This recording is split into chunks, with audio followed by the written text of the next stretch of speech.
Faster than a speeding bullet. More powerful than a locomotive. Able to leap tall buildings at a single bound. Look, up in the sky. It's a bird. It's a plane. It's Superman. Kellogg's Pep. P-E-P, Pep. Kellogg's Pep, the Sunshine Cereal, presents The Adventures of Superman.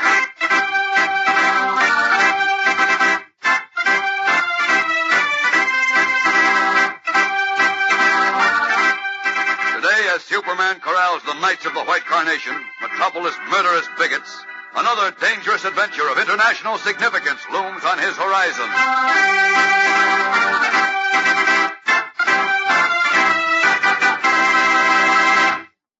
Hello there, gang. This is your pal, Dan McCullough. Say, have you started your new collection yet? Well, if you haven't, you better get busy. This new collection Kellogg's Pep has for you is a honey. A special He-Man one for the boys, but more of that later, because first I want to tell you girls what a wonderful surprise is in store for you. It's a shiny silver-like charm bracelet and 12 different charms to go with it. This bracelet is a peach, and here's how you get it. Now, you better get a pencil and paper because you don't want to miss any of this. For the bracelet only, you send one box stop from Super Delicious Pep and 10 cents, that's a dime in cash, to Superman, Department 1R, Battle Creek, Michigan. That's for the bracelet only. But, of course, you'll want some charms to start with. And there are 12 shiny, small-scale models of a trolley car, a piano, a cuckoo clock, a locomotive, a violin, and a telephone, among others. Now, this is a get-acquainted offer, you know, and with your first order, you'll get a printed slip with the names and the pictures of all the 12 charms. And you can check them off as you order them until your collection is complete. Now, here's how to get started on your charm collection. For each of the charms, send one box stop from Pep, the Sunshine Cereal, and one dime, plus the names of the charms you want, to Superman, Department 1R, Battle Creek, Michigan. That's one dime and one Pep box stop for each of the charms, and one dime and one Pep box stop for the charm bracelet. But just be sure and get that address right. It's Superman, Department 1R, Battle Creek, Michigan. And remember to print your own name and address clearly on your orders. Now, in just a few minutes, I'll give you boys the dope on your collection, so stick around. And now, the Adventures of Superman. After Superman had rescued cub reporter Jimmy Olsen and Jack Wilson from the murderous agents of the Knights of the White Carnation, he resumed his guise of Clark Kent and accompanied District Attorney Agnew to the home of Vincent Kirby, the wealthy and aristocratic leader of the hate spreaders. A meeting of the rabble-rousers was taking place in Kirby's library, but just as Kent and Agnew were about to enter the room, a henchman of Kirby's slipped up behind them and jabbed 2 guns at their backs. Unable to extricate himself and Agnew from their dangerous predicament without revealing his identity as Superman, Kent stands still, his mind racing desperately, as Vincent Kirby approaches them from the library. Listen. Well, if it isn't my old friend, the district attorney. Tell your stooge to put his guns down, Kirby. I think not, Agnew. Who is this other fool with you? My name is Clark Kent, Mr. Kirby. Clark Kent, eh? Yes. Well, I've been wanting to meet you for a long time. You know, you've been making rather a nuisance of yourself, Mr. Kent. Really? Well, listen, Mr. Kirby. Hold it, Kent. You listen to me, Kirby. We know all about you and your rotten Knights of the White Carnation. Really? Yes. We know you had Charles Canfield murdered because he was going to expose you. And we know that you framed those high school basketball players on gambling charges in order to spread race hatred in our schools. You seem to know a great deal, Agnew. Too much, in fact. Now tell your gorilla to put his guns down, because for your information, my men have your house surrounded. So I understand. I suggest that you tell them you've made a mistake and send them away. Fat chance. What do you take me for, a fool? Look here, Agnew. You think you're going to take me, Vincent Kirby, to jail like a common criminal? I'll send your men away, I tell you, and then... Then you'll take care of us, is that it? Yes, of you and of all who dare to stand in my way. Holy smokes, this guy is crazy, Kent. Of course he is. Better do as he says, Mr. Agnew. What? Send your men away and leave this to me. Agnew, this is your last chance. Will you send them away? No. Please, Mr. Agnew. All right, Craig, shoot them. Not today, Kirby. As Vincent Kirby shouts his hysterical order to shoot, Clark Kent raises his foot and crashes it down with all his superhuman strength, opening a great gaping hole in the floor into which he, District Attorney Agnew, Kirby, and the gunman fall. Down into the dark basement they plunge wildly as Kent, working with the speed of light, resumes his true identity of Superman. Reaching the floor first, he breaks Agnew's fall. What? What happened? Kent, where are you? Kent's okay, Mr. Agnew, and everything's under control. I'm taking over now. What happened? Why, who are you? I can't see you. Superman. Superman, let me out of here. I'll cool Mr. Kirby off for you like this. Oh. That'll hold him until you get him to headquarters. Wait, there was another one, the gunman. The fall knocked him out. All right, let's go up for those other white carnation rats, and your men can take over from there. Up we go. Up! This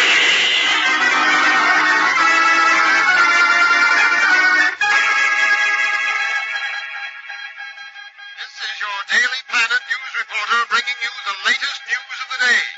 Vincent Kirby, prominent businessman, and 6 other well-known metropolis citizens were captured today by District Attorney Agnew in a raid on Kirby's home. Kirby and his cohorts, now lodged in the city jail, are accused by the district attorney of murder, abduction, and conspiracy to spread race hatred and violence in the city's schools, and are scheduled for trial early next week.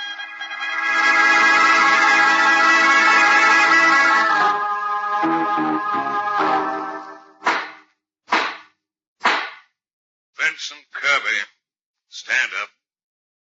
You've heard the verdict of the jury, finding you guilty on the 3 counts of murder, abduction, and conspiracy to incite riots.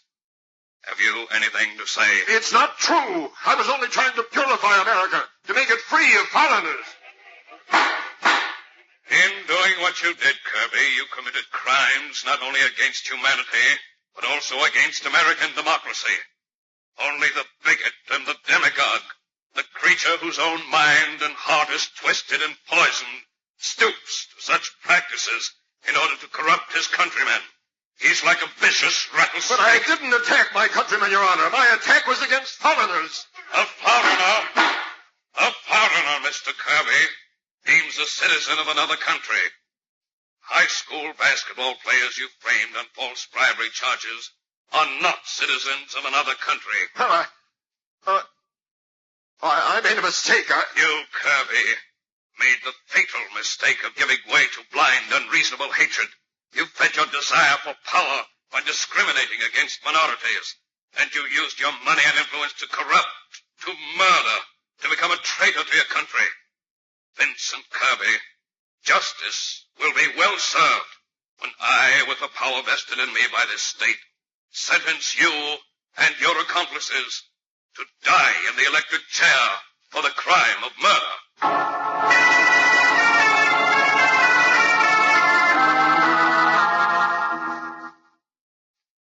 Story, Chief. Vincent Kirby and his 2 agents, Joe McMillan and Fargo, got death sentences. And, well, they deserved it, too. And the other members of the White Carnation got 20 years each. Good. Well, what about the other character, Lois, the chairman of the school board? Mr. Mortimer? Oh, he's out of a job, Chief, for playing into Kirby's filthy hands. Swell. Now, don't forget that when you're writing the story. Oh, I didn't forget it, Chief. It's already in my story. And that gambler, the one Kirby paid to testify he bribed the high school basketball players? Got 5 years. Fine. Well, that washes the whole thing up. Now, will you both please forget the Kirby story for a moment and listen to me? Something very important has just come up. Really? What is it, Chief? Well, here it is. Now, you 2 remember Hobie Taylor, don't you? Hobie Taylor? Oh, yes, he was one of our foreign correspondents. Oh, that's right. Say, didn't he die a year or 2 ago? He didn't just die. What? What do you mean he didn't just die? I mean, he was murdered. Murdered? Yes, he was murdered in Sweden just before the war ended by Nazi Gestapo men. Good heavens. Why, Chief? He was killed to prevent him from releasing a story he'd been following for months. A story he assured me would affect the future of the whole world after the war ended. No kidding. Great Scott, why have you kept this secret? Because I didn't want to take a chance of endangering Bucky. Who's he? Who's that? Well, Bucky is Hobie's young son. A fine little fellow who I met a couple of times in Europe.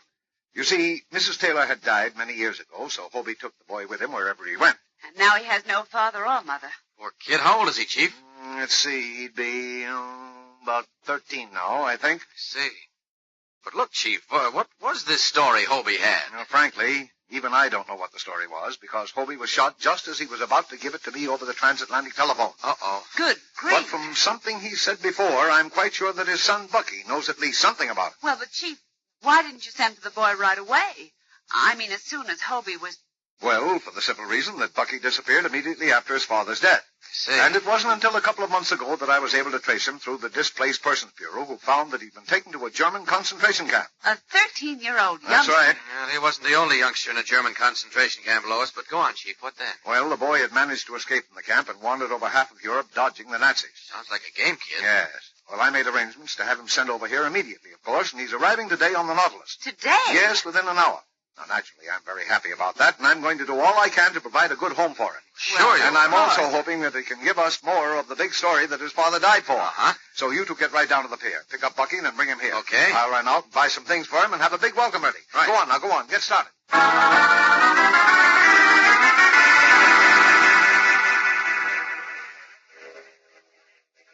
Practically all the passengers have already left the ship, Clark. But where's Bucky Taylor? Can't imagine, Lois. Have to clear through this customs gate. We couldn't have missed him. Oh, of course we couldn't. Look, the crew is leaving the ship now. That means all the passengers are off. What do you suppose is wrong? I don't know. Look, here comes the ship's officer. Let's ask him. All right, Clark. Pardon me. Yes, sir? We're looking for one of the passengers, a young boy named Bucky Taylor. We were wondering if you could help us. Taylor, did you say so? Yes, that's right. We know he was on the ship, and we couldn't have missed him. We were here when the Nautilus docked. Your friends of his, are you? Oh, certainly yes, are. very good. Then friend. I'd advise you to speak to Captain Barker. Captain Barker? Why? What's wrong? Well, there's quite a bit wrong, sir, but I'm not at liberty to discuss it. You'll have to see the captain. Puzzled and alarmed, Clark Kent and Lois Lane start up the gangplank of the Nautilus to interview the captain. What is wrong? We'll be back in a moment with the startling climax of today's episode. So stand by. Hey, you ready, fellas? Here we go with the details of that He-Man special collection I was talking about a few minutes ago. It's a humdinger, believe you me.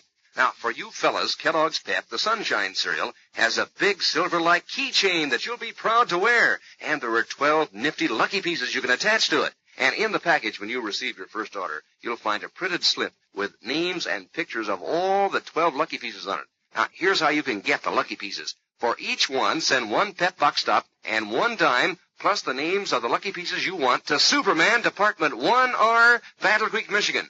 And remember, gang, print your names and your addresses very plainly on your order and send it to Superman, Department 1R, Battle Creek, Michigan. When young Bucky Taylor failed to disembark from the liner Nautilus, Clark Kent and Lois Lane were advised by a ship's officer to see Captain Barker. We join them now in the captain's quarters. Why were we told to come to your quarters, Captain Barker? Why is everyone so mysterious? What's happened to Bucky Taylor? Take it easy, Lois. Apparently something serious has occurred. You're quite right, Mr. Kent. Something most serious has occurred since this boy, young Taylor, came aboard my ship at Plymouth. Yes, well? Where is he now? I don't know, Miss Lane. What? You don't know. No, Mr. Kent. You see, Bucky Taylor has disappeared. Shocked, utterly speechless for a moment, Clark Kent and Lois Lane stare at the grave-faced captain who has just said that Bucky Taylor has disappeared from the giant ocean liner. How could the boy have disappeared? What has happened to the youngster who is supposedly in possession of a story of world-shaking importance? A story for which his father was murdered. We'll learn more tomorrow when Superman goes into action on one of the most exciting and mysterious adventures of his career. Be sure to tune in tomorrow. Same time, same station. And remember, for breakfast, it's Kellogg's Pep. For excitement, the adventures of Superman.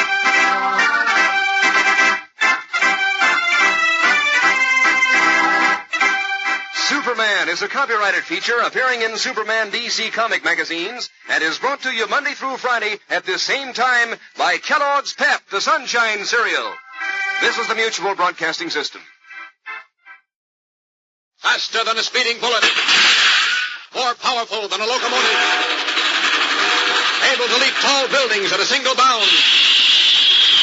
Look, up in the sky. It's a bird. It's a plane. It's Superman. Kellogg's Pep. P-E-P, Pep. Kellogg's Pep, the Sunshine cereal, presents The adventures of Superman.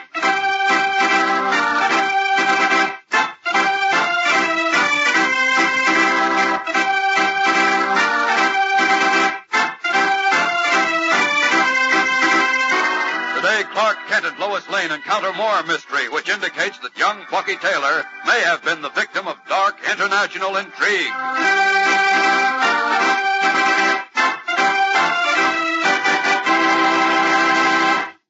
Hello there, gang. This is your pal Dan McCullough. Say, how's that new collection coming along? It's an exciting one, believe you me, so don't any of you boys and girls miss up on this wonderful fun. Now, I'm going to tell you girls first how to get started on yours, but you fellas stick around, and in a few minutes I'll get to you. Now, for you girls, Kellogg's Pep has a shiny silver-like charm bracelet, a keen-looking bracelet, and 12 nifty charms to go with it. Isn't that swell? And now, here's how you get it. You got a pencil and paper handy? For the bracelet only, you send one box top from Super Delicious Pep and 10 cents, that's a dime in cash, to Superman, Department 1R, Battle Creek, Michigan. That's just for the bracelet, but of course you'll want those bright, shiny charms to go with it. And there are 12 to choose from. A nifty small-scale model of a trolley car, and a piano, a cuckoo clock, a locomotive, a violin, and a telephone, among others. And in the package with your first order, well, you'll find a printed slip with names and pictures of all the 12 charms. Bet you when you see them, you'll want to keep ordering until your collection is complete. Now, here's how to get started on your charm collection. For each of the charms, send one Pep box top and one dime, plus the names of the charms you want to Superman, Department 1R, Battle Creek, Michigan. That's one dime and one Pep box top for each of the charms, and one dime and one Pep box top for the charm bracelet. Just remember, print your name and address clearly on all your orders, and mail them to Superman, Department 1R, Battle Creek, Michigan. And fellas, in just a few minutes, I'm going to give you the dope on what Kellogg's Pep has for you. And now the adventures of Superman. Deep mystery tinged with international intrigue shrouds the disappearance of a young war orphan named Bucky Taylor, son of a Daily Planet correspondent who was murdered by Nazi spies just before the war's end. Bucky became the charge of editor Perry White, and after arranging for the boy's passage back to America, White revealed the secret clouding his correspondent's death when he told Clark Kent and Lois Lane. Hobie Taylor, Bucky's father, had just finished gathering the facts for a story of world-shaking importance when he was murdered. But Hobie was too smart to be stopped that way. And my hunch is that his boy Bucky is in possession of a clue that'll lead us to Hobie's story.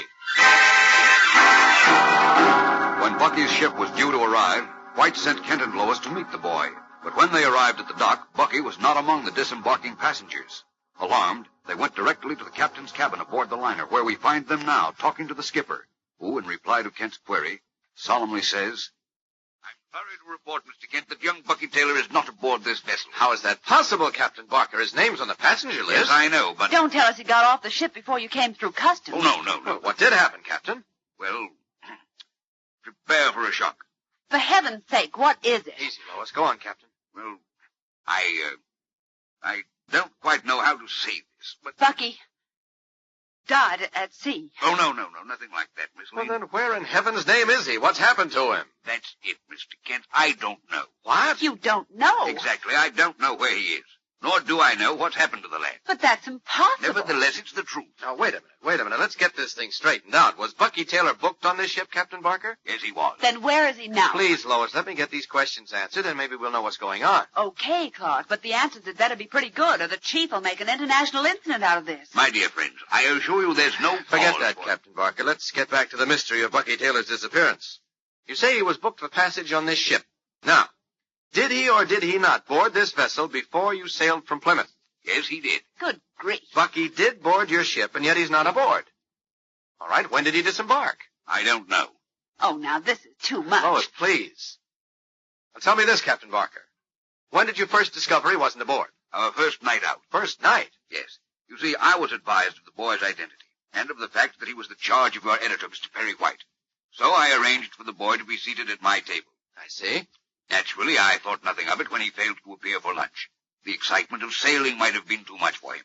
But when he wasn't present at dinner, I became alarmed and sent a steward to look after him. And then you learned he was missing? Yes. That is, I learned he wasn't in his cabin. I ordered an immediate and thorough search of the ship. Every nook and corner of this vessel was gone into by all hands. But no trace of the lad could be found anywhere. Good heavens. Is it possible that he could have gone overboard? No.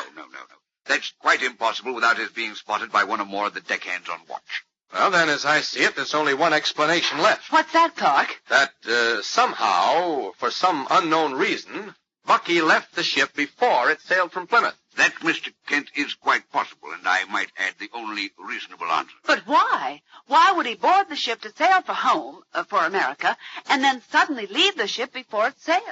Well, that I don't know. Nor do I. It just doesn't make any sense.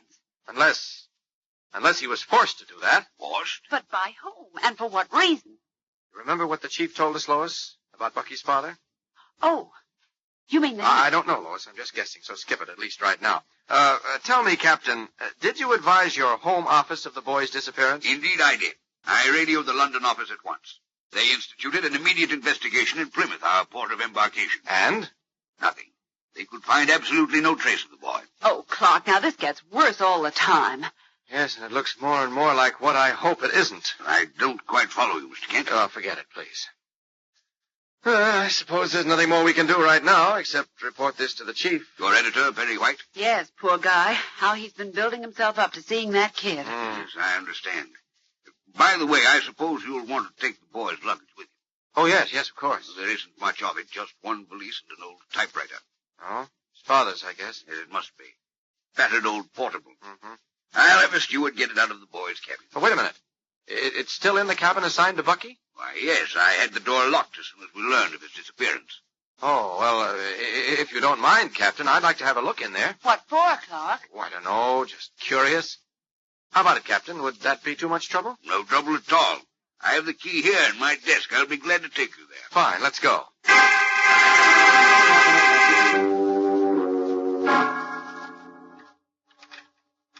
As I said, this door's been locked since the boy disappeared. Uh-oh. The cabin will probably not appear very fresh. Worse than that, I'm afraid. I beg your pardon. What do you mean, Clark? You'll see, Lois. Go on, Captain. Open the door. Very well. Why, Joe. You see? Someone's been in here. That is an understatement. Why, it looks like a tornado was swept through. I can't understand this. Pretty clear to me. Someone's gone through this cabin and everything in it with a fine-tooth comb. And didn't miss a trick either. Look, pillows torn apart and the mattress is ripped open. The bureau drawers are all pulled out. Look at that suitcase. Every inch of lining has been pulled out of the inside of it. But who? Why? Obviously, somebody was looking for something he expected to find in Bucky's luggage. And ripped everything but the paper off the wall. Everything but the typewriter. Look, it's open. Well, what do you suppose whomever it was trying to find? Clark, do you think it could have been the same? Maybe yes, then again maybe no. Captain Barker, I think you should report this to the police at once. You're quite right, Mr. Kent. And while you're doing that, Miss Lane and I will collect young Taylor's effects and pack them as best we can for transportation to Mr. White. Very good. I'll join you in a moment. Thank you, Captain. Quick, Lois, close the door. Please do as I say. Close the door. There. Now, why all the hush-hush? Have you forgotten the importance of the story Bucky's father was working on when he was murdered by Nazi spies? Good heavens. Do you think that... Yes, but they didn't get what they were looking for. How do you know? Because Hobie, who probably anticipated something like this, hid it too well. Look. See that thin outline on a square on the rubber roller of this typewriter? Yes. Now watch what happens when I pry it up with my penknife. Like this. There, you see? Well, I'll be darned. Well, there's a folded piece of paper under it. Right. Unless I miss my guess, Lois, that piece of paper is a clue that will lead us to Hobie's story. And, I hope, to whomever is holding young Bucky.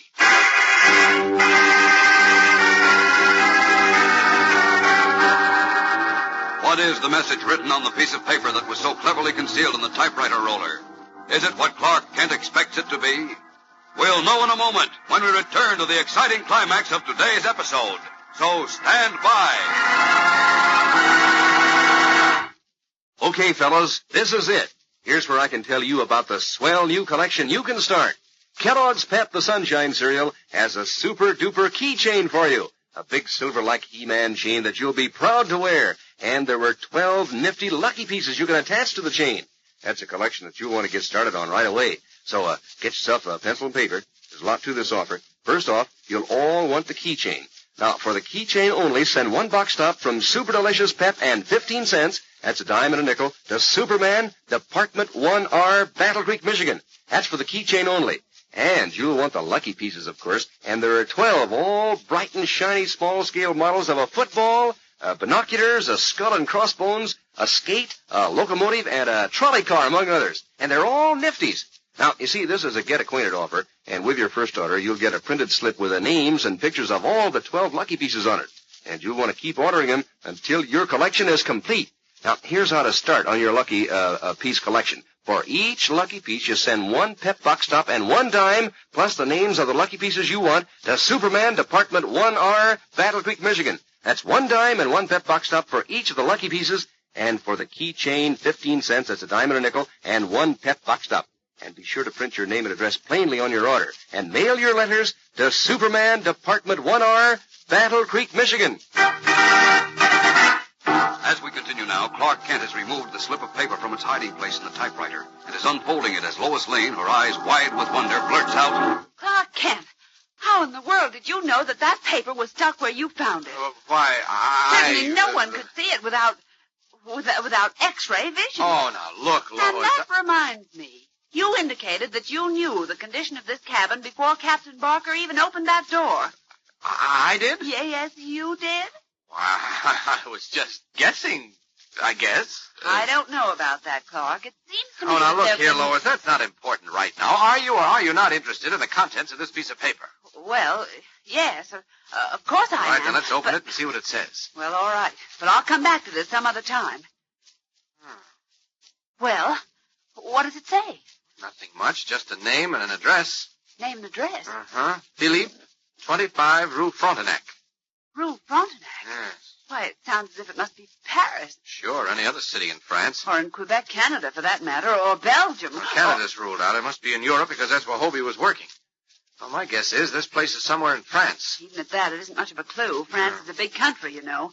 Lots of territory to cover. I can cover it pretty fast, though. You can what? Never mind. Come on, Lois. Let's get out of here.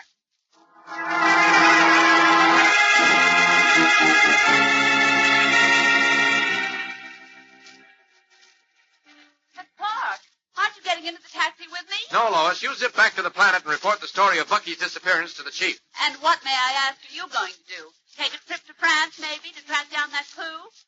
Could be, Lois. Could be. What? Now look here, Clark. Daily Planet driver, and make it fast.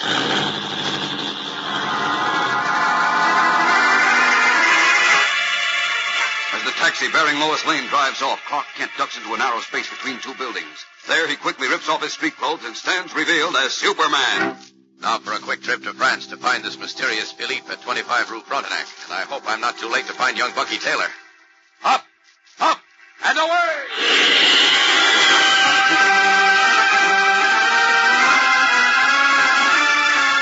Zooming up into a cloudless blue sky, Superman takes a bearing from the sun. Then, veering sharply, rockets eastward across the Atlantic. Will the Man of Steel be successful in locating the mysterious Philippe mentioned on the paper, so cleverly hidden by the murdered foreign correspondent?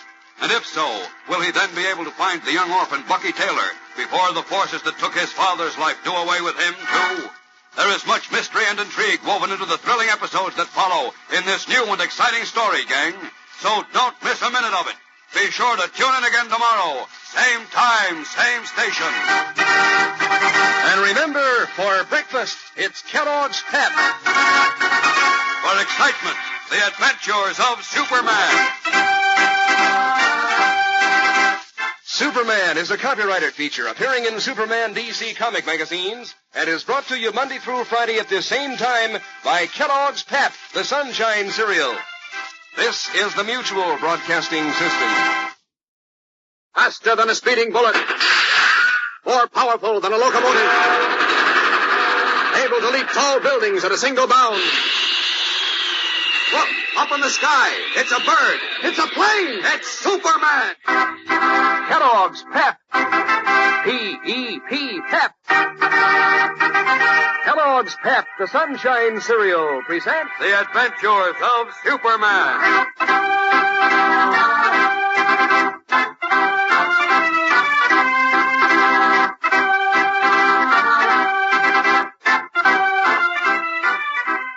Today, Superman attempts to run down a single clue to the whereabouts of young Bucky Taylor, but succeeds only in turning up a shocking surprise.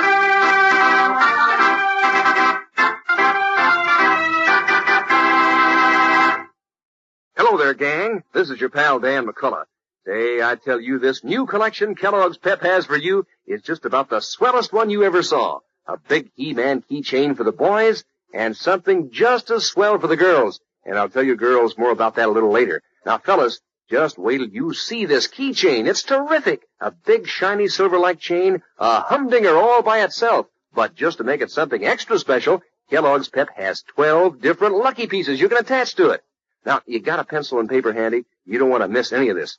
For the keychain only, send one box stop from Super Delicious Pep and 15 cents, that's a dime and a nickel, to Superman, Department 1R, Battle Creek, Michigan. That's just for the keychain. Now we come to the lucky pieces, and they're bright and shiny small-scale models of a locomotive, a football, a trolley car, a skate, a Scotty dog, and a skull and crossbones, among others. Now, because this is a get-acquainted offer, when you receive your first order, you'll also get a printed slip with the names and pictures of all 12 lucky pieces on it. And you can keep right on ordering them until your collection is complete.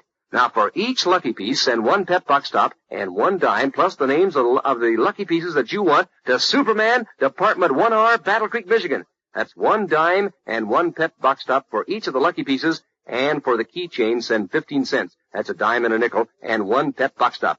And remember, print your name and address plainly on your orders and mail to Superman, Department 1R, Battle Creek, Michigan. And now the adventures of Superman. As you remember, Editor Perry White told Clark Kent how Hobie Taylor, a foreign correspondent who had been on the trail of a story of world-shaking importance, had been shot by Nazi Gestapo men just before the war ended. Having reason to believe that Taylor's 13-year-old son, Bucky, had knowledge of the story, White had been searching for him ever since. The boy had finally been located in a displaced persons camp, and White had cabled funds for his passage to America. But although Bucky was known to have boarded an ocean liner in England, he had never been seen again. Searching the boy's cabin, Kent discovered a slip of paper hidden in the roller of a battered old typewriter, on which was written, Philippe, 25 Rue Frontenac. As Superman, he rocketed to Paris, France. And as we join him now in his guise of the mild-mannered reporter, he has just entered a pet shop located at 25 Rue Frontenac. Listen. Bonjour, monsieur. How do you do? My name is Clark Kent. Are you the proprietor? Oui, I am the proprietor. Oh, good. Look, I'm looking for a little dog, perhaps. No, you see, I have some fine little dogs, très belles et très jolies. If you will come this way... No, look, I don't want a dog, thank you. I'm looking for a dog, then perhaps a little cat. No. I have the Siamese, the No, Persian... look, I don't want a cat either. If you'll please just listen a moment. Well, I have it. Monsieur desires a monkey. No, please, no monkey, no dog, no cat, no goldfish. I'm looking for a man. A man, monsieur? Yes, oui, a man. Un homme. A man named Philippe. Philippe? Well, what is his last name, monsieur? That I'm afraid I don't know. But his address is 25 Rue Frontenac. 25 Rue Frontenac? This is my address. I know, that's why I came here. May I ask your name? Mais certainement, I am Jean Manet. I see. Well, may I ask, Monsieur Manet, how long have you been in business at this address? Oh, many years, since the end of the First World War. Well, have you ever had a clerk or a partner or anyone else here by the name of Philippe? Never. May I inquire, monsieur, why you ask for this Philippe? Are you perhaps of the gendarmerie? The police? Yes. Oh, no. No, but it's important that I find this man, Philippe, because he may be able to help me find a certain boy. A boy? Yes, a boy named Bucky Taylor. Have you ever heard of him? Never, monsieur. I see. Well, thanks very much, Monsieur Manet. Oh, it is nothing, monsieur. I may be back to see you again. I regret I cannot help you, monsieur. Goodbye. Bonjour. Well, maybe this fellow was telling the truth, and maybe he wasn't. So I think I'd better check up on him at police headquarters. Taxi!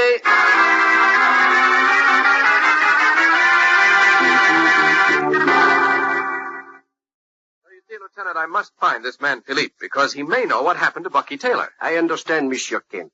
You believe the proprietor of the pet shop, Manet, perhaps lied to you when he denied knowledge of the man Philippe? I'm not saying that, but his shop is at 25 Rue Frontenac, the address written on the slip of paper I found in Hobie Taylor's old typewriter. And that's the only clue I have. So I thought you might be able to tell me about the pet shop man, his character and so on. Well, as you see, I have the dossier on Jean Manet right here, and he appears to be a man of estimable character. Where does that leave me? And Philippe, whoever he is, and Bucky Taylor.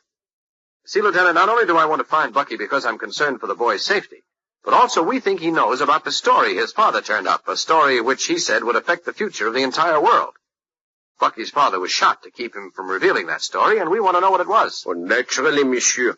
If there is anything I can do... Well, there may be something you can do, Lieutenant. Huh? It's occurred to me that there is probably a 25 Rue Frontenac in other French cities. Ah, oui, that is so, monsieur. Well, then you might have directories here of French towns and maps, if I may go through them. An excellent idea, monsieur. Come with me. I myself will aid you. Thank you. This way.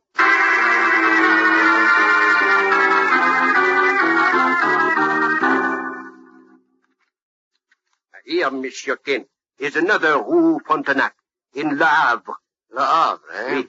We found one in Marseille. That makes two. How many large towns are left? None, only the small villages. And for most of them, there are no street guides or directories. Well, let's hope I find my man in Marseille or Le Havre. Thanks very much, Lieutenant. I'll let you know how I come out. But wait, monsieur. I will telegraph the authorities in Marseille and Le Havre. They will investigate the Rue Frontenac addresses in their cities. No, don't bother, Lieutenant. I can cover them faster myself. You? You can travel hundreds of miles faster than the telegraph? Huh? What is this you say, monsieur? That's a little secret of my own. I'll be seeing you, Lieutenant. So long.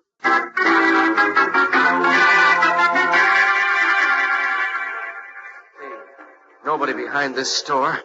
Good. Off for these clothes. Now, as Superman, I'll try Marseille first. There we are, all set. Up and away!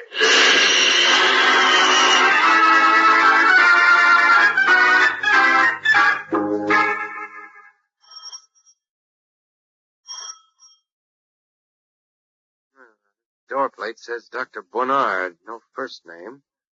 Well, maybe it's Philippe. Oh, here comes somebody. Bonjour, monsieur. How do you do? Are you Dr. Bonnard? Oui, you wish to be Dr. Philippe Bonnard? No, I am André Bonnard. Uh-oh. You are seeking a Dr. Philippe Bonnard, monsieur. Well, I don't know. That is, I don't know if he's a doctor or not. But then why do you come to I'm me? looking for a man named Philippe, whose last name I do not know, but who lives at 25 Rue Frontenac. This address is 25 Rue Frontenac. Yes. There is no one here of the name of Philippe. Are you sure, Doctor? Mais certainement, eh bien, that's all. Oh, I'm sorry. I should have explained. You see, I'm an American newspaper reporter, and it's very important that I find this fellow Philippe. As I say, I only know that he lives at 25 Rue Frontenac. Well, he does not live here, monsieur, nor has he ever lived here. I see. Tell me, Dr. Bonnard, have you ever heard of Bucky Taylor? Bucky Taylor? No. You positive? I have told you, monsieur, I know nothing of these people you inquire about, nor do I like being questioned. I'm a busy man. All right, I'm sorry. Forgive me for troubling you, Doctor. Goodbye. Bonjour.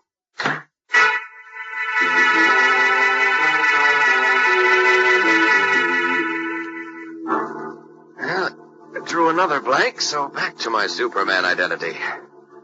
I'll try Le Havre now, and if that doesn't pan out, I'll have to search every town in France and Belgium. All set now for Le Havre. Up and away!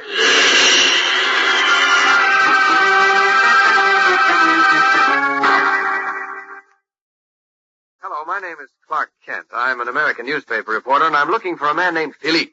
Do you have anyone with that name staying with you, Monsieur Doriot? Philippe? Yes. What is his family name, monsieur? That I do not know. Well, there are many with the name Philippe. Yes, but there's only 125 Rue Frontenac in Le Havre. Tell me, please, is there a man named Philippe living here? Oui, there is such a one. There is? Oui, Philippe Dulac, but... Dulac, is he in now? Oui, but... Take me to him, please, or tell me where his room is. But if you do not know his full name, or even what it looks It's like... extremely important. Please take me to him. Oh, here. Here's something for your trouble. Oh, merci, monsieur, merci. Come, I will take you to Philippe Dulac. Follow me, please.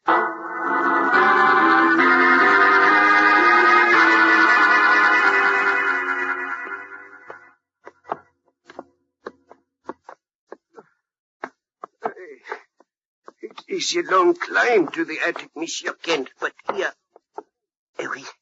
We come now to Monsieur Dulac's room. Is that his room straight ahead? Oui, that is it. Great Scott! What is it, monsieur? Something's happened in that room. Come on, Monsieur Doriot. Open the door. Hurry!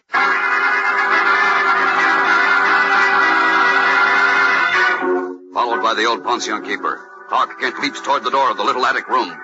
What has Kent's X-ray vision seen through the door? We'll be back in a moment to find out. So stand by. Say, I don't have to tell you girls what fun a charm bracelet is. And that's what Kellogg's Pep has for you. A charm bracelet. And take it from me, it's keen. A swell silver-like bracelet that you'll enjoy wearing. And when you've collected the 12 different charms to go with it, you'll really have something to be proud of. Now, to start off your collection, you'll want the charm bracelet, of course. So first I'll tell you how to get that. Get a pencil and paper, because you're going to need it. For the bracelet only, send 1 box top from Super Delicious Pep and 10 cents. That's a dime in cash to Superman, Department 1R, Battle Creek, Michigan. That's 1 dime and 1 Pep box top for just the bracelet. And there were 12 charms to go with it. Bright, shiny, small-scale models of a piano and a cuckoo clock and binoculars, a Scotty dog, a violin, and a skate, among others. Now, since all that may be pretty hard to remember, with your first order, you'll get a printed slip with the names and pictures of all the 12 charms. I bet you'll want to keep ordering them till your collection is complete. Now, here's how to get started on your charm collection.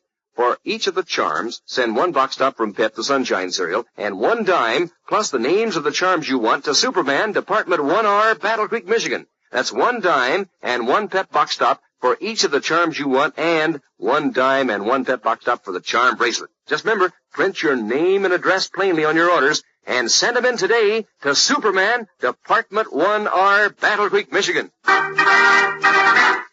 As we continue now, Clark Kent has just thrown open the door of the attic room at 25 Rue Frontenac in Le Havre, France. Monsieur Doriot, elderly French rooming housekeeper, gasps as Kent says, Look, Monsieur Doriot, on the floor. Exactly. Look, he lies on his face, and see his arms and legs are bound. Yes, obviously somebody got here before we did. Now, if only he's alive. Well, does he live, Monsieur Kent? Yes. Yes, he's breathing. Bien. Wait a minute, I'll turn him over. Careful, monsieur. The poor fellow, he's been gagged, too. What the? No. That is not Philippe Dulac. You're telling me I know this man. I know him well. Who is he? This man is Herbert Calkins of Scotland Yard. Scotland Yard? Yes, but how did he get here? Who knocked him out and tied him up? And what's happened to Philippe Dulac?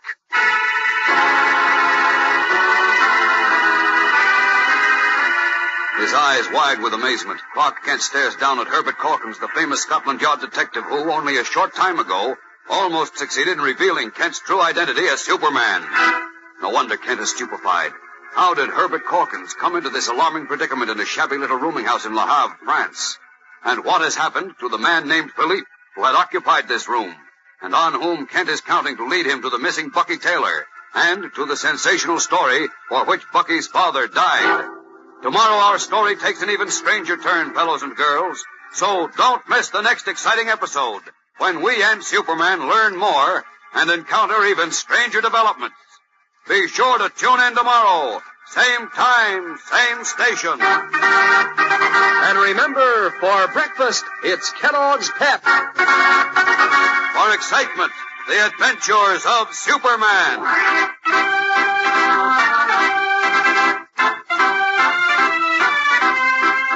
Superman is a copyrighted feature appearing in Superman DC comic magazines and is brought to you Monday through Friday at this same time by Kellogg's Pep, the Sunshine cereal.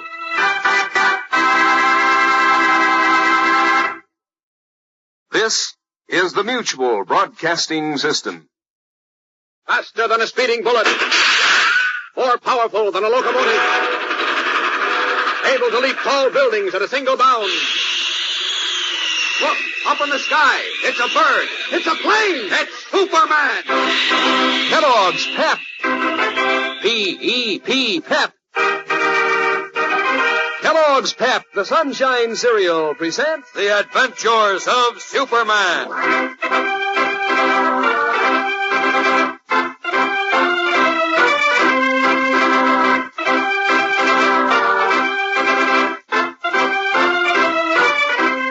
Today, Clark Kent learns from Herbert Calkins of a world-shaking plot against peace. And as both realize that the mysterious Philippe is their only clue, a terrific explosion is thrown at their very feet.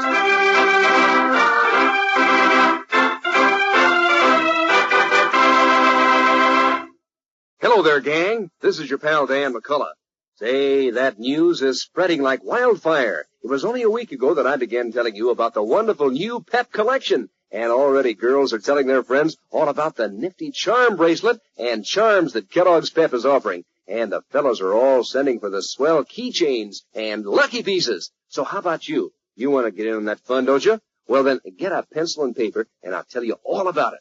Now, first, I'll give the girls all the dope, and I'll get back to you fellas in just a few minutes. Now, girls, to get your beautiful silver-like charm bracelet, send 1 dime and 1 pep box stop to Superman, Department 1R, Battle Creek, Michigan. That's 1 dime and 1 pep box stop just for the bracelet, and the charms are extra. Now, there are 12 of them, all bright and shiny small-scale models of binoculars, a skate, a trolley, a cuckoo clock, a violin, and a telephone, among others. Now, I can't describe them all, but when you receive your first order, you'll get a printed slip with it, and on it, you'll find the names and the pictures of the 12 charms. And when you see what you're getting, boy, I bet you won't want to stop ordering until your collection is complete.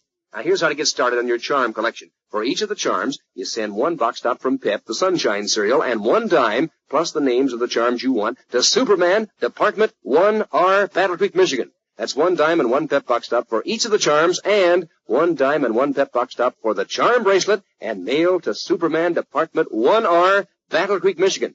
Print your name and address plainly on your orders. Now, fellas, you stick around because I'm going to get to you in just a few minutes. And now, the adventures of Superman. As you remember, Bucky Taylor, 13-year-old orphan son of a former Daily Planet foreign correspondent, mysteriously disappeared from a ship bound from England to America. Clark Kent searched the boy's cabin, and in the roller of an old typewriter found a slip of paper on which was written Philippe, 25 Rue Frontenac. As Superman, he streaked to France, and finally in the city of Le Havre, he located a rooming house in which a man named Philippe lived. But when Kent and the elderly rooming house proprietor entered Philippe's attic room, they found an unconscious man, bound and gagged, lying on the floor. Dorio, the rooming house proprietor, gasped. Mon Dieu, this is not Philippe. No, this is Herbert Calkins of Scotland Yard. In astonishment, Kent stared down at Herbert Calkins, the famous Scotland Yard detective, who once had almost succeeded in revealing his identity as Superman. And as we continue now, Kent has placed the stocky middle-aged detective on a couch, and freeing him of a gag and bonds, has succeeded in reviving him. Listen. Now, take it easy, Mr. Calkins. Everything's under control. Water, Dorio. Oui. Quickly, please. Here it is, monsieur. Thanks. Drink this, Calkins. No, easy. I cannot comprehend, Monsieur Kent. How came this man, who you say is a great English detective, to be here? You got me, but we ought to know the answers in a moment. Hey, you better now, Calkins? Yes, Kent, by Jove, Clark Kent. Right. What are you doing here? What are you doing here? I asked you first.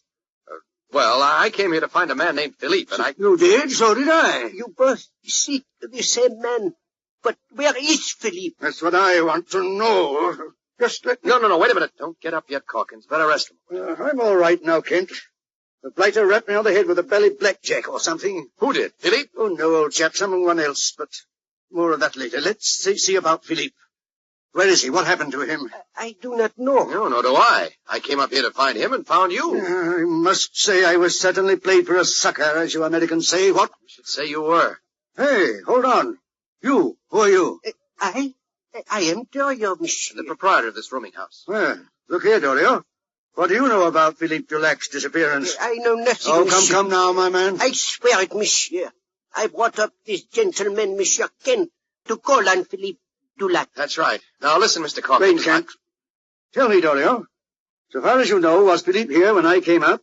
That was, let's see, a little after 3 o'clock? I do not know, monsieur. I was then at the market. Well, see here. Will you be good enough to wait downstairs, my man? I want to speak to Mr. Kent privately. Oui, monsieur. I will be downstairs. Good. And close the door after you, please. That's a good chap. Oui. Now, Kent. Wait a minute, Mr. Calkins. Before we do any talking, we'd better contact the Le Havre police. Not yet, old boy. This is not a job for the police. Well, of course it is. Somebody, not Philippe, you say, knocked you out. Yes. Well, the same person might have done something to Philippe and taken him away. I've got to find him. Quite, old boy, quite. And I must find him, too. Well... But believe me when I say we can't call in the French police yet. Why? What do you mean? Tell me first why you came all the way from America to find this man, Philippe. Well, all right. I'm looking for a boy named Bucky Taylor who boarded the liner Nautilus in England but disappeared the first day out. Disappeared? You mean overboard? No, I don't think so. I think he was lured from the ship or forcibly taken from it before it sailed. I see. Now, what has all this to do with Philippe? I'm coming to that. Bucky's cabin had been thoroughly searched, ripped apart. But I found a slip of paper hidden in the roller of an old typewriter which had belonged to Bucky's father. And Philippe's name was written on it, together with the address 25 Rue Frontenac. Right, Joe. You say you found this slip of paper in the boy's father's typewriter? That's right. You see, Hobie Taylor was a crack foreign correspondent for the Daily Planet who was murdered by the Nazi Gestapo in Sweden just before the war ended. Yes? And get this, Calkins. Just before Hobie was killed, he told my editor, Perry White, on the transatlantic telephone, that he had hold of a sensational story that would affect the future of the entire world after the war. I see. And here's the payoff. From something Hobie said, Mr. White is sure that Hobie's son, Bucky, knows something about that story. Really? He does? Yes. I think his knowledge of that story, whatever it is the reason for Bucky's disappearance. You know, Kent, it must be the same story I'm after. You? You're after Hobie's... Yes. Now, look, Kent. What? This is in strictest confidence, you understand? You can trust me. I know I can, so listen. We at Scotland Yard have reason to believe that a gigantic plot is in progress against the World Peace Organization. What? By whom? We have very little information, and I'm not at liberty to tell you what we do have, except this. We are quite certain that a person known only as the Man Without a Face is behind it. The Man Without a Face? What are you talking about? The Man Without a Face is the most dangerous man in the world. We don't know who he is or where he is.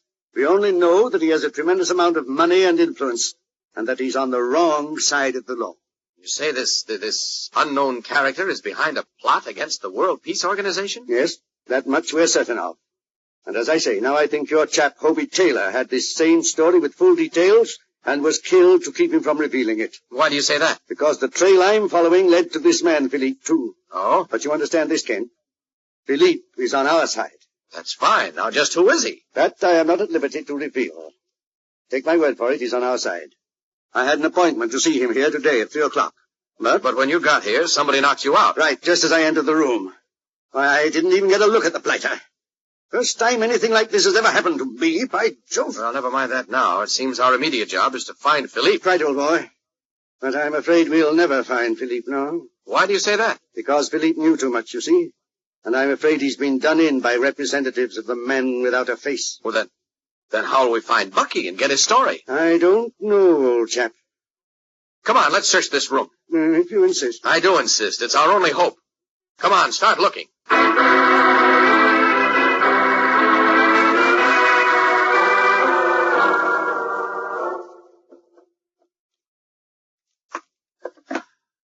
Well, that's that, Mr. Calkins. There's nothing in this room to give us a lead. As I was sure there wouldn't be, Kent, old man. Well, then where do we go from here? That's a bit of a poser, old chap. But we can't just give up. I won't give up. There's too much at stake. I quite agree. Wait a minute. I just thought of something. Yes, well, what's that? Philippe must have known he was mixed up in a dangerous business. Of course he did. And that he himself was in danger. So it seems to me he would have left something behind, some clue, just in case anything happened to him. But we've just searched this room from stem to stern, old boy, and we've turned up exactly nothing. So he didn't leave anything in this room. But he might have left it someplace else. Say, maybe Doriot would know. Doriot? Oh, the proprietor of this pension? Yes, he's downstairs. Come on, let's ask him.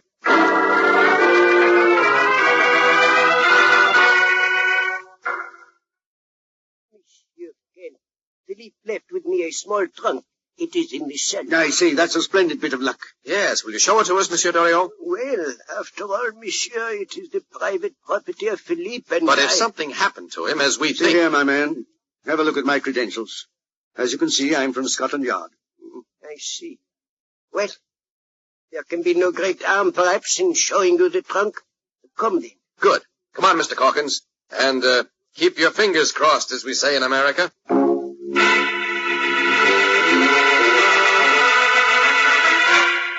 Led by the elderly rooming house proprietor, Clark Kent and Herbert Calkins descend a narrow flight of steps to a dark, damp cellar. Will they find in Philippe's trunk a clue to the missing Bucky and to the mysterious story for which his father died? We'll be back in a moment for the startling climax of today's episode, so stand by. Well, fellas, here's where I tell you all about the swell new collection you can start, thanks to Kellogg's Pep, the Sunshine Cereal. It's a super-duper keychain, a big silver-like He-Man chain that you'll be proud to wear. And there are nifty lucky pieces you can attach to it. 12 of them. And you'll want them all, so get started right away. Now, get a pencil and paper so that you don't miss any of it. First off, you'll want the keychain, and for the keychain only, send $1 up from Super Delicious Pep and 15 cents That's a dime and a nickel to Superman, Department 1R, Battle Creek, Michigan. That's for the keychain only. But of course, you'll want the lucky pieces to go with it. And there are 12 shiny, small-scale models of a locomotive, a Scotty dog, a football, a skull and crossbones, binoculars, and a telephone, among others. Now, when you receive your first order, look in the package, and you'll find a printed slip with the names and pictures of all the 12 lucky pieces on it. And when you see 'em, bet you'll want to keep ordering until your collection is complete. Now, for each of the lucky pieces, send 1 pep box stop and 1 dime, plus the names of the lucky pieces you want, to Superman, Department 1R, Battle Creek, Michigan. That's 1 dime and 1 pep box stop for each of the lucky pieces, and for the keychain, 15 cents. That's a dime and a nickel and 1 pep box stop. But be sure to print your name and address clearly on your order. And remember that address now. It's Superman, Department 1R, Battle Creek, Michigan. As we continue now, we find Clark Kent and Herbert Calkins in the damp, earthen-floored cellar of Monsieur Dorio's rooming house, where they are standing before a small, battered trunk. With them is Monsieur Dorio, who, holding aloft a lighted candle, says, This is the trunk of Philippe Dulac, monsieur. The one he have asked me to keep safe for him. It'll be safe enough with us, my man. We just want to go through it. See if you can open it, Kent. Right. Yeah, there we are. Empty, by Jove. It is empty. Not quite, Mr. Calkins. How can you say that, old chap? It's obviously as empty as Mother Hubbard's cupboard. You're wrong. There's... What's that? Eh? Sounded like a window going up. Yes. Calkins! Dorio! Look out!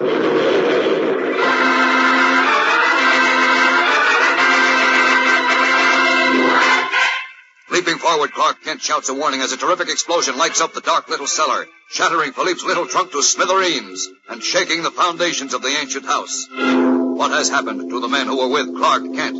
Was the person responsible for the explosion a representative of the man without a face, who was anxious to prevent Kent from having what his X-ray vision saw in Philippe's trunk?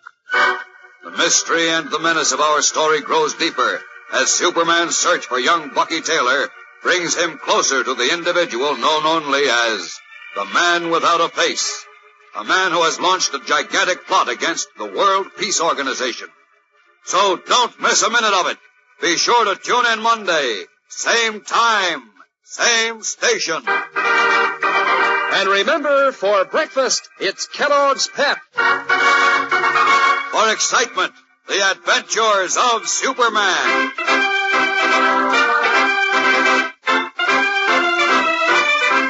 Superman is a copyrighted feature appearing in Superman DC comic magazines and is brought to you Monday through Friday at the same time by Kellogg's Pep, the Sunshine Cereal. This is the Mutual Broadcasting System. Faster than a speeding bullet. More powerful than a locomotive. Able to leap tall buildings at a single bound. Look, up in the sky. It's a bird. It's a plane. It's Superman. Kellogg's Pep. P-E-P, Pep. Kellogg's Pep, the Sunshine Cereal, presents The Adventures of Superman.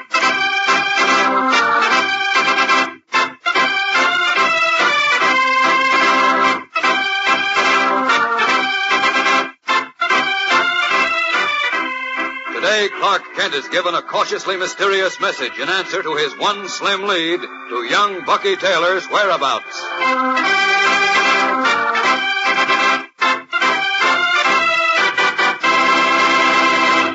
Hello there, gang. This is your pal, Dan McCullough. Say, all the fellas and girls in the gang are certainly hepped up these days about the swell new collections Kellogg's Pep is putting out. So let's get right down to business. Now, suppose I talk to the girls about their special collection later on and concentrate on the fellas right now. Now, here's the dope. Kellogg's Pep has a real keychain for you, a big silver-like He-Man chain just like Dad wears, and 12 different lucky pieces to collect and to wear right on that chain. Now, here's how you start. Make a note of this now. For the keychain only, send 1 box stop from Kellogg's Pep and 15 cents, that's a dime and a nickel, to Superman, Department 1R, Battle Creek, Michigan. And here's the lowdown on the lucky pieces to wear on the chain. Listen carefully now. There are 12 different shiny lucky pieces in all. Nifty small-scale models of a locomotive, a football, a skull and crossbones, a trolley car, a skate, and a Scotty dog, among others. And send for just as many as you like to start with, and with your first package, you're going to get a printed slip with the names and pictures of all the 12 lucky pieces on it. And you can keep right on ordering then until your whole collection is complete. Now, for each lucky piece, send 1 pep box top and 1 dime, plus the names of the lucky pieces you want, to Superman, Department 1R, Battle Creek, Michigan. You got that? Send 10 cents and 1 pep box top for each of the lucky pieces, and for the keychain, send 15 cents and 1 pep box top. And the address for both is Superman, Department 1R, Battle Creek, Michigan. And be sure to print your name and address clearly. Now, girls, you keep listening for what I'll have to tell you later on. And now, the adventures of Superman.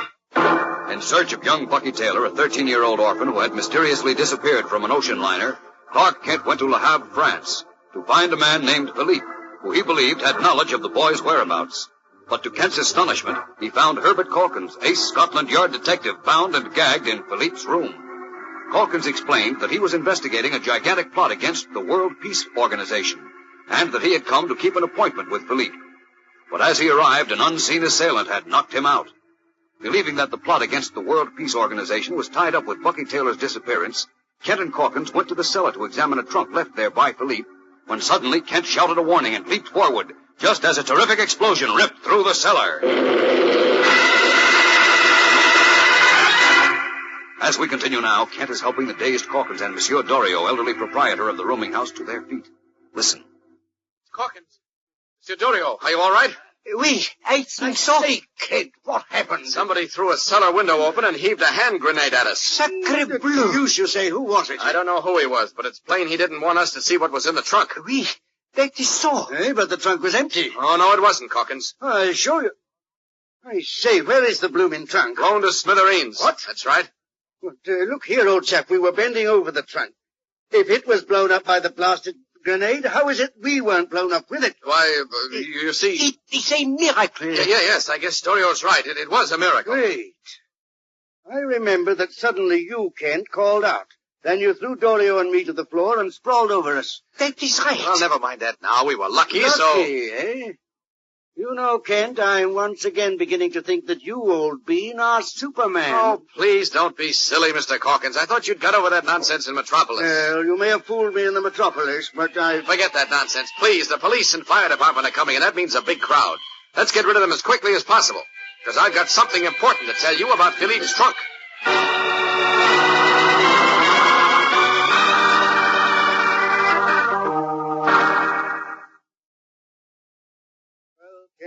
police are gone now. So tell me what you said you know about Philippe's trunk.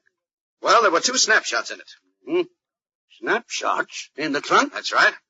Are you certain, old boy? I didn't see them. Well, they were under the lining, you see, and under there was the lining, eh? And you saw them. The lining of the trunk was torn, and I just happened to see the snapshot stuck in one corner. Yes, and what's more, I got a pretty good look at them. Good. Recognize anybody you know? One of them was a snap of Hobie Taylor and a young boy, probably Bucky. And the other? I don't know who he was, but I can describe him accurately. And if I can find a good artist, we ought to be able to get a fair likeness of the fellow. Splendid idea, by Jove. Now the question is, where can we find an artist? Well, that should be no great problem here, old man. Oh, probably As not. a matter of fact, our friend Dorio may be able to direct us to one. Fine, let's get moving right away, while the details are still clear in my mind.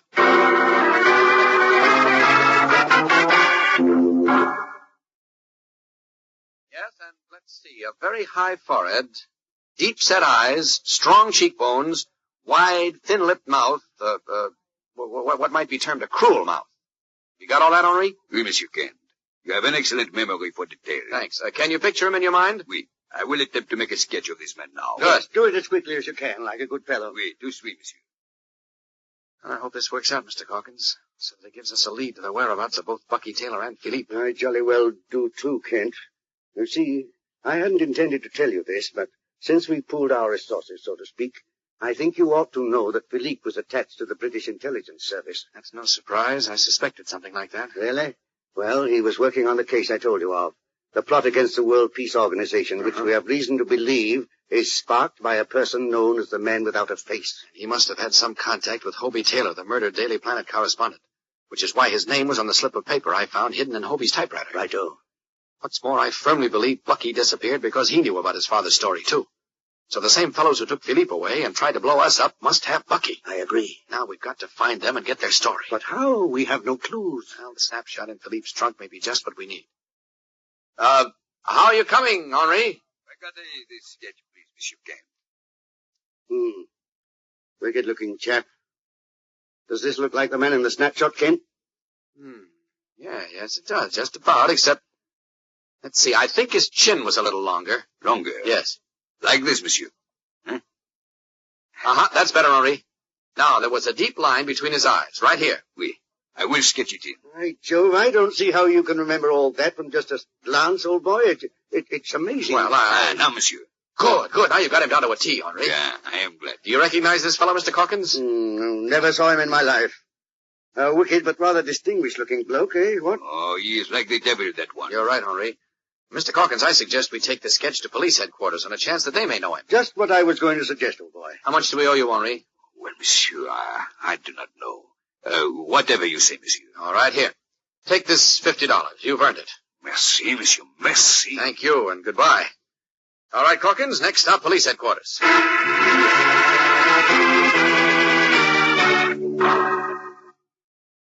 sure you never saw the man in this sketch before, Captain? I am positive, Monsieur Kent. A face such as this one, I would never forget. Uh-oh. Nor, as I have said, is this man in our dossier de criminal. That's what you American chaps call the rogues gallery, Kent. Yes, I know. Well, where do we go from here, Calkins? Oh, you've got me, old chap. Looks as if we were up a dead-end street again. What? I regret I cannot help you, monsieur. You've done what you could, Captain. I say, I have an idea, Kent. We need one badly. I suggest we have photographs made of this blooming sketch and have it published in all the papers. Follow me? Swell. We can ask anyone who might recognize our man to communicate with us. Perhaps even offer a reward for information. I do. Let's also send photographs to every central police department in the world. Good. Come on, old boy. We'll find a photographer and get busy. This may turn the trick. Eagerly, Clark Kent and Herbert Calkins hurry from police headquarters to find a photographer and put their plan into operation. Will it bring results and perhaps lead them to the missing Bucky Taylor? We'll be back in a moment to find out, so stand by. Now, here's what I promised to tell the girls all about that nifty new collection Kellogg's Pep has for you. It's a shiny silver-like charm bracelet and 12 different charms to go with it. Fun to collect and doggone smart-looking to wear. Now, get your pencil busy while I tell you how to start your collection. For the bracelet only, send one box stop from Kellogg's Pep and 10 cents, that's a dime, to Superman, Department 1R, Battle Creek, Michigan. That gets you the bracelet to start off with. And, of course, you want to collect all 12 bright, shiny charms. They're nifty, small-scale models of a piano, a cuckoo clock, binoculars, a Scotty dog, violin, and a telephone, among others. And you won't want to miss out on a single one, so here's what you do. You send for just as many of these charms as you like to start off with.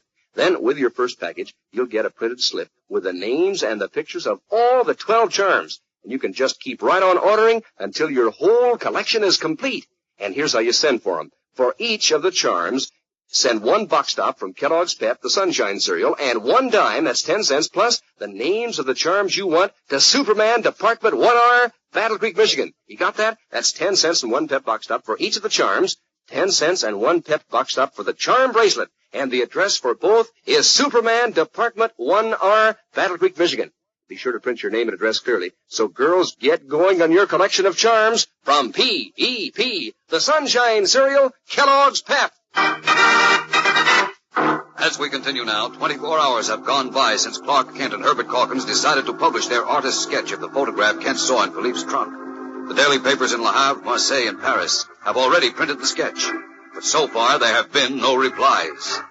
As evening draws close, Kent paces the floor of their hotel room anxiously, while the Scotland Yard detective is calmly shaving.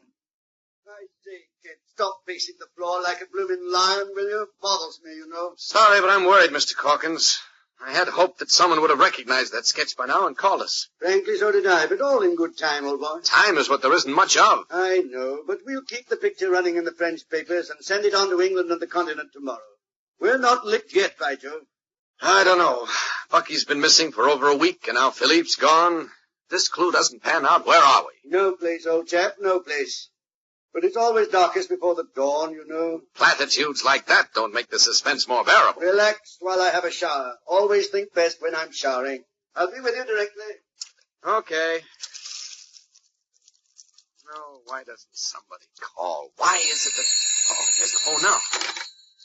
Hello? I wish to speak with Monsieur Kent or Monsieur Kalki. Well, this is Clark Kent. Who's calling? My name is Jean Benoit. Yes? It is you who will pay for information about one whose photograph appears in the newspaper. Yes, I'll pay very well. You tell me anything about the man in the photograph? Oui, I know that one. You do? Who is he? Where can I find... No, monsieur. You say you will pay money for such information, but me, I am poor. Well, yes, but Also, it is dangerous to speak of that one in the photograph. You understand, monsieur? Oh, yes, I understand. Will you come to my hotel? No. I cannot come to your hotel, monsieur. Why not? I was in the last war, and, well, I am unable to walk, you see. Oh, I'm sorry. Well, we'll come to you then. Where are you? We, monsieur, who are we? Mr. Calkins and myself. Bien. But remember, there must be only the two of you, because I endanger my life when I give this information. It is only because I am very poor that I take the chance. I assure you, there'll be just the two of us.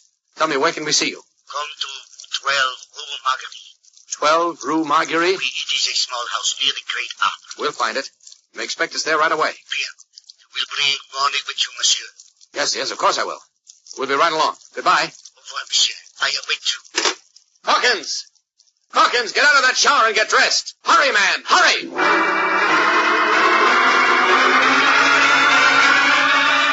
What will our friends find and learn at 12 Rue Marguerite?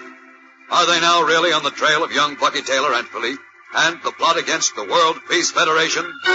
Or could this be a trap set for them by the sinister, mysterious man known only as the Man Without a Face?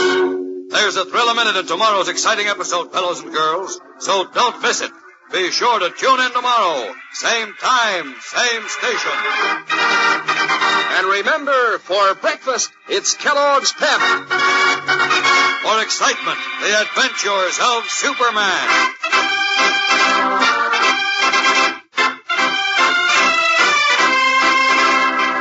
Superman is a copyrighted feature appearing in Superman DC comic magazines and is brought to you Monday through Friday at this same time by Kellogg's Pep, the Sunshine Cereal.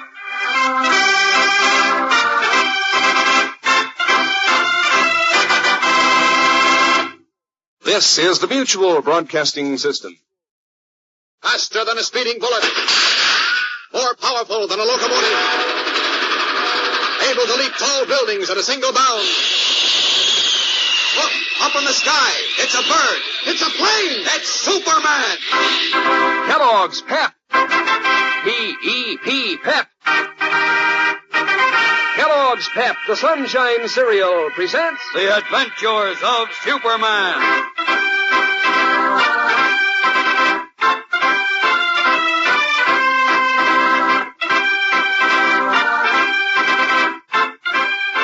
Today, while Clark Kent and Herbert Calkins face grave danger, unaware that Philippe is a prisoner of the Man Without a Face.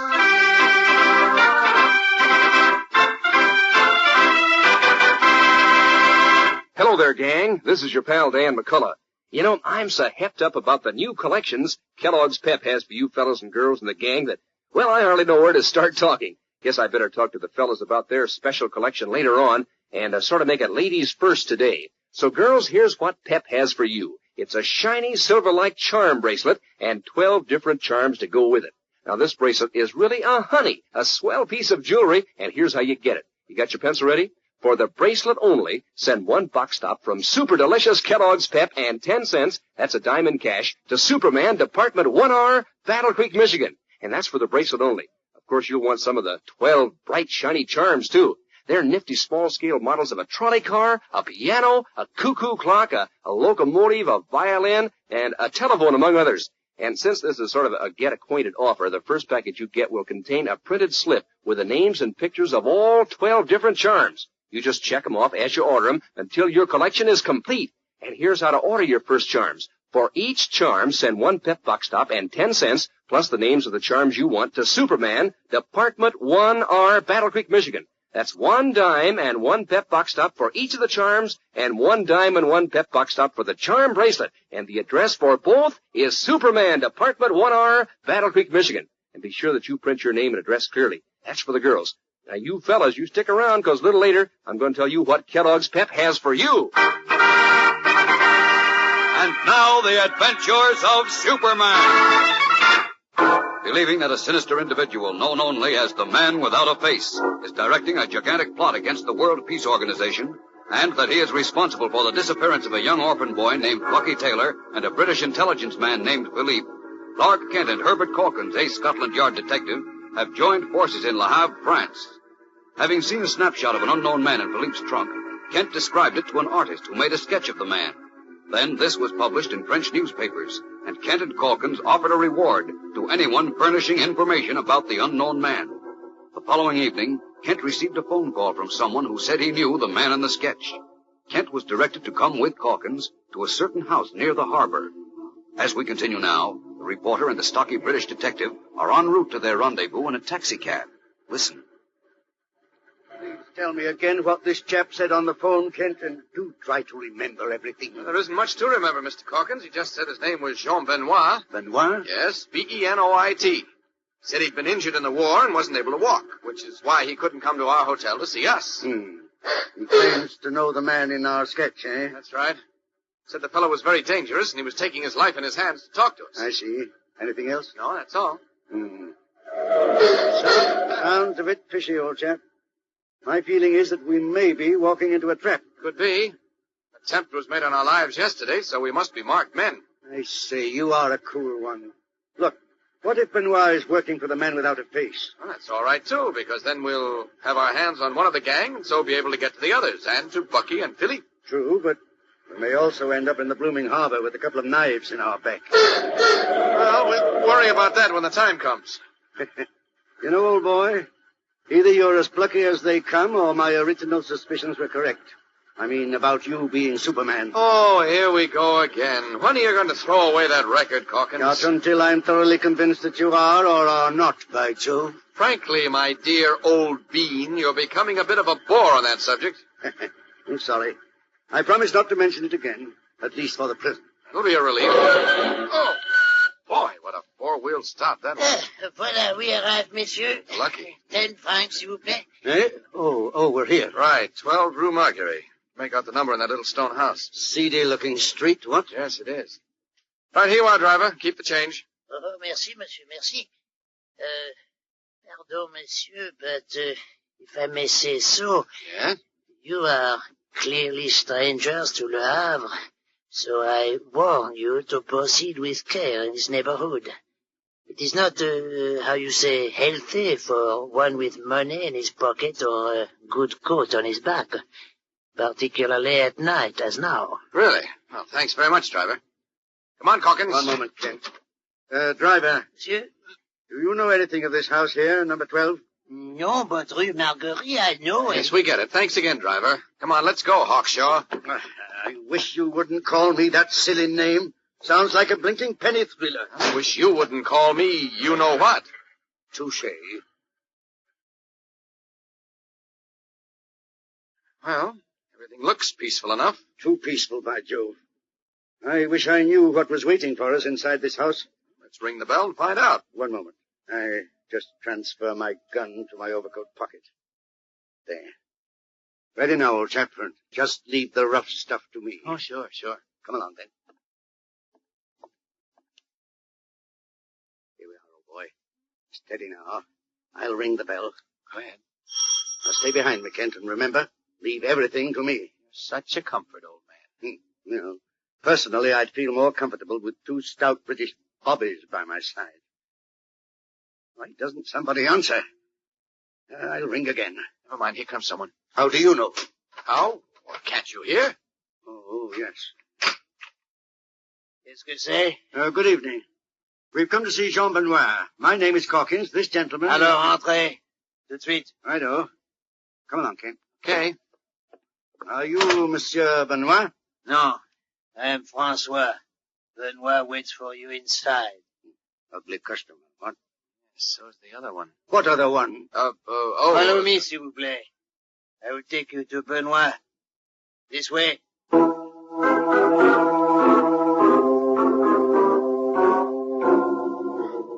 Every sense alert.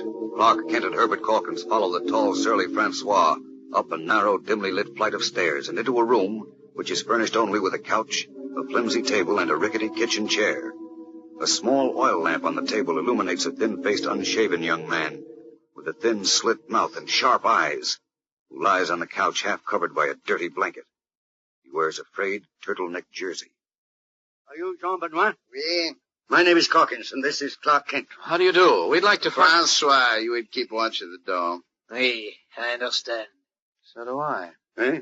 What do you say, Kent? We must speak quickly, gentlemen. I take my life in my hands when I permit you to come here. Tell me, have you brought money for me? You'll get your money when you parlez-vous, my man. You say you know the chap in the sketch? Oui, I know him. Who is he? He's one who is very dangerous, monsieur. What's his name? His name is... Now, Francois! Wait, have you Look out, Kent! He's got a gun! Great Scott! Francois! The lamp! Where is the lamp? I cannot see. You founders, Kent! Be careful, Kent! You're going to shoot us in the back, say, Francois. Pleasant dreams, my friends. Calkins! Where are you? Steady on, Kent, O'Bean. Be right with you. Now, you, take this!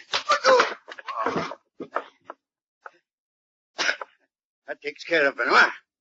Now, where's the other blighter? I think he's lying over here. Yeah, half a second, chap. I have a pencil flashlight in my pocket. Here we are.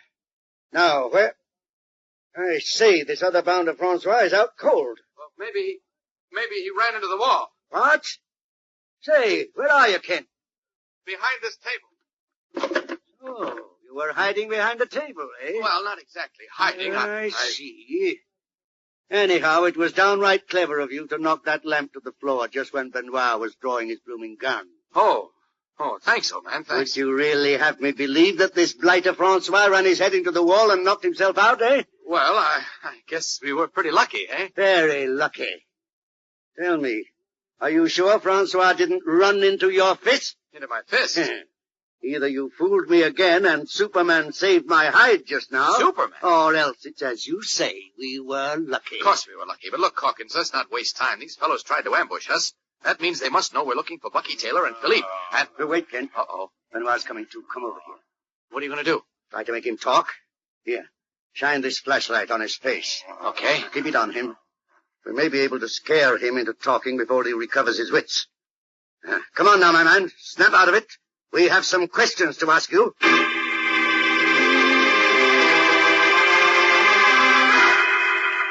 Tensely, Clark Kent and Herbert Calkins lean over Jean Benoit, whose eyes are beginning to flutter open. Will the Frenchman give our friends the vital information they need? We'll be back in a moment to find out, so stand by. Well, you all set, fellas? Ready for the dope and the brand new collection Kellogg's Pep has for you? Okay, get your pencil ready so that you won't miss any of this, because you're going to want to get this whole new Pep collection. The big silver-like keychain and all 12 nifty lucky pieces you wear attached to it. Now, here's how you get the keychain to start off your new collection. For the keychain only, send one box stop from Super Delicious Kellogg's Pep and 15 cents. That's a dime and a nickel to Superman, Department 1R, Battle Creek, Michigan.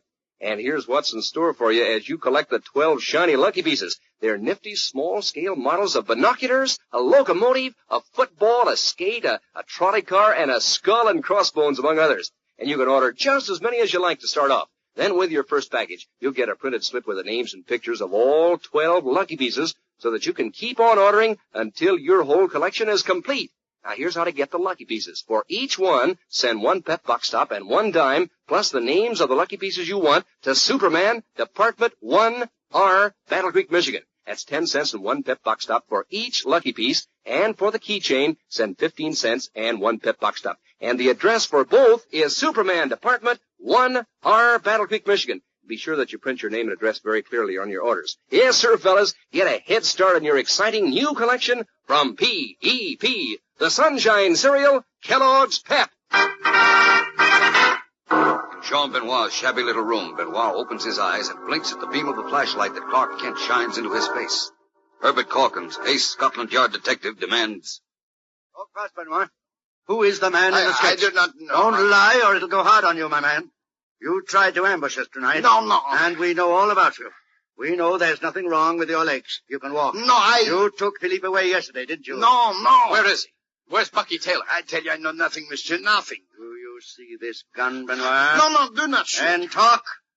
Who's the man in the sketch? I swear it, I do not know. Listen. I know only that Francois and I were approached by a man on the dock. He gave us money to go into the room of the man known as Philippe. Who was this man? I do not know. I swear it, monsieur. Look here, my man. Maybe he doesn't know, Calkins.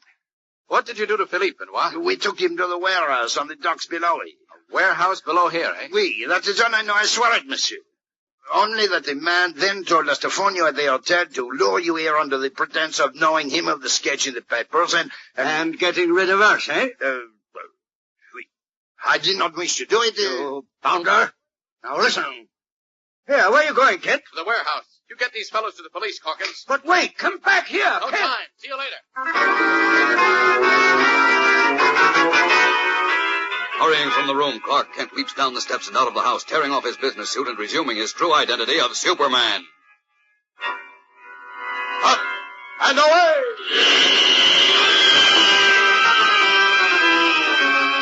Then, leaping from the dark, deserted street, the Man of Steel rockets toward the harbor to search for the warehouse where Benoit said he had taken Philippe, the missing intelligence officer. What will Kent discover at the warehouse? Is he on the trail of young Bucky Taylor at last? And perhaps the sinister individual known as the Man Without a Face? Don't miss tomorrow's exciting episode, fellas and girls. Tune in, same time, same station. And remember, for breakfast, it's Kellogg's Pep. For excitement, the adventures of Superman.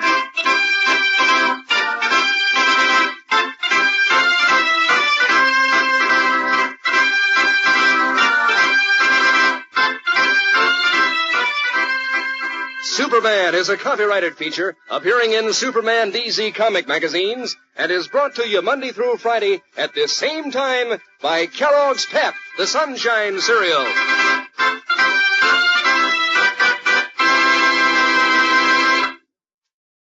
This is the Mutual Broadcasting System. Faster than a speeding bullet. More powerful than a locomotive. Able to leap tall buildings at a single bound. Look, up in the sky. It's a bird. It's a plane. It's Superman.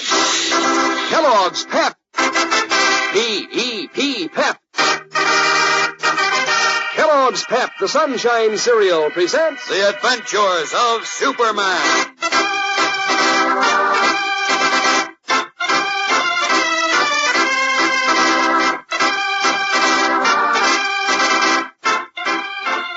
Today, while Clark Kent and Herbert Calkins obtain some scanty information from Philippe about the murderous plotters against world peace, young Bucky Taylor is a helpless prisoner of the Man Without a Face.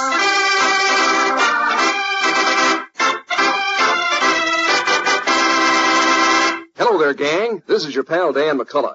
Say, have you started on your exciting new Kellogg's Pep collection yet? Well, you better not put it off because the special collections Pep has for all you fellas and girls are just too good to miss. Now, we'll take up the fellas' collection a little later on, but right now, here's the news for the girls. So get your pencil going so that you won't miss any of this.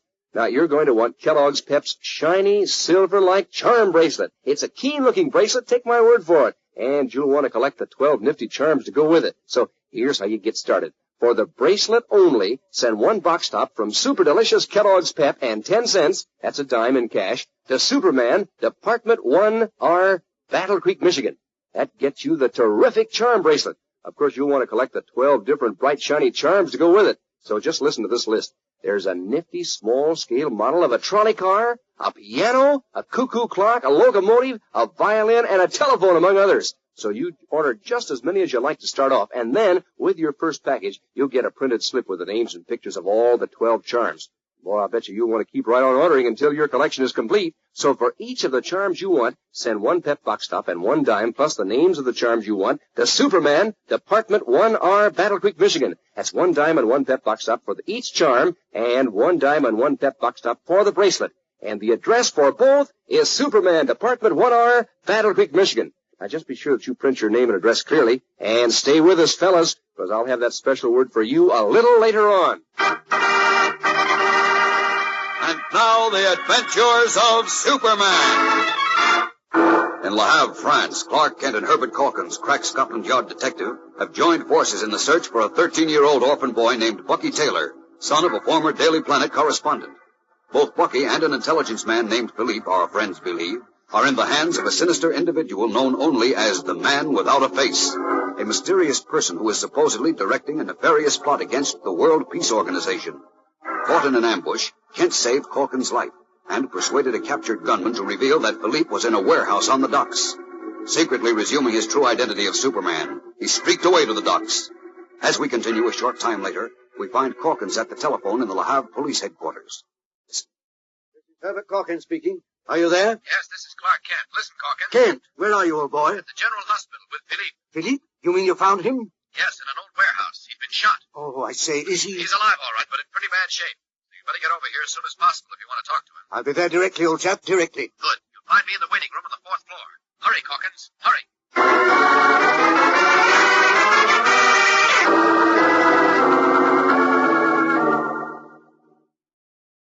There you are, Kent. I got here as soon as possible. Sit down, Corkins. Sit down? What about Philippe? It's touch and go with him. Really? That bad? Yes, as a matter of fact, they're giving him a blood transfusion now. Poor chap. I say, was he able to tell you anything? No, he was unconscious when I found him. Doctor says he may or may not revive and be able to answer questions. By Jove, he must revive and talk to us, old boy. Yes, sure, but this is terrible. Why, it means... It means we can't rest all our hopes on him. Now, look, what about those 2 rascals who tried to do us in tonight? Benoit and his helper. Were you and the police able to get any more out of them? Not much, Kent, unfortunately. Uh-oh, that's bad. They say they were hired by a man they don't know to knock out Philippe and bring him to the warehouse, where they turned him over to the same fellow and received 100 francs each. See. Then they got orders to take care of us, eh? Right. Incidentally, we grilled Benoit and Francois about the chap in the sketch we published, the one whose picture you saw in Philippe's trunk. Yes? What did they say about it? Nothing. Insisted they never saw the bloke in their lives. Oh, then everything depends on Philippe, and unless he lives... Oh, wait a minute, Corkins. Here comes the doctor. Ah, good. Well, doctor? Hi, you are Monsieur Kent. I've come to tell you the patient regained consciousness. Oh, good. Splendid. Take us to him, old chap. Very well. But hear me, messieurs. The patient, Philippe Dulac, is in a critical condition. It is only because you, Monsieur Kent, explained to me how important it is that I permit you to question him. We understand, doctor. So you will be as brief as possible, eh? Of course, doctor, of course. Bien. Come with me, then.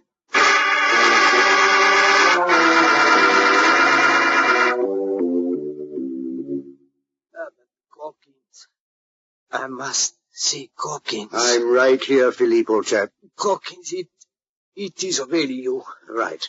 I'm sorry to see you in this beastly mess, old boy. Listen, we were right about the plot against the World Peace Organization. Yes, what about it? The details I know not, but this I know.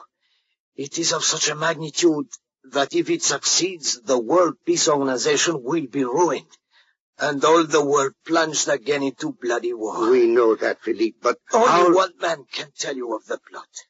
Him you must find, and at once. Righto. Who is this person, Philippe? A young boy, the son of an American newspaper correspondent who was killed by the Nazi Gestapo. You mean Bucky Taylor? Oui, Bucky Taylor. By Jove, you were right, Kent. Where is Bucky, Philippe? 10 days ago, he sailed on the liner Nautilus for America. I have just discovered this. But he disappeared from the boat, Philippe. Huh? Disappeared, you say? That's right, didn't you know? No, I did not. Kent here thinks, and I agree, that he was taken from the boat before it sailed. Now, sacre bleu. It must be the man without a face who have him, then. What about this bounder without a face? Yes. Who is he? Nobody know, monsieur. Nobody? No. It is said that even those closest to him have never seen him. I say. But, hear me, Corkins. In my trunk, stored in the cellar at 25 Rue Frontenac, is a photograph of a man who resembled the devil himself. Not anymore, old chap. You see, the trunk... Never mind, Corkins. Go on, Philippe. Trace him in the photograph.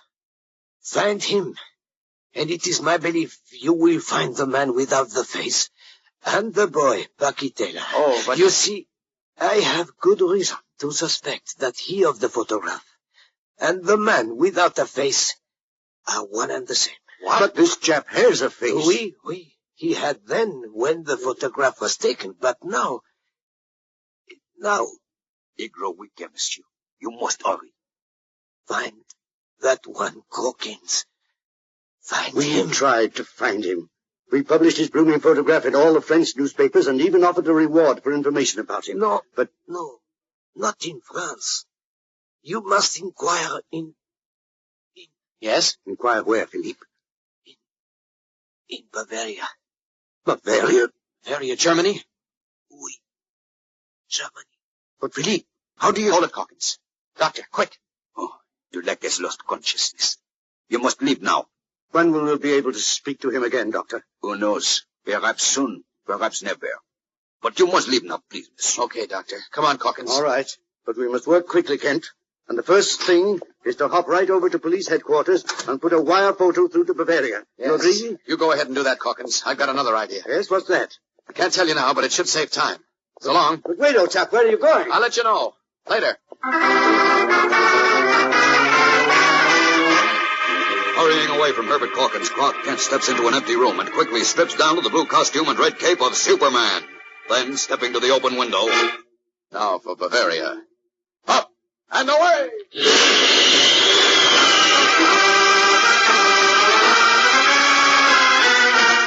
Leaping high into the night sky, the Man of Steel takes a bearing from the stars, then flashes northeastward, and like a meteor rocketing along the Milky Way, he streaks away for Bavaria, Germany. In a moment, we'll be back to meet Bucky Taylor, so stand by. Hey, prick up your ears, fellas. Here's the exciting news about the collection Kellogg's Pep is putting out for you. And get your pencil ready, too, because this is so terrific, you're sure to want to get in on it. Now, here's Pep's new collection idea. It's a big silver-like keychain, just like the kind Dad wears, and 12 nifty lucky pieces to wear attached to the chain. Now, here are the complete details on how to get your collection going. For the keychain only, send one box top from Super Delicious Kellogg's Pep and 15 cents, that's a dime and a nickel in cash, to Superman, Department 1R, Battle Creek, Michigan. That gets you the keychain.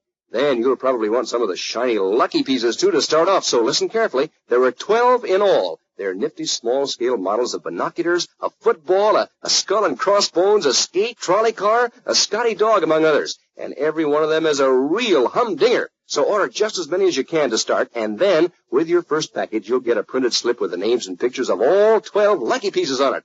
And you'll want to keep right on ordering until your collection is complete. And for each lucky piece you want, you send one Pep box top and one dime plus the names of the lucky pieces you want to Superman, Department 1R, Battle Creek, Michigan. That's one dime and one Pep box top for each lucky piece. And for the keychain, send 15 cents and one Pep box top. And the address for both is Superman, Department 1R, Battle Creek, Michigan. And be sure to print your names and your addresses clearly. Now get busy now and get started on your Pep collection.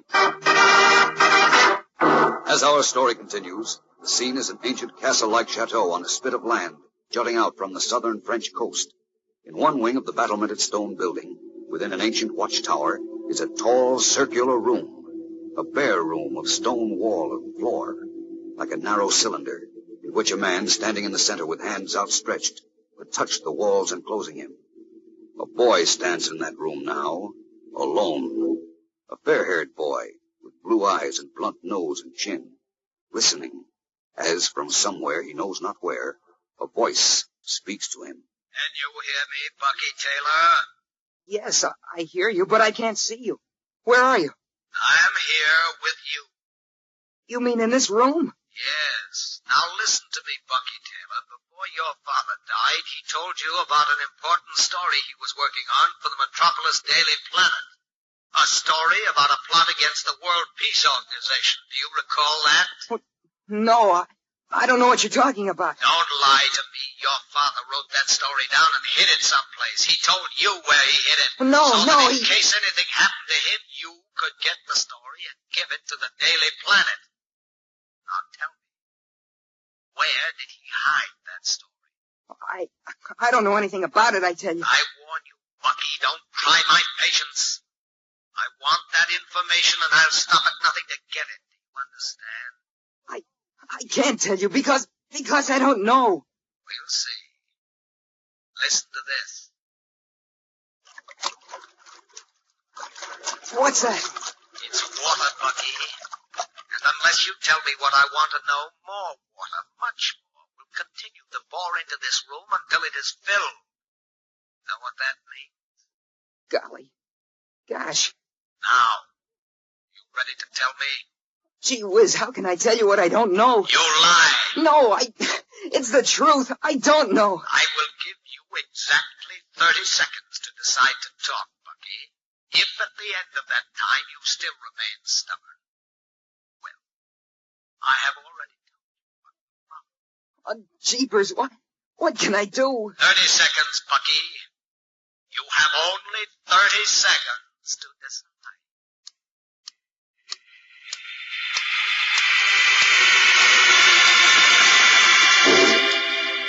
His hands clammy with perspiration, young Bucky Taylor stands, seemingly trapped in the tall cylindrical room, where he wrestles with his problem and his conscience. Should he talk and perhaps save his life, or remain silent and maybe save many lives? What will happen as Bucky Taylor, the key to a great international intrigue, sweats out what he thinks are his last 30 seconds of life, while Superman streaks farther and farther away to Bavaria, Germany? Tomorrow's episode is packed with many thrills, gang, so don't miss it. Be sure to tune in again tomorrow. Same time, same station. And remember, for breakfast, it's Kellogg's Pep. For excitement, the adventures of Superman.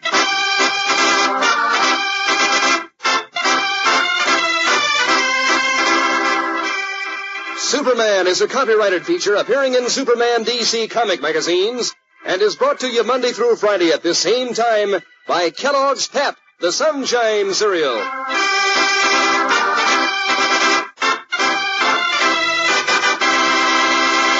This is the Mutual Broadcasting System. Faster than a speeding bullet. More powerful than a locomotive. Able to leap tall buildings at a single bound. Look, up in the sky. It's a bird. It's a plane. It's Superman. Kellogg's Pep. P-E-P, Pep. Kellogg's Pep, the Sunshine Cereal, presents The Adventures of Superman.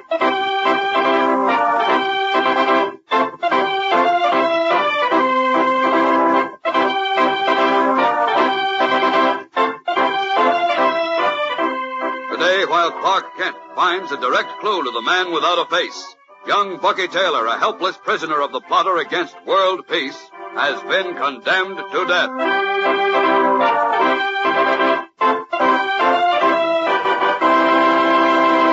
Hello there, gang. This is your pal Dan McCullough. Say, you fellas would certainly hate to be without that terrific keychain Kellogg's Pep is putting out when all your friends are sporting them.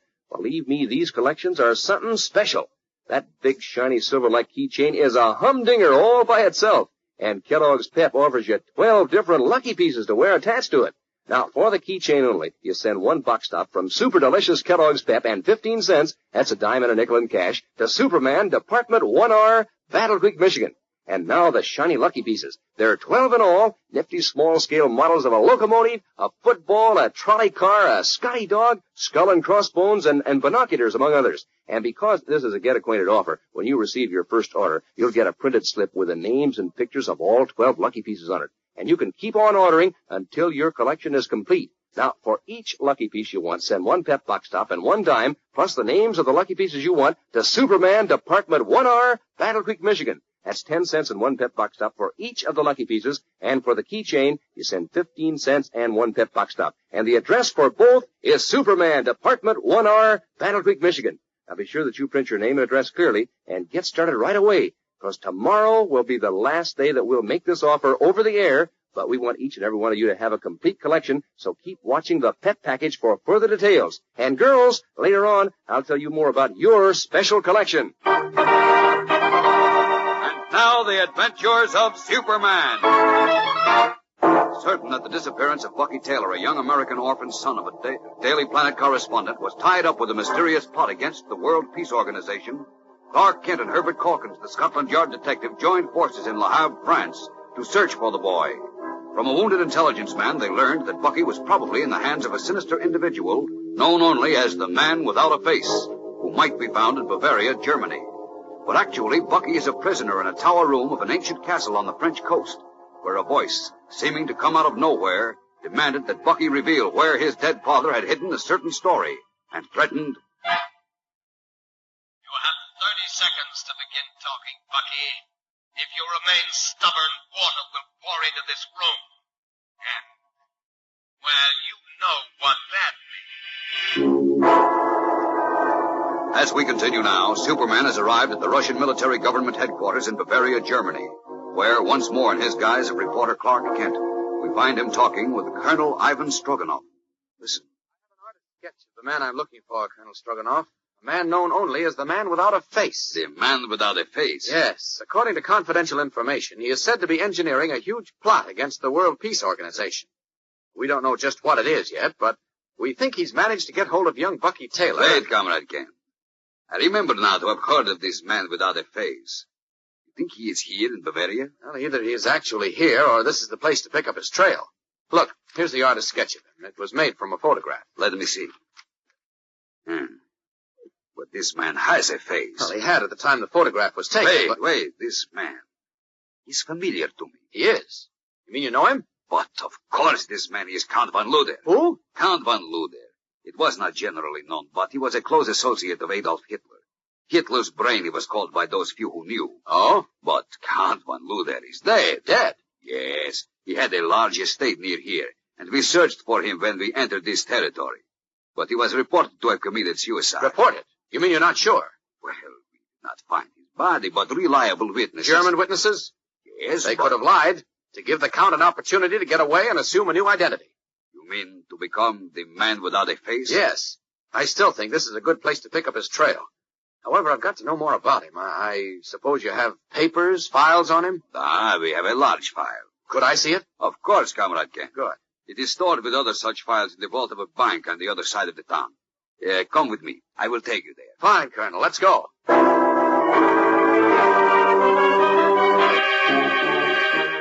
As Clark Kent accompanies Colonel Stroganoff to examine the files on Count von Luder, the 30 seconds of grace have expired for young Bucky Taylor in the ancient castle on the French coast where he is a prisoner. There in the tall, narrow, cylindrical room of stone, water from underground pipes is flowing into the room. It has almost reached Bucky's hips. As he stands shivering, the voice which has threatened him before, seeming to come out of nowhere, filters into the tomb-like room. Be sensible, boy. You can still save your life. Tell me where your father hid his story about the World Peace Organization, and I will stop the water. I don't know anything about it, I tell you. I don't know. Stop lying. We heard your father tell this to the editor of the Daily Planet when he spoke with him on the transatlantic telephone before he was shot. You did? Yes, he knew he was in danger, so he took precautions to preserve his story. He wrote down the name of the man without a face and the names of the others involved in a certain plan having to do with the World Peace Organization.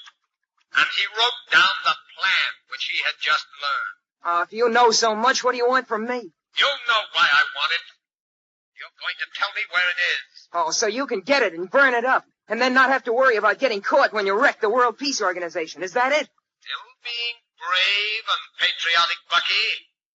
Willing to lose your life to preserve a stupid idea like the World Peace Organization? It isn't stupid. It's the only chance the world has to avoid being destroyed in the next war. My father said that... Your father died at my command. And so will you unless you talk right now. Well? I won't tell you anything. Not all your dirty, torturing Nazis could make me tell. And you can't either. Really? I promised my father I'd only spill to one man, his editor in Metropolis. And he's the only one I will tell. Unless you talk, you'll never see Metropolis again. Tell me, Bucky, how high is the water now? Come on in and find out. Now listen, Bucky. I was hoping this wouldn't be necessary. But you're forcing my hand. How rude of me. I'm so sorry. You have selected a poor time for making jokes, my young friend. Maybe, but what a swell time to pull the line about this is killing me. You stupid young dolt. Now I'll make the water pour in even faster. Like this. You dirty... Let's see how long this will strike you, buddy.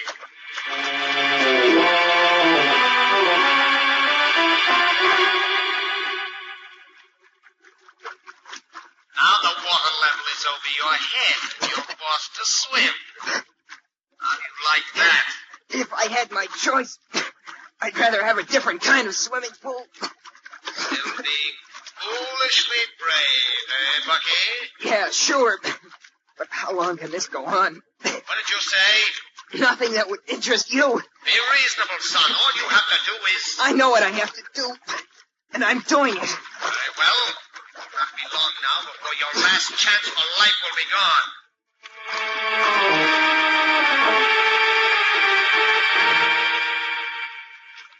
Only 4 feet of space remain free of water in this cylinder. Will you talk now, Bucky? No. Foolish, stupid, stubborn American swine. In only 5 minutes, the water line will reach the ceiling. Make up your mind to talk in that time or die.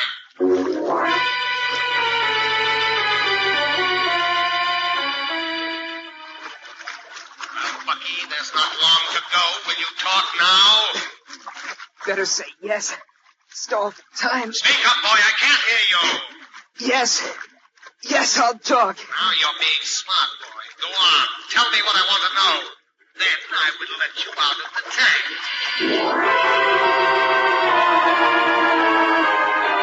Completely exhausted and near the end of his rope, the courageous boy agrees to talk to the man without a face, hoping in that way to stall for time. But then what? Will his ruse work? And even if it does, will he gain anything by it while Superman remains unaware of his whereabouts? We'll be back in a moment for the exciting climax of today's story. So stand by. Say, there's just one more day, girls, for me to tell you over the air about the special collection Kellogg's Pep has for you. So get your pencil ready and listen carefully, and I'll give you all the details. You see, Kellogg's Pep is offering a swell silver-like charm bracelet, a real piece of jewelry, and 12 different charms to wear on it. Now, let's take up the bracelet first. It's a honey, believe me, and here's how to get it. For the bracelet only, you send 1 box top from Super Delicious Kellogg's Pep and 10 cents, that's a dime in cash, to Superman, Department 1R, Battle Creek, Michigan.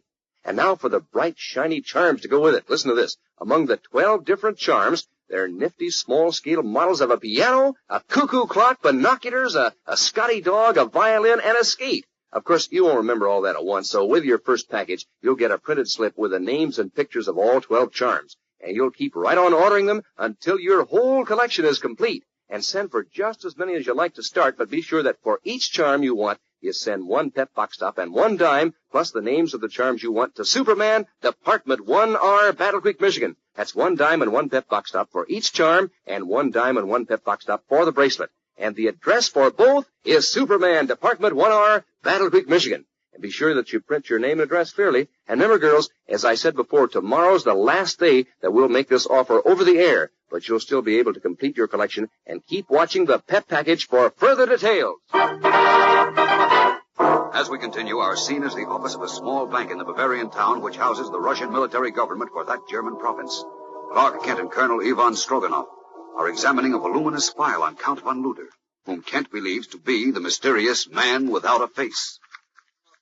You say had his fingers in most of the Germans' dirty pies, Colonel. There isn't much revealing stuff here about von Luder. He was very clever, Comrade Kent. Yeah. All his work was done in great secrecy. But we have established beyond doubt that many of Adolf Hitler's most vicious plans were actually conceived by von Luder. Does that mean with regards to France, too? We are positive that Count von Luder was the real ruler of Vichy France. Oh. We have discovered that he was in France, quartered in the castle of some French collaborationists, while the Nazis ruled there. Wait a minute, that might be a lead. Here's an envelope from a letter written by von Luder to the Burgermeister here. It's from France. See the postmark, 1943, and von Luder's name in the corner. But the letter itself is missing. That cannot help us. Oh, now, wait, maybe it can. There's an engraving of an old castle or chateau or something on the envelope. If I only make out the name of the town. The postmark's pretty faded, though. Oh, wait a minute, I've got it. Cap Grinet. So, now where are we? I know where I'm going to be in a matter of seconds, Colonel. In Cap Grinet, looking for that castle. In a matter of seconds, Comrade. Cap Grinet is perhaps 2,000-3,000 miles away. Yeah, well, it may take a bit longer. Quite a bit, Comrade. Anyhow, I think you place far too much hope in this slight clue. That's the only clue I've been able to find, and it might pay off, so I've got to run it down. Well, goodbye, Colonel Stroganoff, and thanks very much. I'm on my way. Hurrying from the little bank, Clark Kent steps into the shadows of a tall hedge, and a moment later, garbed once more in the blue costume and red cape of Superman. Up, and away!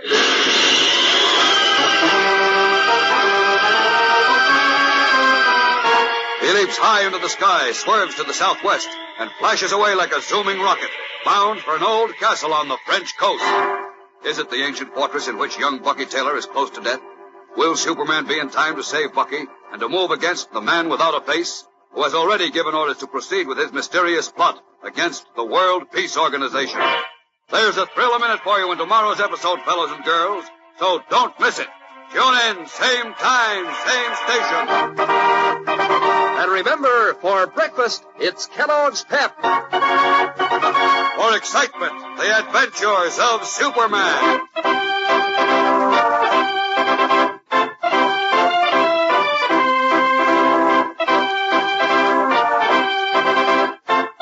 Superman is a copyrighted feature appearing in Superman DC comic magazines and is brought to you Monday through Friday at this same time by Kellogg's Pep, the Sunshine Cereal.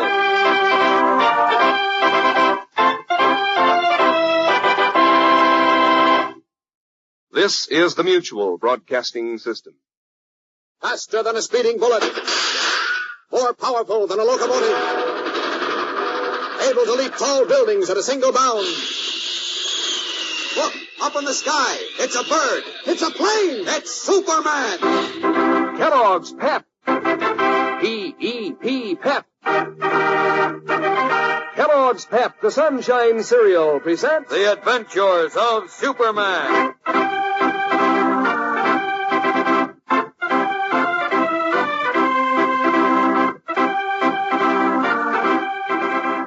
Today, Superman and young Bucky Taylor zoom to the hiding place of his father's damaging documentary story, only to find that the plotters against world peace had been there before them.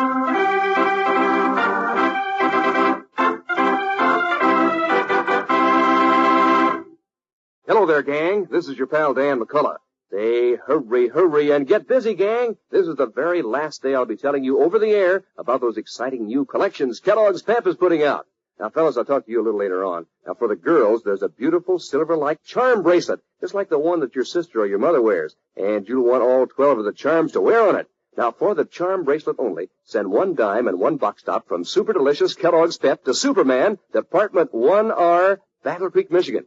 As for the bright, shiny charms, boy, they're terrific. 12 in all, nifty small-scale models of a piano, a trolley car, a skate, cuckoo clock, violin, and telephone, among others. Now, send for just as many as you like to start off, and then with your first package, you're going to get a printed slip with the names and pictures of all 12 charms.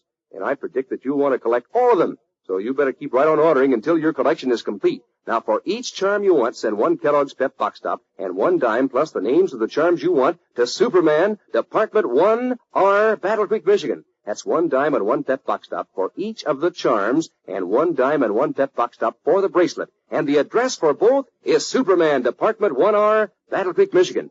And be sure that you print your name and address clearly. And as I said, girls, this is the very last time I'll be telling you about this terrific new Pep collection over the air. But keep watching the Pep package for full details on how to complete your collection. And fellas, you stick around for the latest dope on your special collection. And now the adventures of Superman. As you remember, young Bucky Taylor, orphaned son of a former Daily Planet correspondent, is in France, a prisoner of the mysterious man without a face, who is directing a plot to wreck the World Peace Organization. Knowing that Bucky's late father had learned of the plot, and that a detailed description of it was hidden somewhere, the man without a face had Bucky placed in a stone room of an old French castle, and then let water flow into the room. As the water rose about the trapped boy, the unseen man demanded that Bucky reveal the hiding place of his father's story. Finally, with death almost at hand, Bucky appeared to weaken and agreed to talk. But as we continue now, Clark Kent has picked up a clue to Bucky, and in his true identity of Superman, is streaking through the gray skies of dawn above the lonely French coast, bound for the castle. Listen. That should be Cap Grinet ahead. And, yes, there's an old castle down there on that spit of land. Looks deserted, though. No, wait a minute. That old stone watchtower, it's filled with water, and somebody... A boy. Yes, a boy is trapped in it. Down to him. Down! Help. All right, son. Relax. Everything's under control now. I can't swim any longer. You won't have to. Up with you. There we are. Now, out and down to the ground.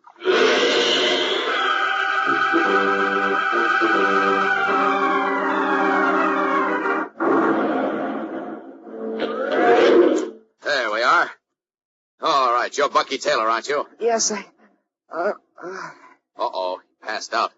I better apply artificial respiration, then get him into some dry clothes and into bed. Now, first the artificial respiration. Set here. There. All right, now. Out goes the bad air. In comes the good. Out goes the bad air.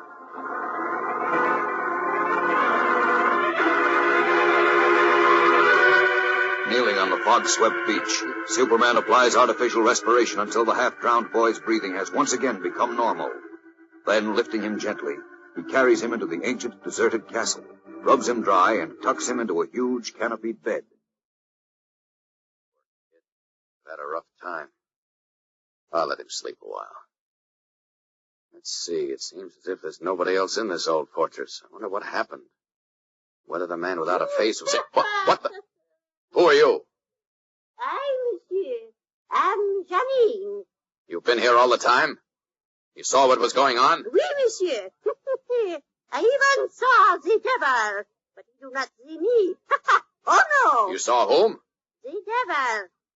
The one without a face. What? The man without a face was here? Oui, but you do not see Janine. Oh, no. Well, tell me, where is he now? He's gone. In a plane. And good riddance, too. He left this poor boy to drown in the watchtower. This swine! Oh, so that's what happened. Oui, but no one knows Janine is here. No one. Janine has this fine, great house all to herself. Until they come. They? Who are they? The two men and this boy. Oh? 10 days ago they come, on a Sunday, late at night. I see them. I hear all. I hear them say they have taken the boy from a great boat. Yes? What else did you hear? They are cruel to the boy. They beat him and starve him. They put him in water to make him drown. Cowards. They wish him to tell them something. Yes? But he say no, no matter what they do to him. He say no. Brave boy. Tell me about the man without a face. He who is like the devil arrived last night in a plane. Oh? He walk alone with a cape over his head. Always when the others come near him, the cloak is over his head. Uh-huh. But me, I see him, and he have no face. He is the devil himself. Nonsense. Look, is there food here? Can you make some hot tea? Oui, I make tea. Good. Make some for Bucky. I'll wake him in an hour. He may be well enough to talk then.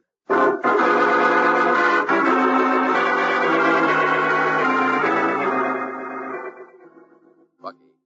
Wake up, Bucky. Huh? Bucky. Huh? You got to wake up now, son. Come on, wake up. Oh, the water. Take it easy. It's over my easy, head. Boy, easy. You're not in the water anymore. You're all right now. Oh, where am I? Who are you? You're safe, and I'm your friend. My name is Superman. Superman? That's right. Listen now, Oh, Bucky. you pulled me out of that tank. Yes, but look, we I got... thought I dreamed it. No. But you are Superman. Yes, I am. Now listen to me, Bucky. This is important. Wait, did I spill it to... What did he want to know? The story my father got before he was murdered by the Nazis. The story about the plot against the World Peace Organization.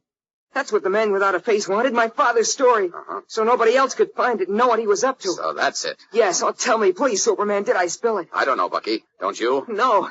When the water kept rising and I had to swim, I told him I'd talk. I was going to give him a bum steer to gain time. Yes? But then I can't remember. Everything seemed to pile up on me. Like the time they had me in a Nazi concentration camp. I know. You've had a bad time, boy. And then getting put in that stone room. And the water coming in to drown me like a rat. Easy, boy. Take it easy. I kind of cracked up, I guess. I don't remember what I said. Wait, Superman, did you catch the man without a face? No, he left in a plane before I got here. Oh, gosh, then I must have told him. Why? Otherwise, he wouldn't have gone. Gee whiz, Superman, I'm afraid I let my dad down. My country, Nonsense. too, and the whole world. Now, wait a minute. Don't blame yourself, son. The man without a face was only waiting until he got my father's story, so there'd be no evidence of his plan to wreck the World Peace Organization. Well, I'm afraid that's true, but now that rat will get my father's story and destroy it. Because I must have told him where I hid it, or he wouldn't have left me to die. Now, wait, Bucky. Where did you hide your father's story? In the concentration camp they first took me to. After they'd shot my father. I had the story in my shoe under the lining. Uh-huh. I was afraid they'd find it, so I dug a hole near a fence post and I buried it. What concentration camp was this? Orgenburg, just across the French border. Oh, that's not far from here. We'll have to move fast. You feel up to a quick flight by Superman Express? Oh, golly, sure. All right, hang on now. We're going out through that window. All set? Oh, boy, am I. Let her rip, Superman. Here we go, then. Up! And away!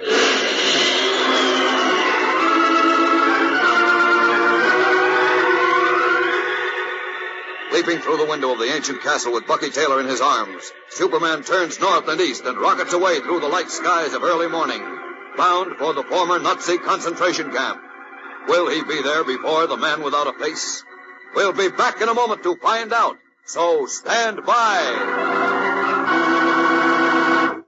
Well, like I told the girls, fellas, this new pep collection is a hurry-up business now, because this is the very last time I'll be telling you about it over the air.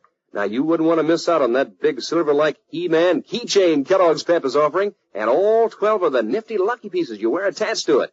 Now, first off, to get the keychain only, send one box top from Super Delicious Kellogg's Pep and 15 cents, that's a dime and a nickel in cash, to Superman, Department 1R, Battle Creek, Michigan. And, of course, you'll want to start off with some lucky pieces to wear on it, so listen carefully. There are 12 different shiny lucky pieces in all. Among others, nifty small-scale models of a locomotive, a sky dog, a football, skull and crossbones, binoculars, and a telephone. And since this is a sort of get-acquainted offer, your first package will include a printed slip with names and pictures of all the 12 lucky pieces. That's so you can keep right on ordering until your whole collection is complete. Now, for each of the lucky pieces, send one pep box top and 10 cents, plus the names of the lucky pieces you want, to Superman, Department 1R, Battle Creek, Michigan. That's 10 cents in cash and one pep box top for each of the lucky pieces. And for the keychain, send 15 cents and one pep box top. And the address for both is Superman, Department 1R, Battle Creek, Michigan. Now be sure that you print your name and address clearly. And get busy right away, gang. As I said before, this is the very last time I'll be telling you about these terrific new collections over the air from P.E.P., the Sunshine Cereal, Kellogg's Pep. But keep watching the Pep package for further details on how to complete this swell collection. Early budding spring flowers and the rosy mists of morning cover the sagging barbed wire and the deserted grounds of the former German concentration camp at Augenburg. Only recently, the vile scene of man's unspeakable inhumanity to his fellow man, where but a short time ago rang the anguished wails of innocent victims. All is now peaceful silence, broken only by the chirping of waking birds, and then by the powerful rush of wind as Superman streaks through the skies and thuds to the earth with young Bucky Taylor. Well, here we are, Bucky. Yeah, and it looks as if maybe we got here first, I hope. So do I. Now, do you recall where you buried your father's story? Yes, I'll show you, Superman. Follow me. Right. Oh, golly. What's the matter, boy? It all came over me just now. What? I saw here, I mean. Oh. Men and women, even kids getting beat up and then taken to the gas chambers. Those were the gas chambers, that old building over there. I see. Often I wake up at night hearing your screams again, seeing them. Oh, golly, I'll never be able to forget. Don't forget, Bucky. The world must never forget. We must all make up our minds that it must never be like that again. Gee whiz, I hope not. We've taken the first step to prevent it by setting up the World Peace Organization. That's what my dad used to say. Oh, no. What's the matter? It's gone. What's gone? Dad's story. I buried it right here by this fence post. Uh-oh. And look, there's a big hole here now. The man without a face. Yes, it looks as if he beat us to it, Bucky. Oh, jeepers, what'll we do now? Take it easy, son. We've still got one trump card left. What do you mean? You know the story your father wrote. You know the details of the plot against the peace organization. Tell me and I'll... But I don't really know, Superman. What? I never saw the story. My father sewed it in an oilskin envelope. Oh, no. All he told me was just the names of two men. The ones who had things all set so that they could wreck the World Peace Organization as soon as the man without a face gave the word. Okay, that'll do. Who are those two men? They... Yes? Oh, jeepers, I forgot. Try hard, Bucky. You've got to remember. But I can't, Superman. I just can't remember.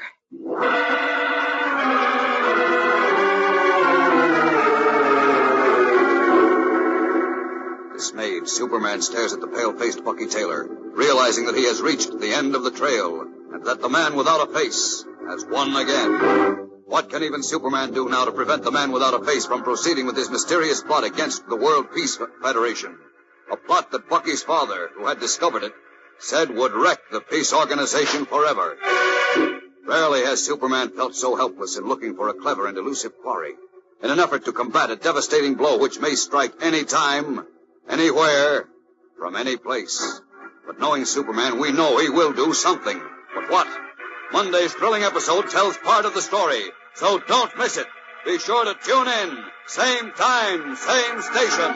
And remember, for breakfast, it's Kellogg's Pep. For excitement, the adventures of Superman. Superman is a copyrighted feature appearing in Superman DC comic magazines and is brought to you Monday through Friday at the same time by Kellogg's Pep, the Sunshine Cereal.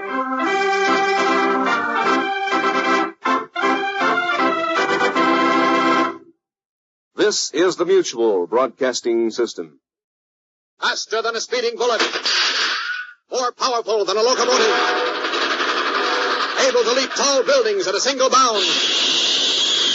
Look, up in the sky. It's a bird. It's a plane. It's Superman. Kellogg's Pep.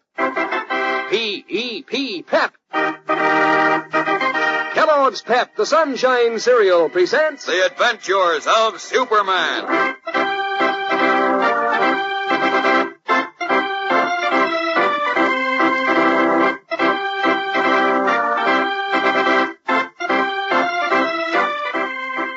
As Clark Kent returns to Metropolis with Bucky Taylor, the far-flung enemies of world peace are alerted by the man without a face and commanded to stand by for immediate action.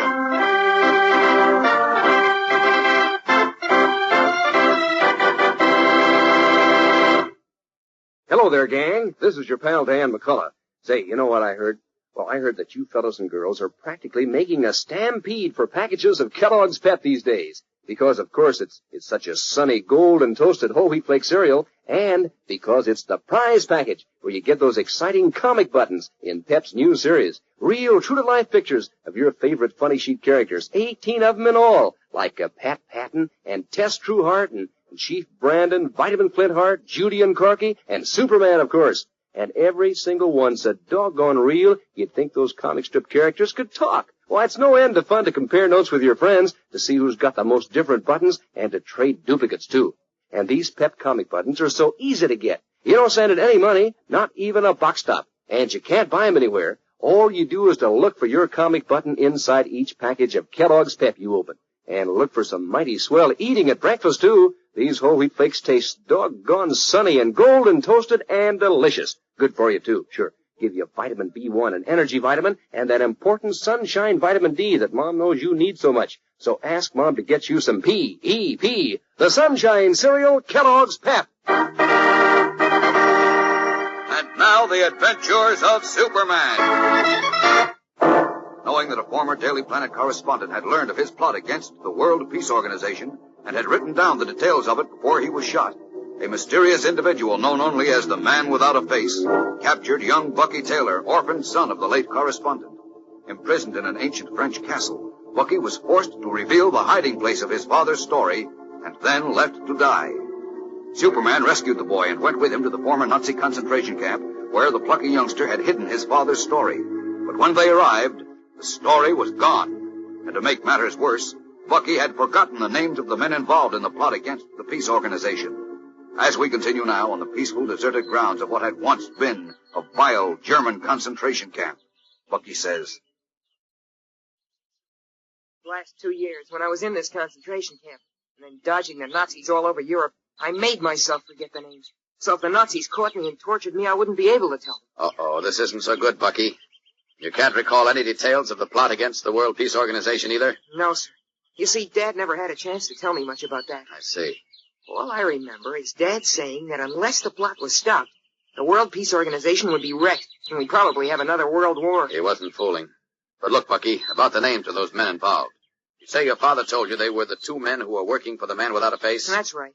He said something about their being in the perfect spot when the time came, but nobody would ever suspect them, or something like that. But does that mean anything to you? Well, I'm not sure, but it does give me an idea. Look, son, if you heard those names again, do you think you'd recognize them? Why, I think so. Good. Going to get the chance to try. How? I'll explain later in Metropolis. Metropolis? Are we going there? Yes, but first we're going to stop off in Le Havre to see Herbert Calkins. Up under my arm with you. Who's Herbert Calkins? One of Scotland Yard's best detectives who's been working on this case with me. Incidentally, you're going to meet another friend, Clark Kent. The reporter? Oh, my dad told me about him. Good. All set now? Let her rip. All right, hang on then. Here we go. Up and away!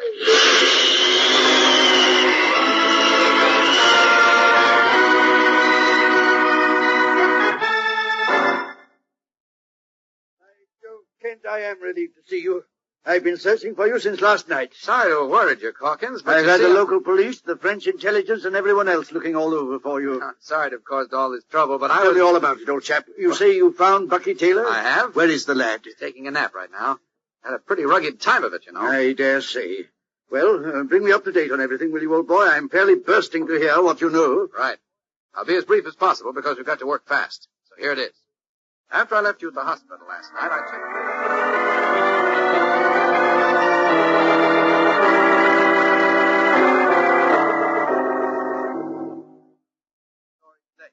The man without a face must have flown directly to the Orgenburg concentration camp, dug up the story that Bucky's father wrote. And now that he's sure nobody else can find out about it, he'll be able to go through with his plot to wreck the World Peace Organization. Bucky has no idea of what the plot is, eh, old boy? No, but I'm taking him to Metropolis where I'm going to show him a certain list of names, among which I'm hoping the two his father mentioned will be included. What list? Oh, in Metropolis, you say. I get it. Yes. If those names are on the list and Bucky recognizes them, we'll have a lead to the man without a face, and maybe we'll be able to stop him before the damage is done. That's a pretty long chance, eh, what? Well, we've got to take it and hope it pays off. Now, look, Calkins, here's what I'd like you to do. Yes? See that all the information we've got is given to the British and French intelligence. Tell them we have reason to believe that the man without a face is really Count von Luder, an individual whom the inner circle of Nazis called Hitler's brain. I'll do it at once. Maybe we can turn something up from that. I hope so. Well, I'll be leaving now. One moment, old chap. There's still something I don't quite understand. Yes, what's that? In the 18 hours since I last saw you, you've been to Germany, to that bloomin' French castle at Cape Renais, then back to Germany to the concentration camp, and now back here to Le Havre. There's only one way you could have done all that, old man. Now, look. And that is if you're Superman. Oh, please, Calkins, let's not go into that routine again. You know every minute counts. Very well, but I just want you to know, old boy, that I think I've got you this time. Not really, old bean. Distances in Europe are short, you know, especially with a fast fighter plane. But you didn't have a plane at your disposal. Or did you? I didn't say I did. What? No. Look here, old top. You're just trying to confuse me. Oh, stop it, Hawkshaw. We haven't time to play games. I've got to pick Bucky up and push on to Metropolis. Good luck. I'll be seeing you again. You certainly will, old boy. One day I'm going to prove definitely whether you are or are not, you know whom. That'll be the day. Toodaloo. Cheerio, Kent, old chap. I'll carry on here. Good. Oh, Kent. Yes? Please pay my respects to Perry White and Miss Lane. Thanks, I will. I'm heading their way now.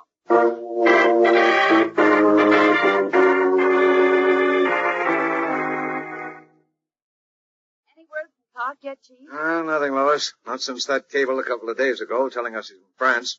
But why should he bother to keep me posted on what goes on? I'm only his editor, after all. Oh, now relax, Chief. I'm sure he would have cabled us again if he'd found out anything about Bucky Taylor. He knows how worried we are. Lot he cares about that. The trouble with him is he's got a swelled head. Oh, now look, I don't think so, Chief. And so have you. I? Yes, you. Well, if you and Kent manage to pick up a lucky scoop now and then, and when you do, you get too big for your britches. Well, Then the first thing I know, you're both trying to run the whole paper. Now, wait a minute. I think you're being I've unfair. had enough of it. How dare he chase off to France without even a by your leave, and then send me one measly cable which says exactly nothing. But, Chief, maybe he's in a spot where I won't have it, you hear me? I'll fire the both of you, that's what I'll do. Oh, murder, do we have to go through that again? There's room for only one editor in this shop by Caesar, and I'm it. And you two will have to get that through your heads or you're through. You understand? Home, sweet home. Fired again. Clark! Chief, look! Come on in, Bucky. Bucky! Folks, I want you to meet Bucky Taylor. It is Bucky. Yes, sir, and I remember you. You're Mr. White. How are you, sir? Oh, fine. Fine, son, fine. I'm delighted to see you. Oh, thank you. So am I. I can't tell you how, well, what a pleasure it is to see you well and safe. Well, it does feel good. Bucky, this is Lois Lane, our star reporter. Next to me. How do you do, Miss Lane? Welcome home, Bucky. I'm happy to see you. Thanks, Miss Lane. I'm sure glad to be home. Now, listen, please, everyone. There's something very important. Now, wait. Hold everything. We can make the afternoon editions for this story. So get a rewrite man in here, Lois, and Okay. can you start Wait a minute, Chief. Come back here, Lois. Nobody must know that Bucky is here, that he's alive. Not yet. Well, why not? What do you mean, Clark? If the man without a face hears of it, Bucky's life will be in danger, and that goes for everyone else around this shop. You said it. Who did you say? A man known only as the man without a face is behind a plot Skip it, Bucky. There's no time to explain now. But Now, don't give us that fast brush-off routine, Clark. Believe me, Lois, every second counts. The future of the World Peace Organization, and perhaps of the whole world, is at stake. What? Look, what is this? What are you talking about? You take my word for it. Now listen, Chief. You know the secretary of the World Peace Organization, don't you? Why, of course I do. I had dinner with him last night. Fine. But I want you to get him on the phone and ask him to let Bucky and me examine the names of everyone connected with the organization. Everyone. Delegates, secretaries, undersecretaries, servants, everybody. Do you think he'll do it? I don't see why not. All I can tell you now is that I believe 2 men who are working with the mysterious man without a face to plunge the world into another war are connected with the World Peace Organization in some capacity. Good heavens! Bucky's father told him the names of those men before he was shot by the Nazi Gestapo. Yes? But the boy's forgotten them. Well, I'm hoping he'll recognize the names when he sees them. Oh, I get it. But wait, Kent. Believe me, Chief, there isn't a second to waste. Get the secretary of the World Peace Organization on the phone right now. Tell him Bucky and I are on our way, and we'll be there in a few minutes. Come on, Bucky. Let's go.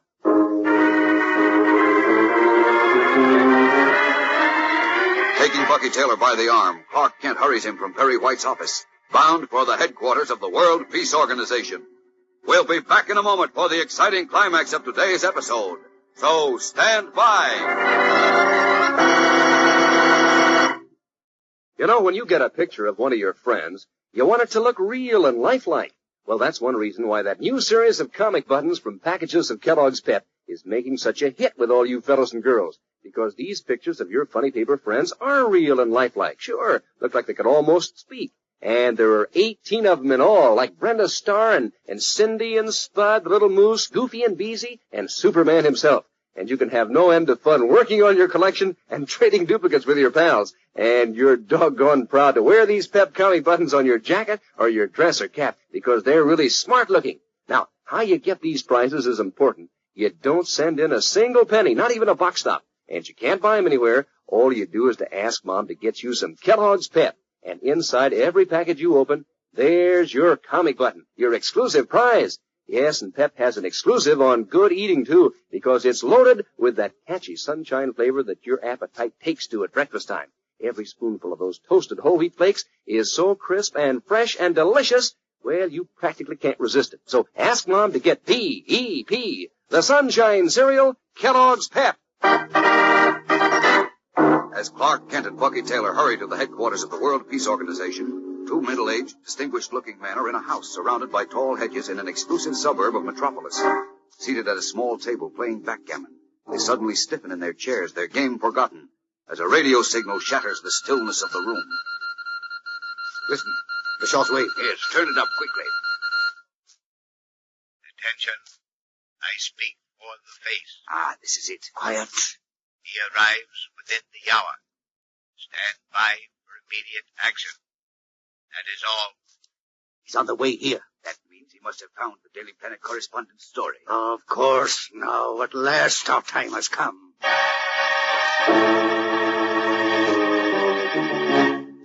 Their eyes gleaming, the 2 middle-aged, distinguished-looking men reach for the 2 glasses on the table, raise them to each other in a silent toast, and then drink happily.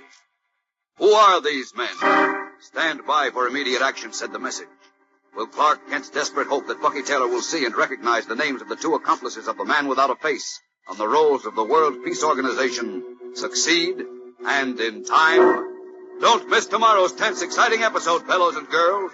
Tune in, same time, same station. And remember, for breakfast, it's Kellogg's Pep. For excitement, the adventures of Superman.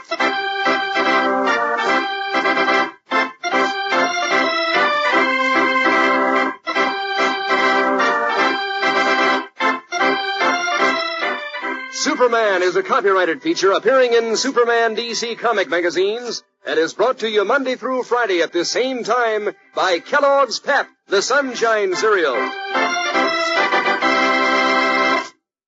Say, gang, you know what it means when Kellogg's Rice Krispies go snap, crackle, and pop in milk? Why, it means they're crisp.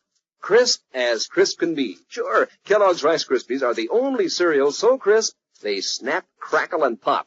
That's why you see so much of those little famous elves, you know, snap, crackle, and pop in cartoons and on the Rice Krispies package. They stand for the crispiness of Kellogg's golden bubbles of oven-popped rice. The one and only snap, crackle, and pop cereal, Kellogg's Rice Krispies. And be sure to be with us tomorrow for the thrilling adventures of Superman. This is the Mutual Broadcasting System. Faster than a speeding bullet. More powerful than a locomotive. Able able to leap tall buildings at a single bound. Look, up in the sky. It's a bird. It's a plane. It's Superman. Kellogg's Pep. P-E-P, Pep. Kellogg's Pep, the Sunshine Cereal, presents The Adventures of Superman.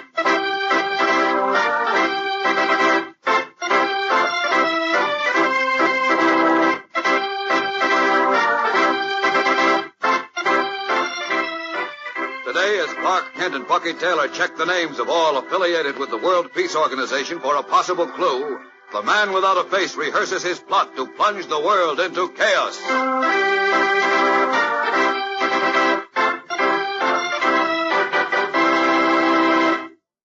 Hello there, gang. This is your pal Dan McCullough. You know, after you've followed the adventures of your favorite characters in the funny papers for a long, long time, you feel almost as if you know them personally. Sure, as if they're old friends. And that's one reason why those nifty comic buttons in the new series are such swell prizes for Kellogg's Pep to be putting out. Because the pictures of your funny sheet favorites are real speaking likenesses. You'd know them anywhere. Like Chief Brandon, for instance, with his official uniform and his cap. Or Beezy, fat and laughing and so jolly. Or Superman himself, complete with bright blue jersey and red cape flying in the wind. Yes, sir, these characters are straight from the funny papers, done up in full comic strip colors, too. Boy, you'll want to collect all 18 buttons in the new series. And you can, too. Sure, easy as anything. You just ask Mom to get you plenty of Kellogg's Pep and look inside each package for your prize.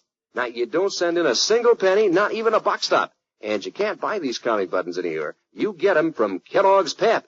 And Pep gives you a mighty slick dish for breakfast, too. A bowl of these golden toasted whole wheat flakes is something to cheer about. So crisp and tender and full of catchy flavor. That's the dish for breakfast, gang. P-E-P. The Sunshine Cereal, Kellogg's Pep. And now, the Adventures of Superman. Just before Daily Planet foreign correspondent Hobie Taylor was murdered, he told his 13-year-old son Bucky that a sinister individual known only as the Man Without a Face was perfecting a plot to wreck the World Peace Organization. Taylor mentioned the names of two men, which Bucky later forgot. But Clark Kent, who, as we know, is Superman, hoped that Bucky would recognize the names if he saw them, and he took the boy to the headquarters of the World Peace Organization in Metropolis, unaware that the Man Without a Face had also just arrived in the city and had issued a secret command to his henchmen to stand by for immediate action. As we continue now in a room in the Peace Organization headquarters, Kent and Bucky sit at a table where Bucky pores over long lists of names. Listen. Well, the two names Dad mentioned aren't on this list, Mr. Kent. What list is that, Bucky? Let's see. Undersecretaries to the delegates at large. All right, now have a look at this list of delegates, Bucky. When you get through that, there's still more. Oh, jeepers, how many people are connected with the World Peace Organization anyhow? Great many. Delegates and their staffs, specialists in public relations, newspapers, radio, movies, education, secretaries and clerks, servants, and a lot more. Oh, boy, what do they need so many for? Well, it takes a lot of work, Bucky, patient work. First to break down the old feuds and mistrust among nations, then to get them to work together in friendship and understanding. But that's the only way we can preserve peace. Unless we do, Bucky, the next war with atomic weapons may destroy the whole world. Yeah, that's exactly what Dad used to say. Golly, if only I could remember those two names he mentioned. Keep looking, Bucky. I've got a hunch they're somewhere in these lists, and I have a feeling we haven't much time. Why do you say that? Because the Man Without a Face thinks you're dead. That there's no chance of anyone finding out what he's up to until it's too late. That means he'll act at any moment, any time. Jeepers. Oh, if only I didn't get so dizzy. Dizzy? Matters, don't you feel well? Oh, sure, but all these names, row after row of them, and page after page. Well, now, look, I've got an idea. Suppose I read the names out loud, and you just sit back and listen. How'll that be? Oh, gee, that ought to help a lot, Mr. Kent. Okay, here goes then. Close your eyes if you like, but listen closely, Bucky. You ready? Shoot. Arbuckle. Ashley. Atwater. Betsani.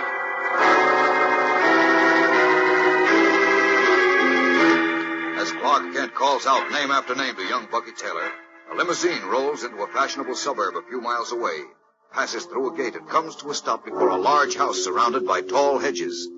A liveried chauffeur opens the door, and a tall man holding the loose sleeve of his overcoat over his face steps swiftly from the car and goes into the house. As he enters, two middle-aged, distinguished-looking men rise to their feet, then start in surprise as they recognize their visitor. A man who wears a flat, dull gray mask where his face should be. Count Van Luda. Why are you so surprised?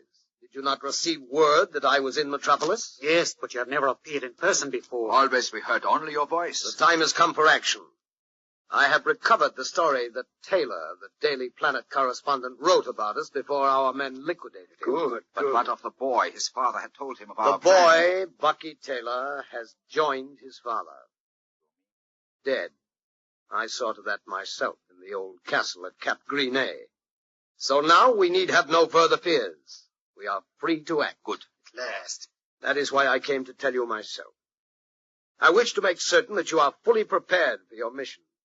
You are letter perfect in every detail, so that nothing can now go wrong. We are prepared. Fully prepared. We have observed our men every day for the past 2 years. We have studied every detail of their dress, their speech, their habits. That is true. For myself, I feel I know my men almost as well as I know myself. And I am likewise confident. Excellent. Tomorrow, then, we act. Tomorrow. But what of those men, Renassi and Salim Shah? They will be taken care of tonight. After a certain dinner party, they will both attend. Masks will be made of their faces, and tomorrow you, Bergson, and you, Milch, will appear before the full assembly of the World Peace Organization as Renassi and Salim Shah, the noted men of peace. At that time, with no one aware that you have assumed the identities of those two delegates, you will read these declarations. What are they about? Here they are. Read them. Let me see. Here. But this... Have you prepared enough evidence to make what I'm and to say be a true count? Don't worry. Everything is prepared, Bergson. Then this will split the peace organization wide open. It will wreck it. Exactly, my friends. When we have finished, there will be no more World Peace Organization. I hope you are aware that this may well bring on war. Well, if it does, let it. The men who back me, powerful isolationists throughout the world, wish the end of the peace organization for their own purposes.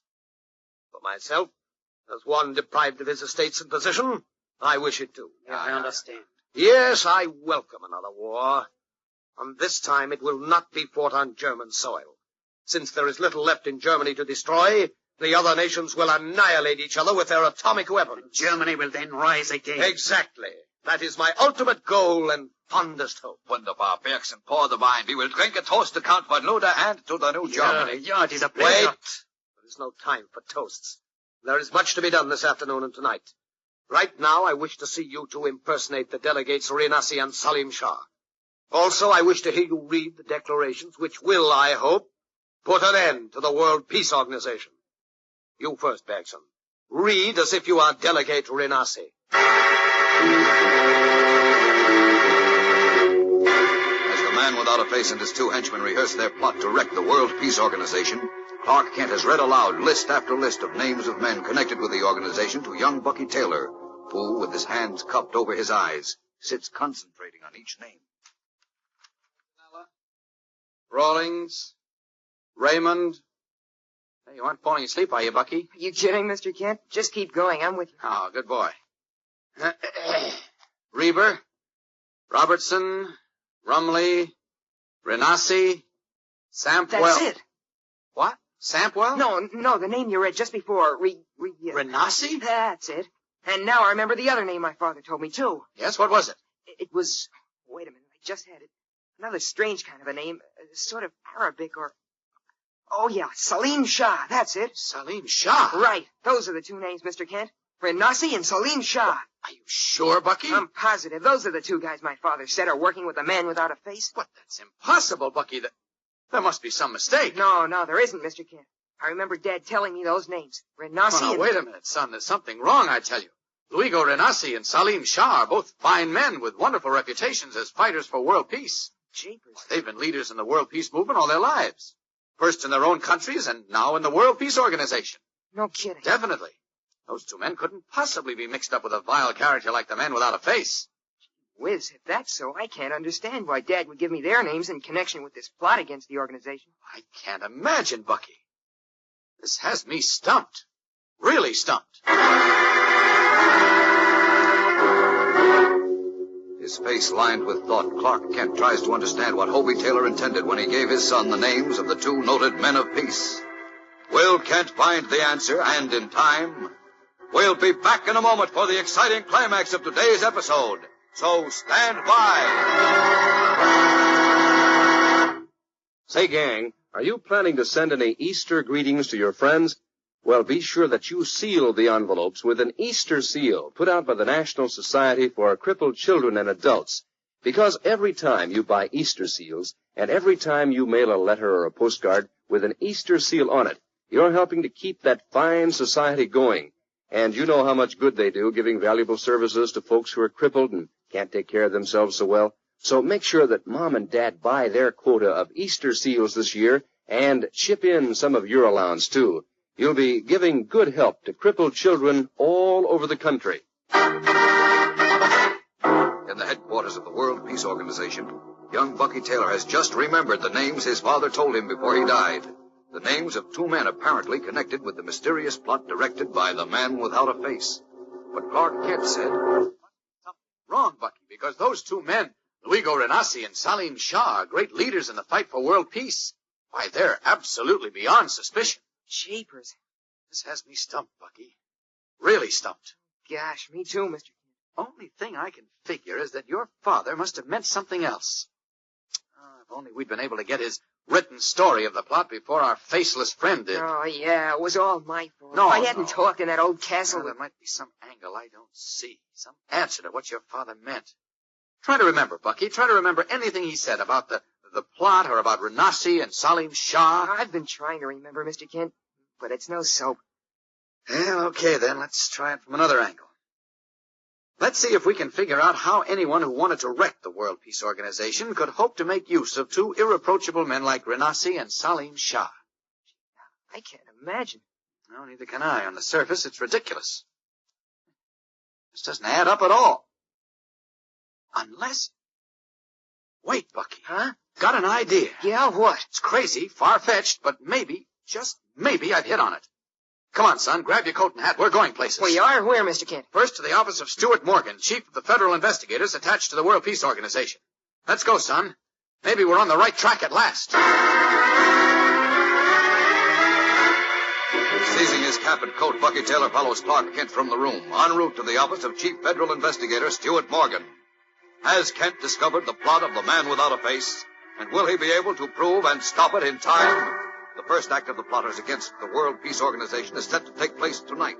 And the second and big act, when they expect to split the organization and perhaps even plunge the world into another terrible war, is scheduled for tomorrow. Tomorrow's episode is packed with thrills and suspense, gang, and a startling surprise. So don't miss it. Be sure to tune in again tomorrow. Same time, same station. And remember, for breakfast, it's Kellogg's Pep. For excitement, the adventures of Superman.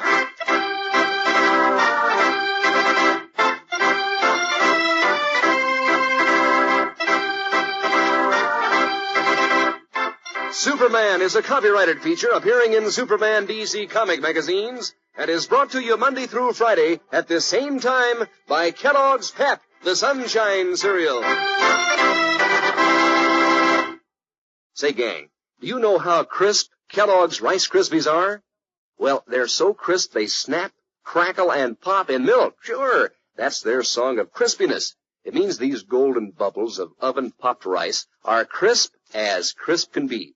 And whenever you see those famous little elves snap, crackle, and pop in cartoons or on the Rice Krispies package, think of how light and delicate and crisp this grand breakfast dish is. Tomorrow morning, ask Mom for the one and only Snap, Crackle, and Pop cereal, Kellogg's Rice Krispies. And be sure to be with us tomorrow for the thrilling adventures of Superman. This is the Mutual Broadcasting System. Faster than a speeding bullet. More powerful than a locomotive. Able to leap tall buildings at a single bound. Look, up in the sky. It's a bird. It's a plane. It's Superman. Kellogg's Pep. P-E-P, Pep. Kellogg's Pep, the Sunshine Cereal, presents The Adventures of Superman.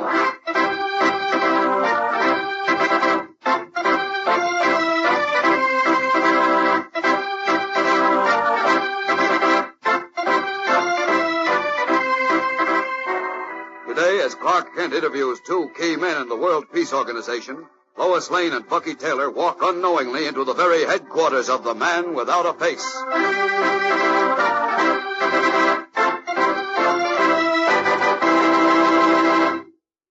Hello there, gang. This is your pal Dan McCullough. Say, if you've got a brother or a sister, you've probably wished there were more games that both fellas and girls could share in.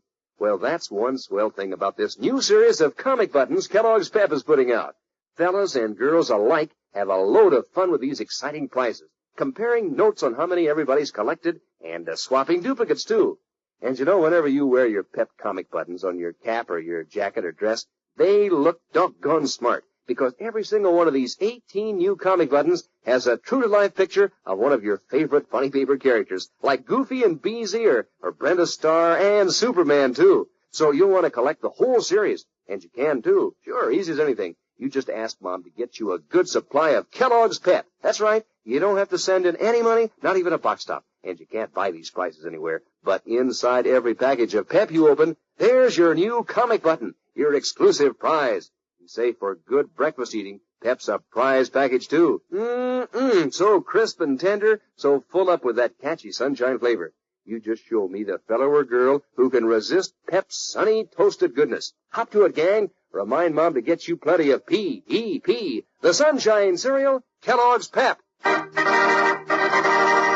now the adventures of Superman. Believing he had done away with young Bucky Taylor in France, the mysterious Man Without a Face came to Metropolis, where he put the finishing touches on his plot to wreck the World Peace Organization, and so perhaps bring on another war.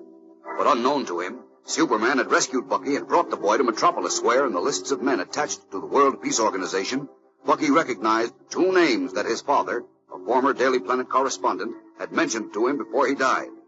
As we continue now, Superman in his guise of reporter Clark Kent is with Bucky in the office of Stuart Morgan, chief of the federal investigators assigned to guard the security of the peace organization.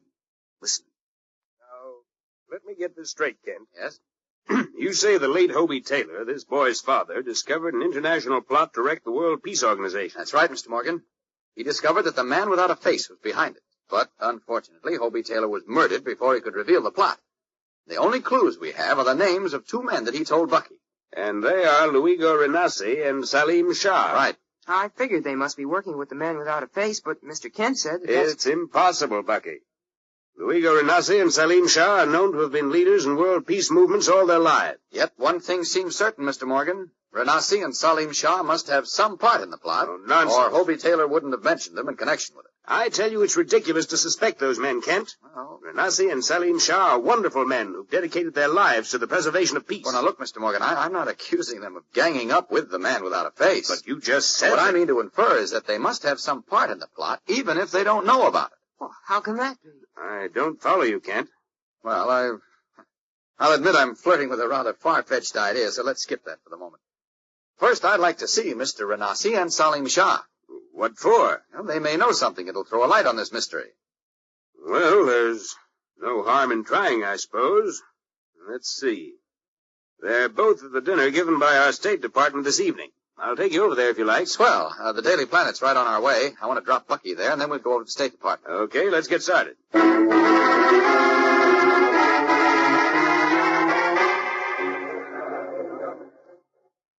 evening, Mr. Renassi. Good evening, Mr. Morgan. I'd like you to meet Mr. Kent, delighted to see you again. Well, thank you, sir. I'm happy to see you, and I'm flattered that you remember me. How could I forget such an excellent report of my views on peace as the one you wrote? Thank you again. You've got a good memory. Wonder if I might ask you to remember something else. But of course. What is it? Did you ever meet Hobie Taylor? He used to be a foreign correspondent for the Daily Planet. Why, no, I can't recall ever meeting him. I see. Ever run into, the Man Without a Face, Mr. Renassi? The Man Without a Face? Good heavens. Who or what is that? Well, you see, never mind, Mr. Morgan. I hope you won't mind our being so abrupt, Mr. Renassi, but we're in a bit of a hurry. Not at all. Thanks very much, and I hope to see you again soon. Come along, Mr. Morgan. Good night, Mr. Renassi. Good night, gentlemen. Good night, sir. Say, what was the idea of dragging me away, Kent? I wanted to question him some more. It's a waste of time. Besides, I'm satisfied that he is Renassi.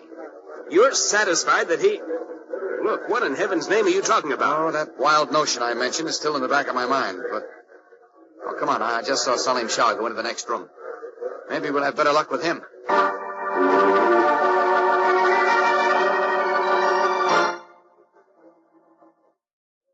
You're certain you never had any contact with Hobie Taylor, Mr. Salim Shah? Of course I'm certain of it, Mr. Kent. I remember his name because I used to read his articles in the Paris edition of the Daily Planet, but I never met Mr. Taylor. I see.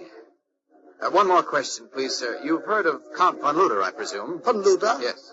Oh, yes, the Nazi. Isn't he the one who was reported to have committed suicide when the Russians entered Bavaria? So the story goes. You do not believe that, Mr. Kent? Well, confidentially, we have reason to believe von Luder is alive, and that he is the man without a face. Really? Are you serious, gentlemen? Yes. What's more, we think he's engaged in some plot against the World Peace Organization. That sounds incredible. Maybe so. But please keep it under your hat, sir. I'll tell you more about it another time. Thanks very much. Come on, Kent. Let's get outside.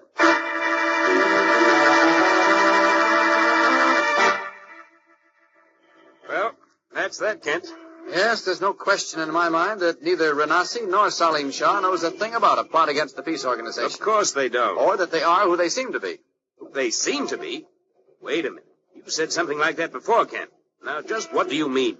Oh, I had a half-baked notion that they might be imposters. Imposters? Are you nuts? I said I was mistaken, so don't rub it in. You see, I was sure Renassi and Salim Shah were the keys to this mystery. But now, well... It was a bum steer, Kent. Hobie Taylor must have had something else in mind when he mentioned those two to Bucky. I don't think so. Well, as I see it, our best chance is to find the man without a face and find him fast. Come on, let's get back to my office. As Clark Kent and Stuart Morgan depart for the Federal Investigation Offices, Lois Lane, in her office in the Daily Planet, is talking with Bucky Taylor.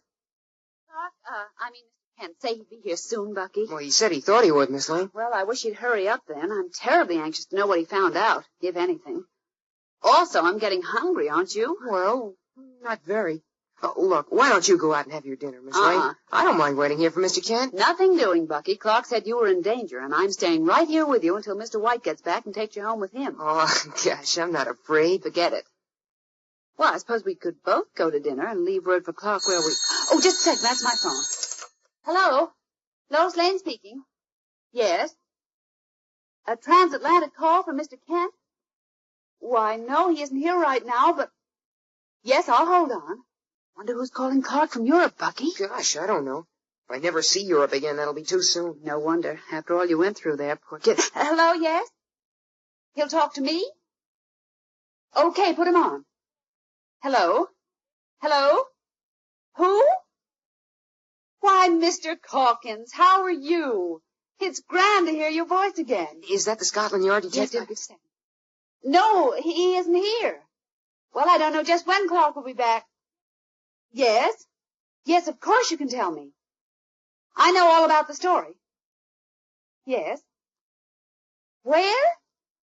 Just a second, Mr. Calkins. I'll get a pencil. Thanks, Bucky. Okay, let's have it again. 233 Mulberry Drive. Yes. West Acres. Right, Mr. Calkins, I've got it. Yes, I'll check on it at once and... Oh, don't worry, I'll be careful. Right. Oh, sure, either Clark or I'll call you back. Thanks a lot. Goodbye. Gee, you seem well excited, Listen, Miss Lane. Bucky, Mr. Calkins just got a lead to the gang who worked for the man without a face. He did? At least he thinks he did. He wants us to check a house in West Acres. That's a suburb just south of Metropolis. So I'll run out there now. Gee whiz, can I go along? No, you stay here. Oh, wait a minute. Oh, I promised Mr. White and Clark not to let you out of my sight. Now what am I going to do? That's easy. Take me along with you. Oh, no, that'd be too look, dangerous. I know how to be careful. Gosh, I dodged the Nazi Gestapo all over Europe for 2 years, Yes, didn't I? Bucky, but Oh, now... please let me go along, Miss Lane, please. You're just going to kind of look this place over, aren't you? Yes, and if I see anything suspicious, I'm going to contact the police. So it ought to be safe enough. Oh, sure it is. Well, okay, this is your story anyhow. Come on, Bucky, let's go. Eagerly, Lois Lane and young Bucky Taylor hurry from the Daily Planet to investigate the mysterious house in West Acres. What will they find there? We'll be back in a moment to find out, so stand by.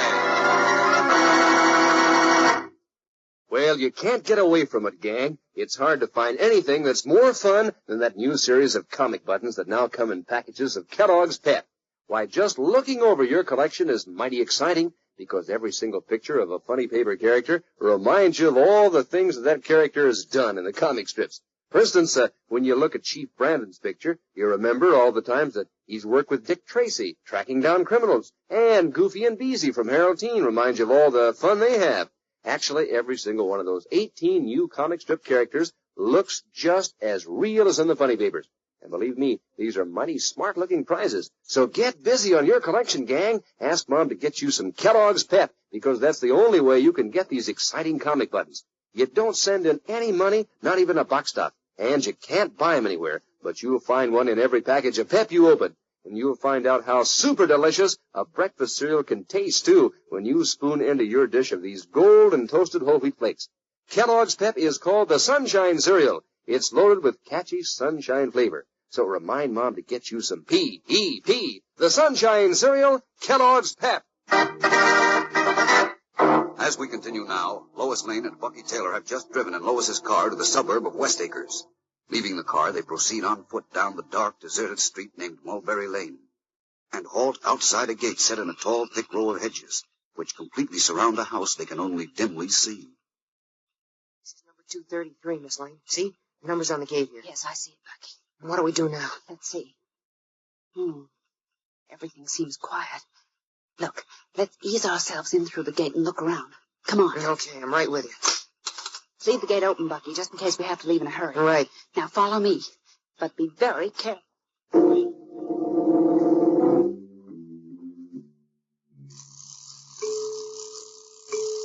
Rudolph. Yes? Somebody has entered through the outside gate. The sound you just heard was the electric eye setting off the alarm here. I'll find out who it is quickly. Yeah, I will find out. But first, what are you doing?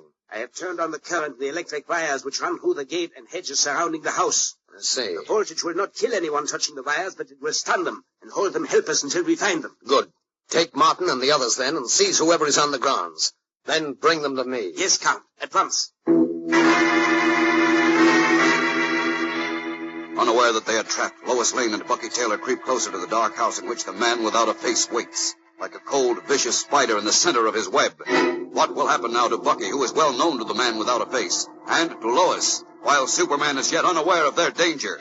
We'll find out tomorrow, so don't fail to be with us then. Yes, be sure to tune in tomorrow. Same time, same station. And remember, for breakfast, it's Kellogg's Pep. For excitement, the adventures of Superman. Superman is a copyrighted feature appearing in Superman DC comic magazines and is brought to you Monday through Friday at this same time by Kellogg's Pep, the Sunshine Cereal. Snap, crackle, pop. Yeah, that's a swell song to hear at the breakfast table, isn't it, gang? Means that your bowl of Kellogg's Rice Krispies is crisp as crisp can be. Means doggone good eating. Why, these golden bubbles of oven-popped rice are so fresh and crisp, they snap, crackle, and pop when you pour on milk. That's why those famous little elves, named Snap, Crackle, and Pop, are around so much these days, in cartoons and on the Rice Krispies package, to remind you to ask Mom for the one and only Snap, Crackle, and Pop cereal, Kellogg's Rice Krispies. And be sure to be with us tomorrow for the thrilling adventures of Superman. This is the Mutual Broadcasting System. Faster than a speeding bullet. More powerful than a locomotive.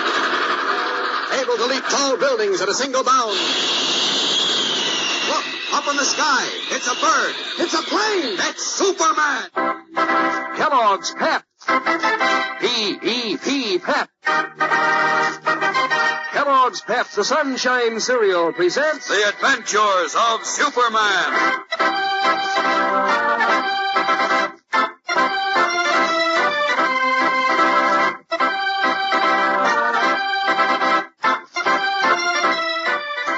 Today, when Superman learns that Lois Lane and Bucky Taylor have gone to investigate the hideout of the man without a face, he streaks to their rescue, only to find a dark and deserted house with no sign of any of them.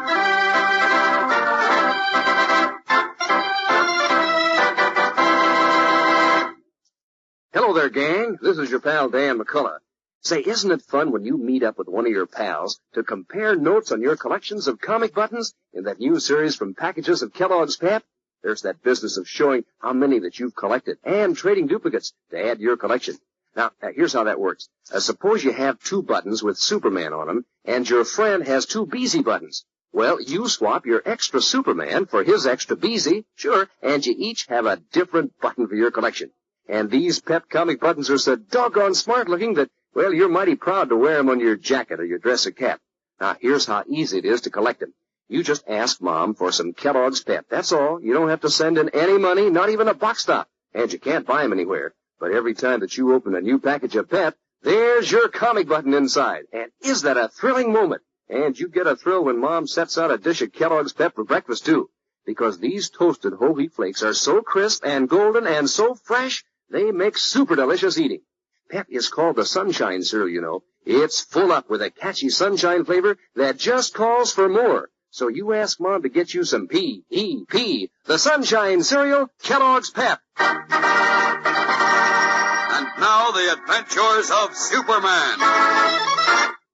Stymied in his efforts to trace the man without a face whom he knows is plotting to wreck the World Peace Organization, Clark Kent was with a federal investigator when Lois Lane, his fellow Daily Planet reporter, received an important transatlantic phone call.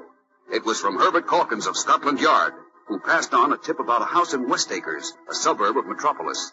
Lois left at once to investigate, accompanied by young Bucky Taylor, whose late father had first learned of the plot against the World Peace Organization. But as Lois and Bucky entered the dark grounds, closed in by tall, thick hedges which surround the mysterious house in West Acres, a low alarm sounded inside, where the man without a face sat with his henchmen. As we continue now, unaware that their presence on the grounds is known, Lois and Bucky moved softly across the dark lawn toward the house. Listen. Think the man without a face is in that house? Your guess is as good as mine, Bucky.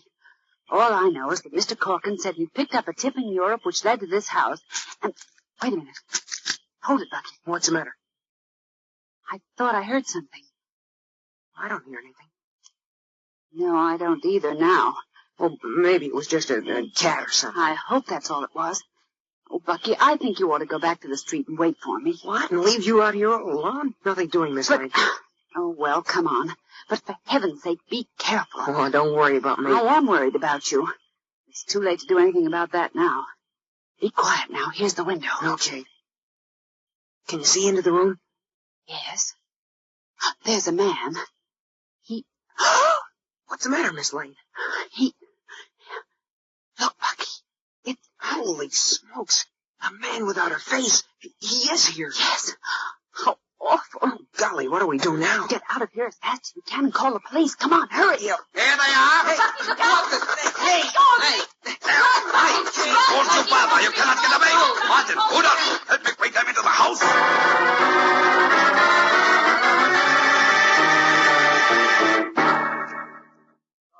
Still alive, eh, Bucky? Isn't that pretty obvious, Mr. No-Face? I can't understand it. How did you get away from the castle in France? Very simple. I drank all the water you let into the room to drown me, and then I walked away. You see, nothing to it, Count von Luther. What did you call me? He knows who you are. Quiet, Baxton. Tell me, boy, how did you learn my identity? Don't tell him anything, Bucky. I warn you, Miss Lane, don't interfere. Now, look here, Bucky. You and I have had dealings together before. Therefore, you know it is painful to defy me. So answer me. How did you learn who I am? Bucky, don't. Don't worry, Miss Lane. I warned you, Miss Lane. I will call Martin. He will make this boy talk. Yeah, that's what you think. Plenty of your Nazis worked on me before in your rotten concentration camp. They couldn't make me talk then, and you can't make me talk now. Good boy, Bucky. Now, you listen to me, Count von Luther, or Mr. Man Without a Face, or whatever you call yourself. The police are aware of where we are, and they'll be here any minute. So if you're smart, you'll untie us. Police, you hear, Count? Yes, I hear. But I do not believe her. Because if the police knew we were here, they would have come instead of this newspaper girl and the boy. We're here because we got the tip first. But we called the police to follow us. Sure, that's right. If you will listen to me, Count. No, Bergson. There is too much at stake here. The fruits of years of careful planning. I do not intend to be frightened out of my reward by the chatter of a newspaper girl and a boy. But the police, if the police come, we will be warned by the signal device and the gate and hedges, and have time to escape by the underground passage. Is that not so? Yeah, perhaps, but it will be very risky. I have run worse risks than this, and I am prepared to run any risks in order to accomplish my mission. which is to destroy the World Peace Organization. Hush, Miss Lane. Be quiet. I realize all that count. I know what I'm doing, Begson. Now be quiet while I learn from these two what I must know. Very well. Now, Miss Lane, I want you to tell me everything you and your newspaper know of me and of my plans. How you learned of this house, everything. That's all you want to know, huh? This guy starts with the $64 question. Your flippant attitude will get you nowhere. Talk. Don't be silly. Atta girl, Miss Lane. Let me call Martin, Count. Never mind, Begson. I know something of human nature, and I believe I can persuade Miss Lane to speak very quickly. This way. Jeepers, he's got a gun. You can wave that gun at me all you want, Count. You misunderstand, Miss Lane. I am not threatening your life. I am aiming this revolver at Bucky Taylor. Oh, well, so what? If you think you can scare me, you've got another guess coming. Now, Miss Lane, I will count to 3. If you do not begin speaking, and speaking the truth, before I reach 3, I will pull the trigger. Whatever happens to the boy then is your responsibility. You wouldn't dare. It's a grandstand play, Miss Lane. If you know even half as much about the man without a face as I think you do, you know I would hesitate no more at shooting Bucky than a crow. Are you ready, Miss Lane? 1. Don't let him get away with this, Miss Lane. 2. Oh, dear. This is your last chance to save the boy's life, Miss Lane. 3. No, wait a minute. Wait. Don't, Miss Lane. Yes, I'll talk. I thought you would. Oh, no. We don't know just what you're planning to do, Count von Luder, except that you intend to wreck the World Peace Organization.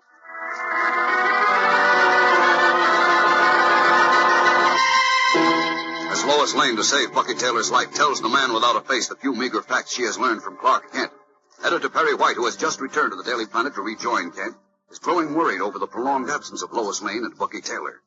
Kent is fretting as he nervously paces the floor. Said Lois and Bucky went out almost 2 hours ago, Chief, so if they just stepped out for dinner as we thought, they should have been back long ago. I know, Kent. Look, you don't suppose they went to a movie, do you? Oh, no. Lois was on pins and needles waiting to hear what the federal men and I found out about the man without a face tonight. She knew we had a lead, which, by the way, didn't work out. Yes, I know. Oh, I suppose they're all right, but... wait a minute. Where are you going? I want to talk to Brady again. Oh, Brady. Hey, Brady. Come here a minute, will you, please? Okay, Mr. White. Not that I'm really worried, you understand, Kent. It's just that... Well, frankly, I am worried. The man without a face thought he'd finished Bucky in France. Now, if by any chance he found out that Bucky is still alive... Don't say it, Kent. What should I do for you, Mr. White? Well, we're a little worried about Miss Lane and Bucky Taylor, so... Oh, you don't have to worry about Miss Lane. She knows her way around. Yeah, sure. But tell me, you didn't happen to hear her say where she was going, did you? Well, no, I didn't. All I know is that she and the Taylor kid lit out of here awful fast. Not much help there, Chief. No. Well, thanks very much, Brady. You're welcome, Chief. Doggone it, I am worried, Kent. Now, wait a minute, Chief. Hello, Kent speaking. Call from London. Well, yes, of course I'll take it. Who's calling you from London? I don't know. Hello? Yes, this is Clark Kent. Herbert Corkin. Corkin. Oh, how are you, Is that the Horseshaw? Scotland Yard man? Yes, it is. Who was supposed to call you back? I was. Miss Lane? Say, wait a minute. What in the... What is it, Kent? Just a minute, Chief. What's that? What house? Where? Well, I'll be... So that's where Lois went. What about Lois? Give me that number again, Calkins, will you? Oh, never mind. Just give me the number, please. 233 Mulberry Drive, West Acres. Fine. I'll get right out there. Yes, I'll call you back. Right. So long. What did Calkins want?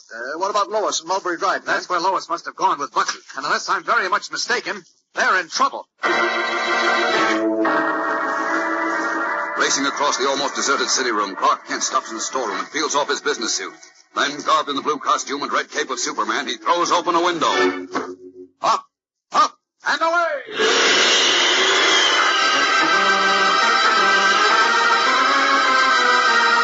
Leaping high into the starry sky, Superman rockets away toward the house in West Acres, where we last saw Lois Lane and Bucky Taylor as prisoners of the man without a face. What will Superman discover at the house? We'll be back in a moment to find out, so stand by. Say, gang, isn't it swell fun the way your favorite comic strip characters seem to come to life when you're collecting that new series of comic buttons in packages of Kellogg's Pep? Why, those pictures look so real they could speak. Why, they'll hand you a lot of chuckles the way Goofy and Beezy go tearing around, getting themselves in and out of all kinds of scrapes, and Vitamin Flintheart. with this old bottle of pills and that fuzzy fur coat of his. Talk about fun. Well, I can't think of a better hobby than collecting pep comic buttons and trading duplicates with your pals and wearing your collection on your jacket or your dress or cap. What's more, these pep comic buttons are so easy to get. You don't send in a single penny, not even a box stop, and you can't buy them anywhere. You just ask Mom to get you some Kellogg's Pep, and you look for your prize inside every package you open. Mom's glad to see you eat lots of Pep, you know, because that means that you're getting extra amounts of vitamin B1, that's an energy vitamin, you know, and good old sunshine vitamin D that helps build strong bones and teeth. Why, Pep is called the Sunshine Cereal. It tastes so sunny and golden, you want to pitch right in and eat hearty. So remind Mom right now to get you some P-E-P, the Sunshine Cereal, Kellogg's Pep. Learning that Lois Lane and young Bucky Taylor had gone to investigate a mysterious house in West Acres, Superman has streaked from the Daily Planet. And as we join him now, he has just plummeted to earth before the half-timbered English-type house, which stands in the center of dark lawns, hemmed in by tall, thick hedges. Well, here's the house. Now to see if I... Uh-oh, there's nobody here. Not a soul. That means if Lois and Bucky were here, they've been taken away. But where? Now, what do I do?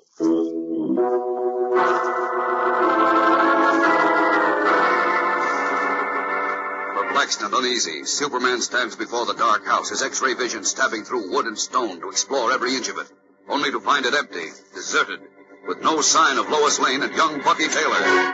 What has happened to Lois and Bucky, whom we last saw in the hands of the sinister Man Without a Face?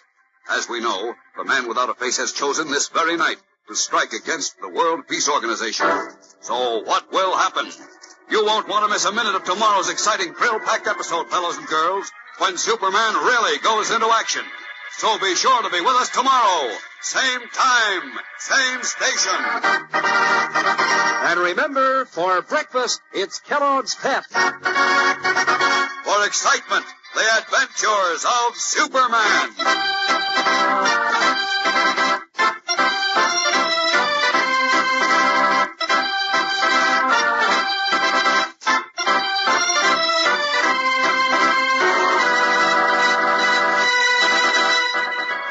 Superman is a copyrighted feature appearing in Superman DC comic magazines and is brought to you Monday through Friday at the same time by Kellogg's Pep, the Sunshine Cereal. Say, gang, let me tell you about a breakfast cereal that's fun to listen to and fun to eat. It's Kellogg's Rice Krispies, the Snap, Crackle, and Pop cereal. Sure, you've seen those famous little elves snap, crackle, and pop around in cartoons and on the Rice Krispies package. And you know how they can dish out the crispiness of those golden bubbles of oven-puffed rice. So freshly crisp, they snap, crackle, and pop when you pour on milk. Remind Mom to get you the one and only Snap, Crackle, and Pop cereal, Kellogg's Rice Krispies. And be sure to be with us tomorrow for the thrilling adventures of Superman. This is the Mutual Broadcasting System. Faster than a speeding bullet. More powerful than a locomotive. Able to leap tall buildings at a single bound. Look, up in the sky. It's a bird. It's a plane. It's Superman. Kellogg's Pep. P-E-P Pep. Kellogg's Pep, the Sunshine Cereal, presents The Adventures of Superman.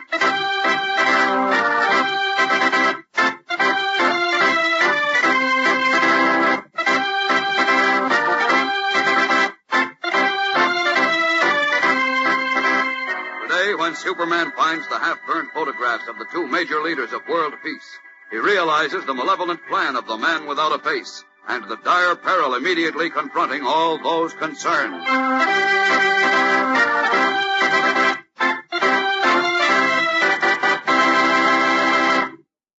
Hello there, gang. This is your pal Dan McCullough. Say, it's a pretty sure thing whenever you see several fellows and girls together nowadays that they're talking about those nifty comic buttons in the new series from packages of Kellogg's Pep. Maybe they're comparing notes on how many buttons they've collected. Maybe trading duplicates with each other. Probably both. And someone's always sure to hand those Pep comic buttons a compliment about how clear the colors are, or the sharp outlines of the pictures, or the gleaming white background, or how real those funny paper characters look. Old favorites like Goofy and Beezy, or the Little Moose, or Superman himself. Now, there were 18 different buttons in this new series, so you better get busy. Just ask Mom to get you some Kellogg's Pep. That's right. You don't send in any money, not even a box stop. And you can't buy these prizes anywhere. But you'll find a comic button inside every time you open a package of that golden toasted, crisp and fresh, super delicious breakfast dish, Kellogg's Pep. And say, here's something else. Pep is called the Sunshine Cereal. Those good whole wheat flakes give you energy, vitamin B1, and that important sunshine vitamin D that you need so much to help grow strong bones and teeth. Yes, sir, gang. Mom's glad to see you eat lots of P-E-P. The Sunshine Cereal, Kellogg's Pep. And now the adventures of Superman. Following a tip given her via transoceanic telephone by Herbert Calkins, ace Scotland Yard detective, Lois Lane, reporter for the Daily Planet, took young Bucky Taylor with her to investigate a house in a metropolis suburb. They had just discovered that the house was occupied by the man without a face, an individual who was known to be planning to destroy the World Peace Organization, when they were surprised and captured by henchmen of the mysterious plotter. A short time later, at the Daily Planet, Clark Kent picked up Lois's trail, and as Superman, he streaked through the suburban house. But he arrived too late and found the place dark and deserted. As we continue now, Superman is just completing a thorough search of the house when the doorbell rings. Listen. Uh-oh, that's Perry White. Better get back into Clark Kent's clothes in a hurry. Kent, are you there? Coming, Chief. Hurry up! Hurry up! All right, come in, Chief. Oh, where's Lois? Where's Bucky Taylor? I don't know. You mean they're not here? That's right. House was empty when I arrived. Great Caesar, then where are they? I don't know, but I'll tell They you. ran into trouble, I'm sure of it. Now, wait a minute, Chief. Oh, well, then, don't just stand there, Kent. Well, now, look. This is the headquarters of the man without a face, and if he's got the boy now, Will you and please Lois... slow down for a second? We're not going to find him while you waste time popping your buttons. Now, pull yourself together and listen to me. All right, but where are the police? I left word for Inspector Henderson, and I thought he'd be here by now. He'll probably be along soon, but we can't wait for him. Now, listen, Chief. I'm pretty sure this was the headquarters for the man without a face. It was, eh? Uh-huh. Well, Calkins said he wasn't sure. Well, what makes you so certain? Come over to the fireplace. I want to show you something. Okay.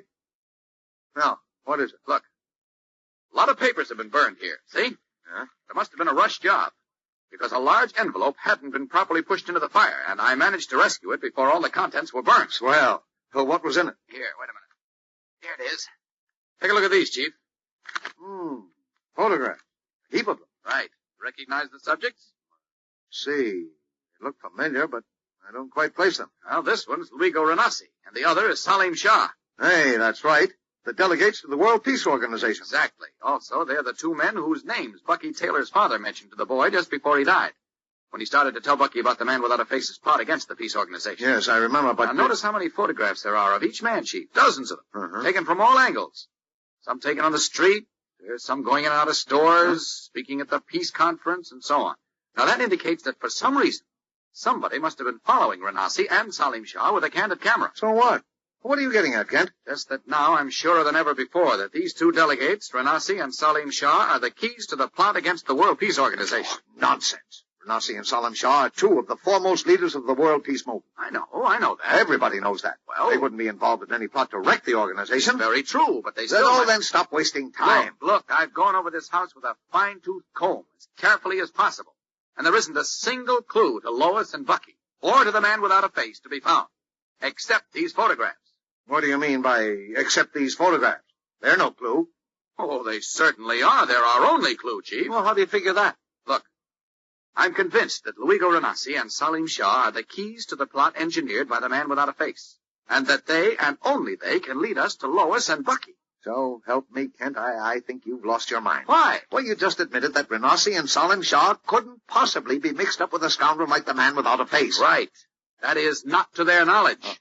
But perhaps without their knowledge. Well, what kind of double talk is that? Now, look, I've got an idea, Chief. It's a pretty wild one, I'll admit. But if it works out, we'll find Lois and Bucky. Come on. Where? To the Federal Investigation Offices. As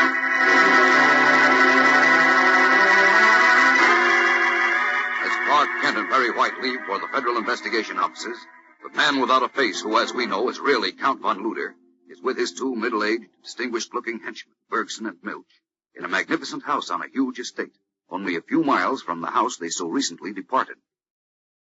Fine place, an excellently secluded, Count. Who owns it? An American friend of mine. One of the men who are supporting my efforts to wreck the World Peace Organization. Oh, I see. Tell us, Count, are you planning then to go through with our plan at once? Of course, Milch. Everything is ready. There is no time to lose. But the police know now that you are Count von Luder. Yeah, and they traced us to the house in West Acres. They may soon even trace us here. Not until it is too late, Bergson, I assure you. But how can you be certain? They must even now be searching for Miss Lane and Bucky Taylor.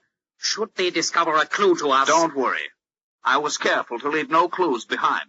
And do not be concerned about Miss Lane and Bucky Taylor. They will be discovered eventually. But it will be too late. You mean they are to be done away with, Count? They will be put out of the way tonight.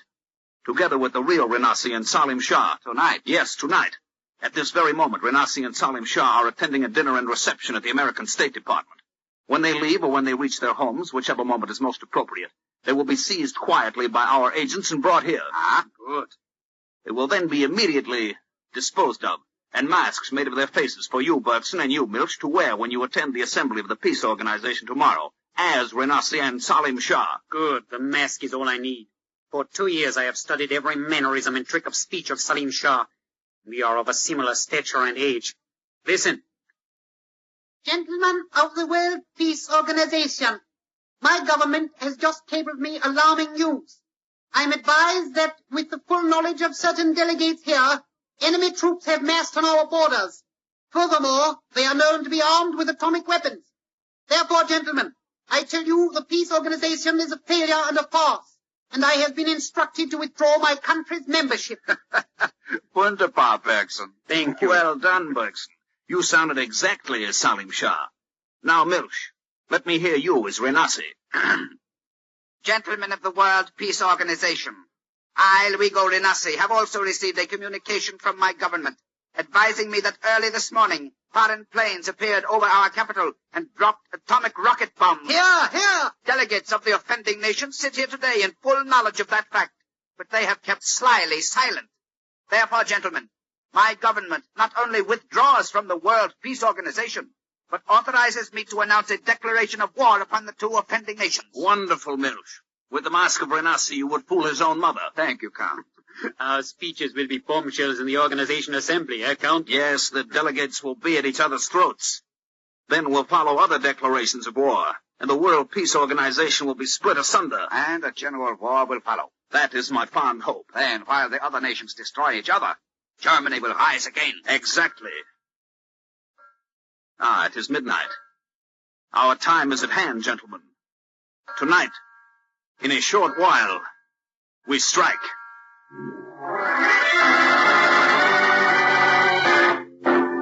Tonight, said the man without a face, he and his agents will strike. What will happen? We'll be back in a few moments for the 10th climax of today's episode. So stand by. You know, you fellas and girls in the gang have a lot in common these days. You all like to get prizes, of course, and you're all mighty excited about this new series of comic buttons that now come in packages of Kellogg's Pep. And no wonder. Why, they're so bright-colored, so doggone smart-looking, you get a real bang out of wearing them pinned on your jacket or your dress or cap. There were 18 different pictures of your favorite comic strip friends. Old favorites like Cindy and Chief Brandon, Judy and Corky, and Superman, of course. So opening a new package of Pep is an exciting treat because you get a brand new button every time. That's right, gang. These comic buttons are exclusive prizes in packages of Kellogg's Pep. You don't send in any money, not even a box stop, and you can't buy them anywhere. All you do is to make sure that you keep supplied with Pep. And you'd want to do that anyway, because Kellogg's Pep is the whole wheat flake cereal that makes breakfast such a good start for the day. Why, just the sight of a bowl of those golden toasted flakes of Pep, and you're all set to eat hearty. And when you taste your first spoonful, well, you practically can't resist them. Crisp and fresh and loaded with catchy sunshine flavor. That's P-E-P. The Sunshine Cereal, Kellogg's Pep. As our story continues now, Clark Kent and Editor Perry White have just left the office of Stuart Morgan, head of the federal investigators assigned to the World Peace Organization, and are riding in a taxi through dark, almost deserted streets. Fortunately, we've got plenty of time, Chief. Morgan says the reception won't be over for an hour. What reception, Kent? The State Department party. Oh. See, both Renassi and Salim Shah are there. I want to be there when it breaks up and they leave. Why? Oh, it's just an idea that I'm counting on to lead us to Lois and Bucky Taylor and to the man without a face. I wish I knew what you were driving at. I'm worried, Cat. Oh, relax, Chief. If my hunch works... Great Scott. What's the matter? Well, that clock on the bank we just passed, it said 10 minutes past midnight. Wait till I see my watch. Yeah, that's the right time. Well, what about it? What about it? Well, my watch stopped. What? That means the reception is over. Well, it's only 10 minutes later. Driver, stop this car, quickly. Okay, mister. What's the matter with you, Kent? Buddy, the reception was over 10 minutes ago. Renassi and Salim Shah may have left. Well, what if they have?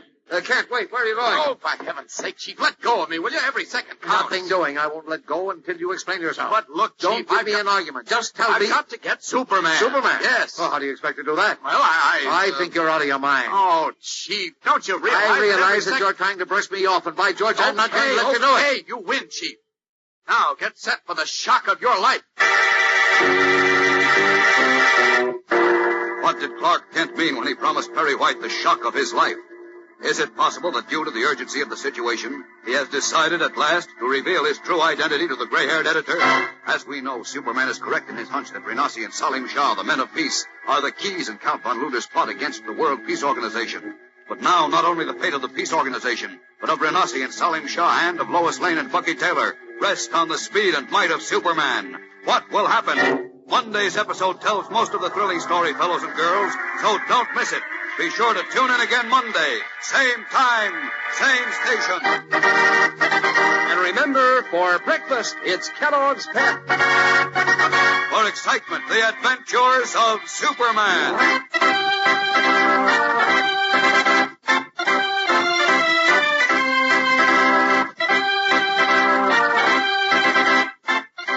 Superman is a copyrighted feature appearing in Superman DC comic magazines and is brought to you Monday through Friday at this same time by Kellogg's Pep, the Sunshine Cereal. Say, gang, here's an easy question. What's the Snap, Crackle, and Pop cereal? Why, Kellogg's Rice Krispies, of course. The only cereal so crisp it goes snap, crackle, and pop in milk.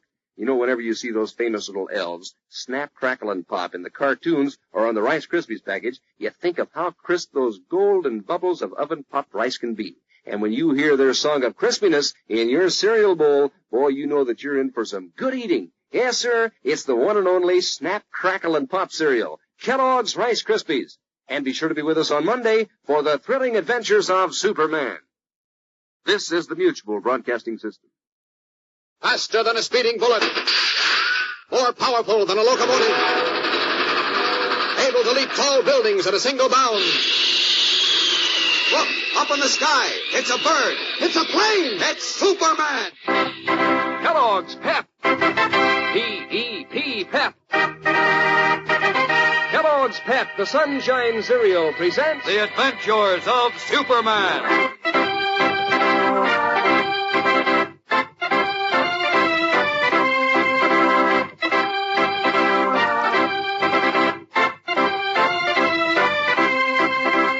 Today, as Superman streaks from one key spot to another for some slim clue, Lois Lane and Bucky Taylor are helpless prisoners of the coldly brutal man without a face.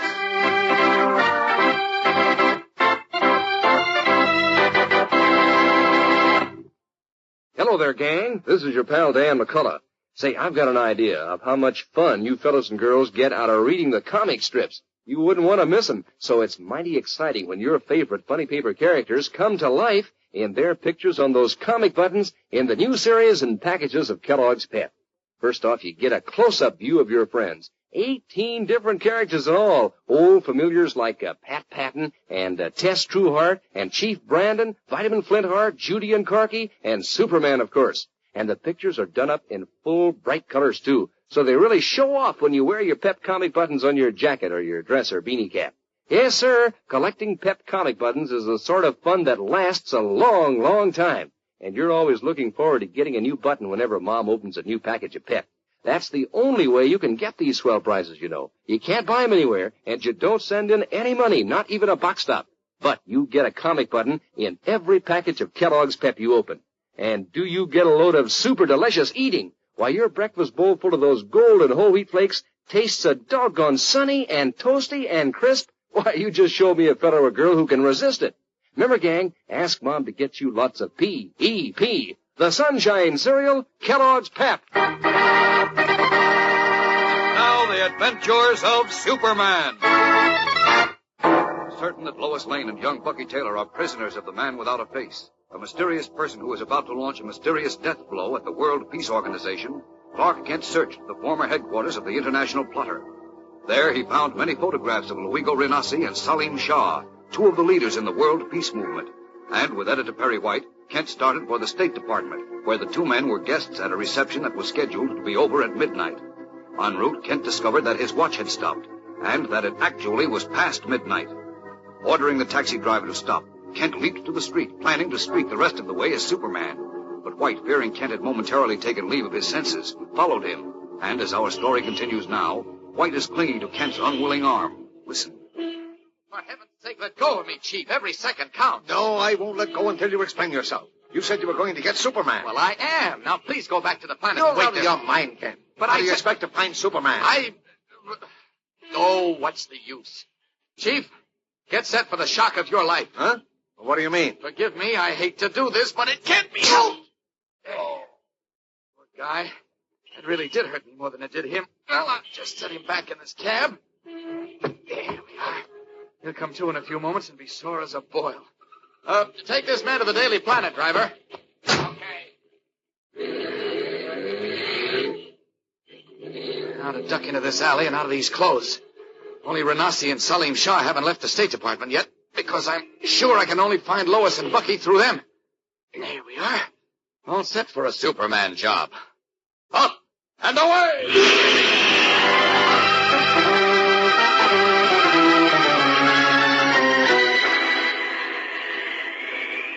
Well, there's the State Department building, and it's dark. Down to that police officer. Down!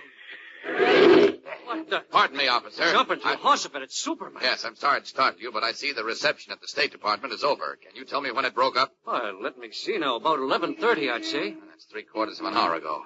Now, tell me, did you happen to notice two of the delegates, Luigi Renassi and Salim Shah, in the crowd that left? I'm sorry, Superman, but I'm afraid I wouldn't know the gentleman you mentioned. You wouldn't, eh? But if they were here, why, then they must have left with the others. Well, I guess you're right. Well, the only thing left to do now is to check at their homes and hope they got there safely. All right, thank you, officer. You're welcome. Up and away!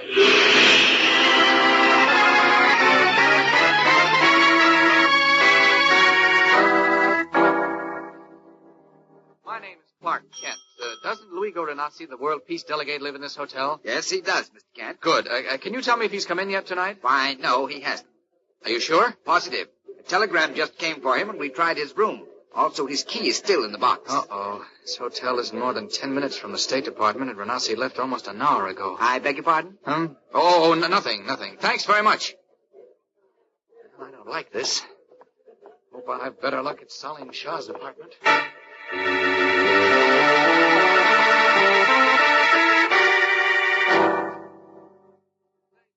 Shah hasn't returned from the reception yet? No, Mr. Kent, he hasn't. Do you know if he expected to come straight home? Oh, yes, sir. The master always returns home immediately from any function. I see. Taxi would have had him here over half an hour ago. Beg pardon, Mr. Kent? Oh, no, nothing. Thanks very much. Goodbye.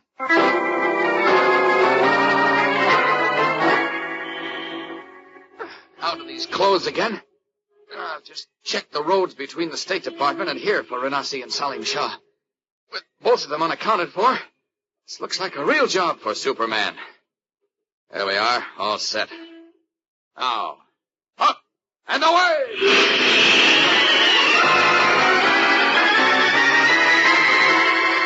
Leaping high into the night sky, Superman streaks back over the road to the State Department. Then doubles back and rages over all streets and roads between the State Department, Renassi's hotel, and Salim Shah's apartment. But except for an occasional cruising taxicab or a home-going car, the streets are deserted. Beginning to like this less and less. Now my hunch says more definitely than ever that unless I find Renassi and Salim Shah, I won't find Lois or Bucky Taylor either. Until it's too late. I must find them. Away!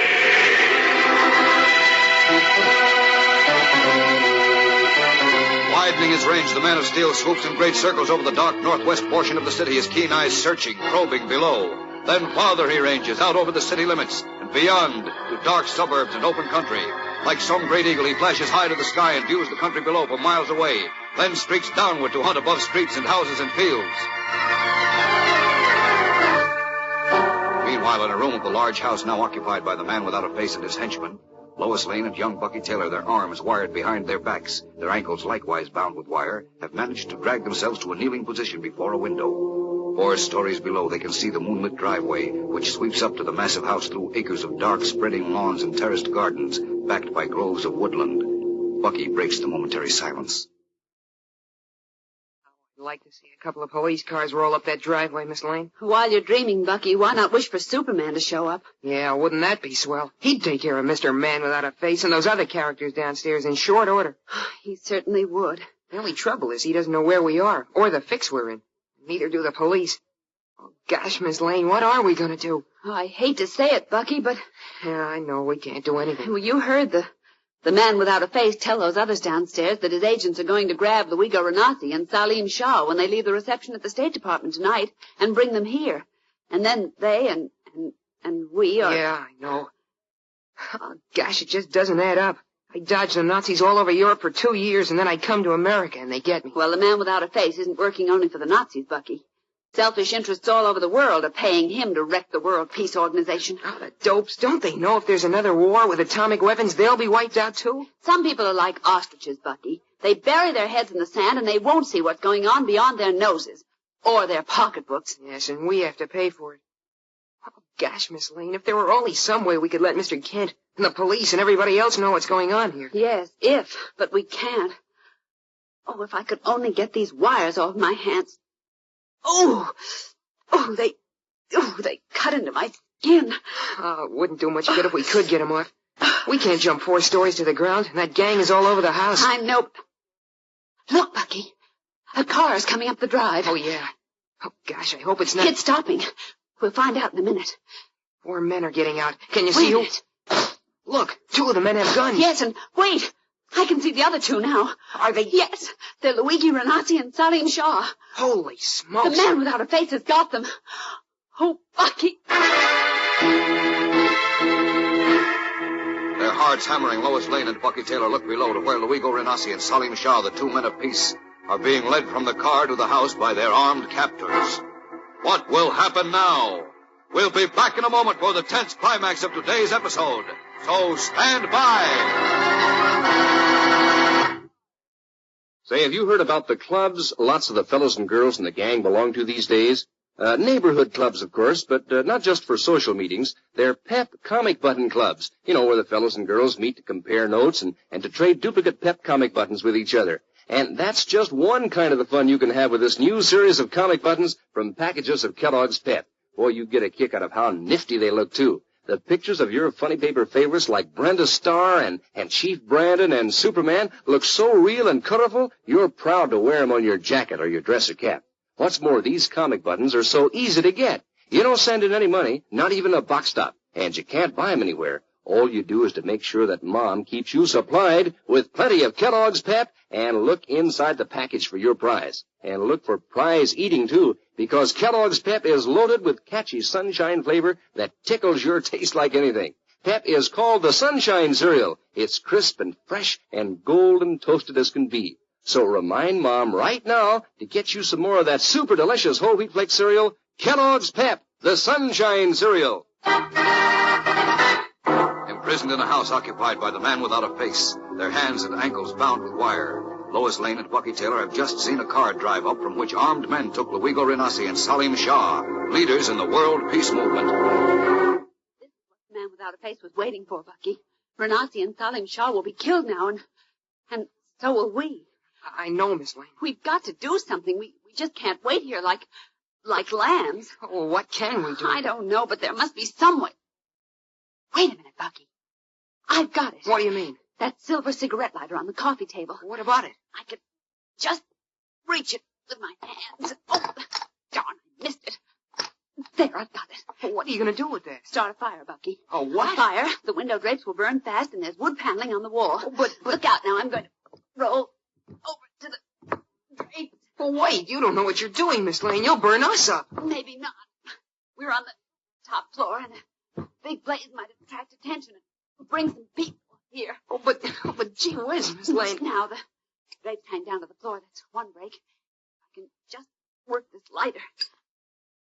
Oh, dear, it won't light. But, gee, Miss Lane, I don't think Would you rather just wait here for the man without a face to finish us, and Renati and Salim Shah and the peace organization, too? Well, no, There. but... It lit. Roll away, Miss Lane. The drape's caught. Yes. Now, if only somebody sees the fire. It's our only chance, Bucky. Our only chance.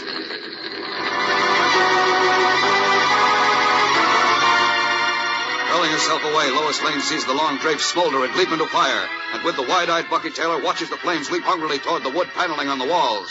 What will happen? Will the girl reporter's daring attempt to save the life of herself and her young companion and of the men of peace succeed, or has she only hastened their doom?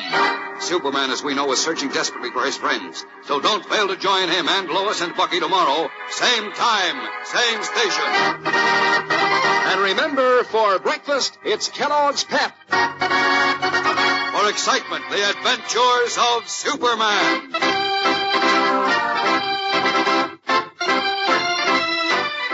Superman is a copyrighted feature appearing in Superman DC comic magazines and is brought to you Monday through Friday at this same time by Kellogg's Pep, the Sunshine Cereal. Snap, crackle, pop.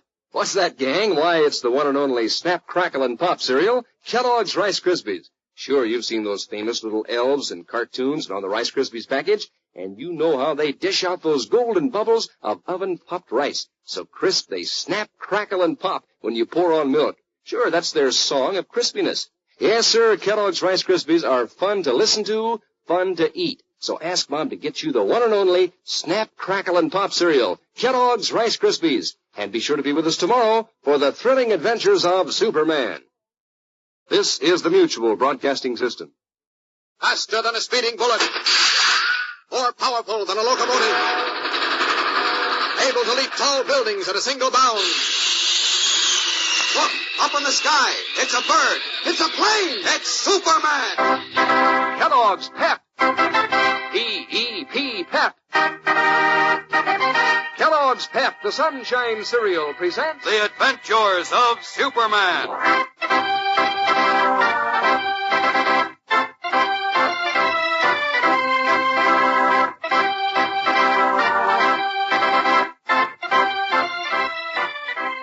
Today, Superman zooms to the rescue and not only saves the lives of his friends, but corrals the black-hearted gang who threatened the very principles of world peace.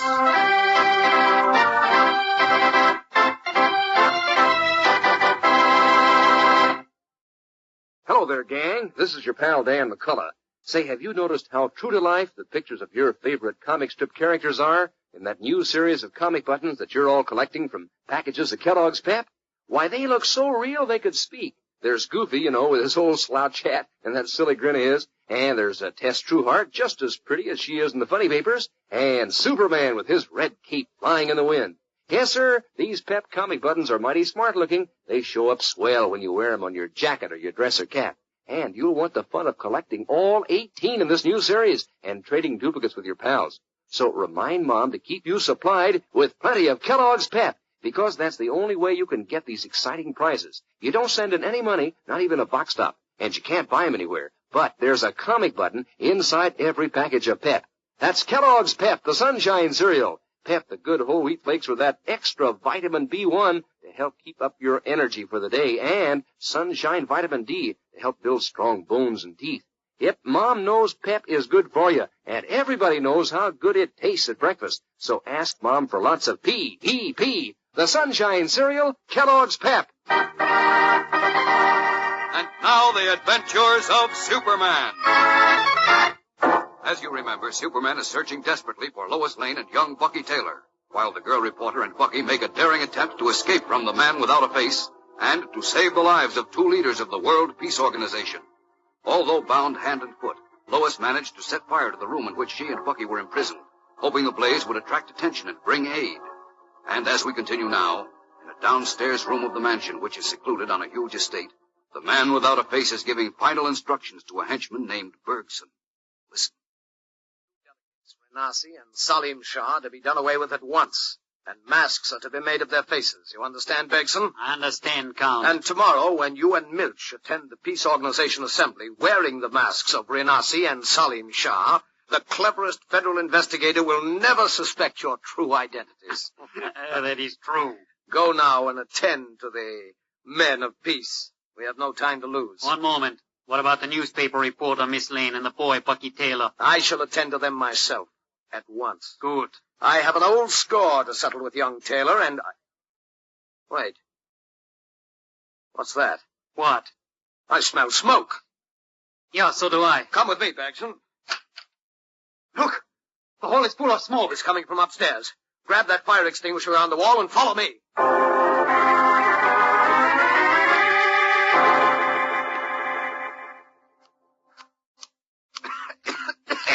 The fire is out, Count. Good. So, Miss Lane, you set this room on fire hoping to attract outside attention, eh? Yes. I thought it was a good idea at the time. It looks as if I was wrong, though. You were very wrong. Whoever attempts to interfere with me makes a mistake. Hitler said something like that. Look what happened to him. Come, Count, we waste time. You said yourself there was much to do yet tonight. That is true, Bergson. Give me your revolver. Here it is. Oh. Now, Miss Lane, you and that stupid boy there, Bucky Taylor, will die for this. Superman! Now, Mr. Man Without a Face, let's make you the man without a gun. I will kill you first. You'll never kill anyone again, Count von Luder. Martin, Try these sleeping pills, boys. Oh, Superman. You got here just in time. He was going... Yes, I know, Miss Lane, I know. Say, what's the matter with Bucky? He was overcome by the smoke, Oh. poor kid. Well, I'll get these wires off both of you and then get you outside. Oh, wait a minute, I forgot. What? Renasi and Salim Shah are downstairs. The man without a face captured them and Don't worry about them. Everything's under control now. There. You and Bucky are free.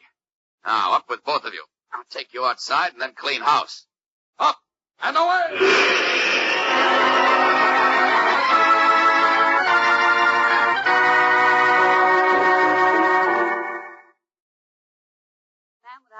going to finish Renasi and Salim Shah and make masks of their faces. And then tomorrow, 2 former German Gestapo men who've been training for years to impersonate them were going to appear in the World Peace Assembly wearing masks of the 2 real delegates and make a series of false charges that would just split the organization. Great Caesar. It was a clever scheme that would surely bring on another war. It certainly was clever, Clark, and it would have worked, if not for Superman. Thanks, Lois. What? Hmm? What did you say? Me? Yes. Oh, well, I mean, thanks to Superman, the man without a face and his gang are now behind bars. Yes. Yes. And Bucky Taylor is safe at last. Poor kid, he went through an awful lot. He certainly did. Yeah, he's a fine boy, and I'll make it up to him. Well, I'm Good sure you for will, you. Chief. All right, now let's stop gabbing and get to work. I'm holding the first page for your story, Lois. 3 full columns, and give it the works. Will I? What a scoop this is, and it's all my own. And now, Kent, I've got a special assignment for you. Oh, good. What is it, Chief? Well, as you know, Superman has been a tremendous force in combating intolerance and bigotry. A tremendous force. Thanks, Chief. Thanks for what? Huh? Oh, thanks. Thanks for the memory. Huh? It's the name of a song. Honestly, Kent, sometimes I think that you're... Oh, never mind.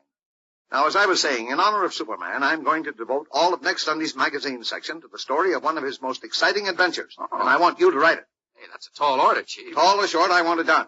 Dig back into the files. Select what you think is the most interesting Superman story and have it on my desk for Thursday morning.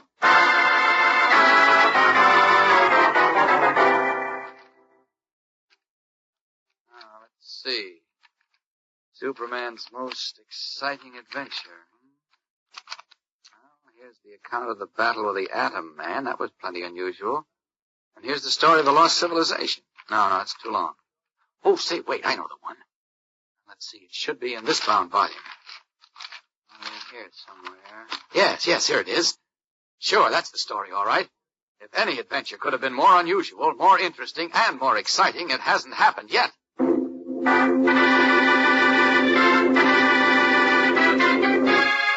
What is the Superman adventure Clark Kent has chosen as the most unusual and most interesting in his entire career?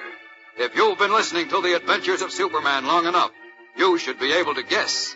If not, We'll be back to find out in just a moment, so keep listening. Say, show me a girl who isn't mighty fond of eating crisp, sunny-flavored Kellogg's Pep. And show me a fellow or girl who isn't glad when the box is empty. Of course, you always know that Mom will get you some more of that super delicious whole wheat flake cereal double quick. And then you'll be adding another one of those snappy Pep comic buttons to your collection.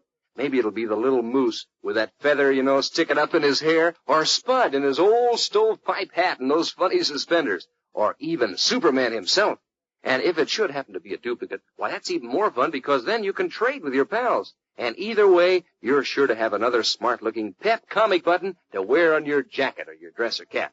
And the best part is, you don't have to send in a single penny to get these exciting prizes, and you can't buy them anywhere. All you do is to ask Mom to get you a good supply of Kellogg's Pep and look for your comic button in every package you open. And get set for some mighty delicious eating, too, because Kellogg's Pep makes a sunny golden toasted dish for breakfast. Every crisp, tender flake is loaded with catchy sunshine flavor. And every spoonful tastes a doggone wonderful. Well, boy, you want to eat lots. So ask Mom for P-E-P, the Sunshine Cereal, Kellogg's Pep. Assigned by Perry White to write a feature story about Superman's most unusual and most exciting adventure, Clark Kent has gone through the Daily Planet newspaper files and chosen what he believes to be the outstanding Superman story. We join him now as he is seated at his desk, thinking about it. Yes, I remember it all now. Chief and Lois and I were out at the time. As Jimmy Olsen told me later, he was sitting at the desk here in my office when suddenly Beanie, the office boy, came in. Hey, Jim, there's a goofy guy outside. He says he wants to talk to Superman. Superman? Yeah, how do you like that? Well, what'd you tell him? What could I tell him? How do I know where Superman is? Do you? No, but... Well, anyway, I told him everybody in the editorial department was out except you. So he says he'll talk to you. Well, what does he want? Don't ask me. Looks like a fugitive from a nut factory. He's wearing shorts and sandals, and he keeps eating some kind of red beans or pills out of a bag. What? Says if he don't eat them, he can't keep his feet on the ground. He says he'll float up in the air. He's a character. Oh, you're crazy. I'm crazy. How do you like that? Wait a minute, I'll call him in. This way, mister. Now you'll see for yourself. This is Mr. James Olsen, one of our reporters. The pleasure is mine. Huh? Oh, yeah, but come in. Scram, Beanie. Should I close the door? Yeah, from the outside. Okay. Now, They call me Antha. Antha? Yes. I have come here to... Would you mind if I sat in this chair? No, go right ahead. My thanks to you. If I grip the arms of the chair with my hands, I am less likely to float up. Float? In the air? Yes. You see, the gravity of the Earth is so far different from that of Utopia. Wait a minute. What's it different from? Utopia, the planet from whence I came. And until I can adjust myself to the Earth's gravity by means of these specific gravity beams which I swallow at intervals, it is advisable for me to cling to some heavy object such as this chair. Oh, yeah?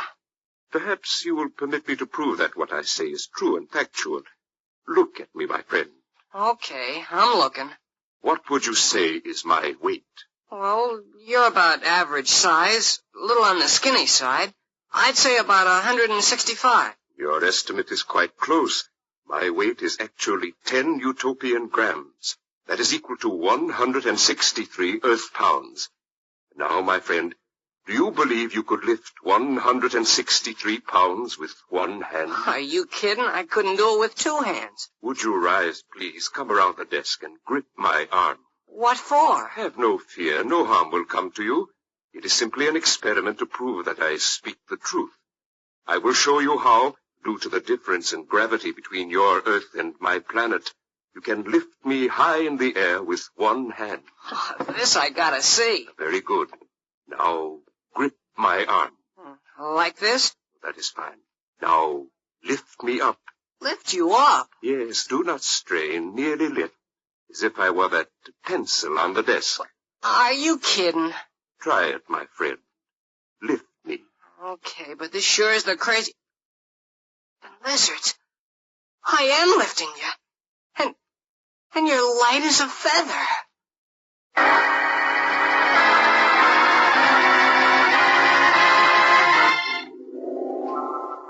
Thunderstruck, Jimmy Olsen's eyes popped as he stared in dazed bewilderment at the full-grown man he was holding high in the air as easily as he would hold his hat. Unable to believe his eyes and momentarily struck dumb, Jimmy could only gasp like a fish out of water. Who is this strange creature who wears shorts and sandals, who calls himself Anthar, and who claims to come from an unknown planet, Utopia? Fellows and girls, Clark Kent has chosen this curious adventure as one of Superman's most unusual and most exciting. And Clark Kent should know. So don't miss a single thrill-packed episode. Tune in tomorrow, same time, same station, for episode 2 of The Mystery of the Lost Planet in The Adventures of Superman. And remember, for breakfast, it's Kellogg's Pep. For excitement, The Adventures of Superman.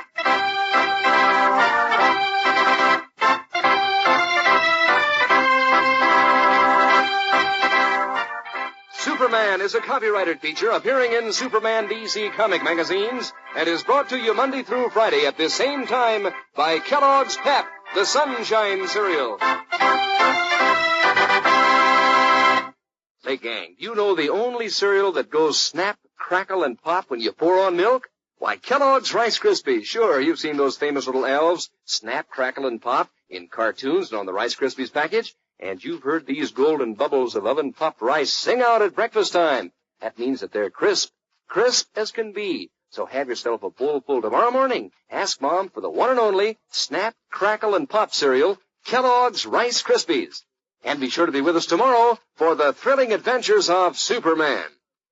This is the Mutual Broadcasting System.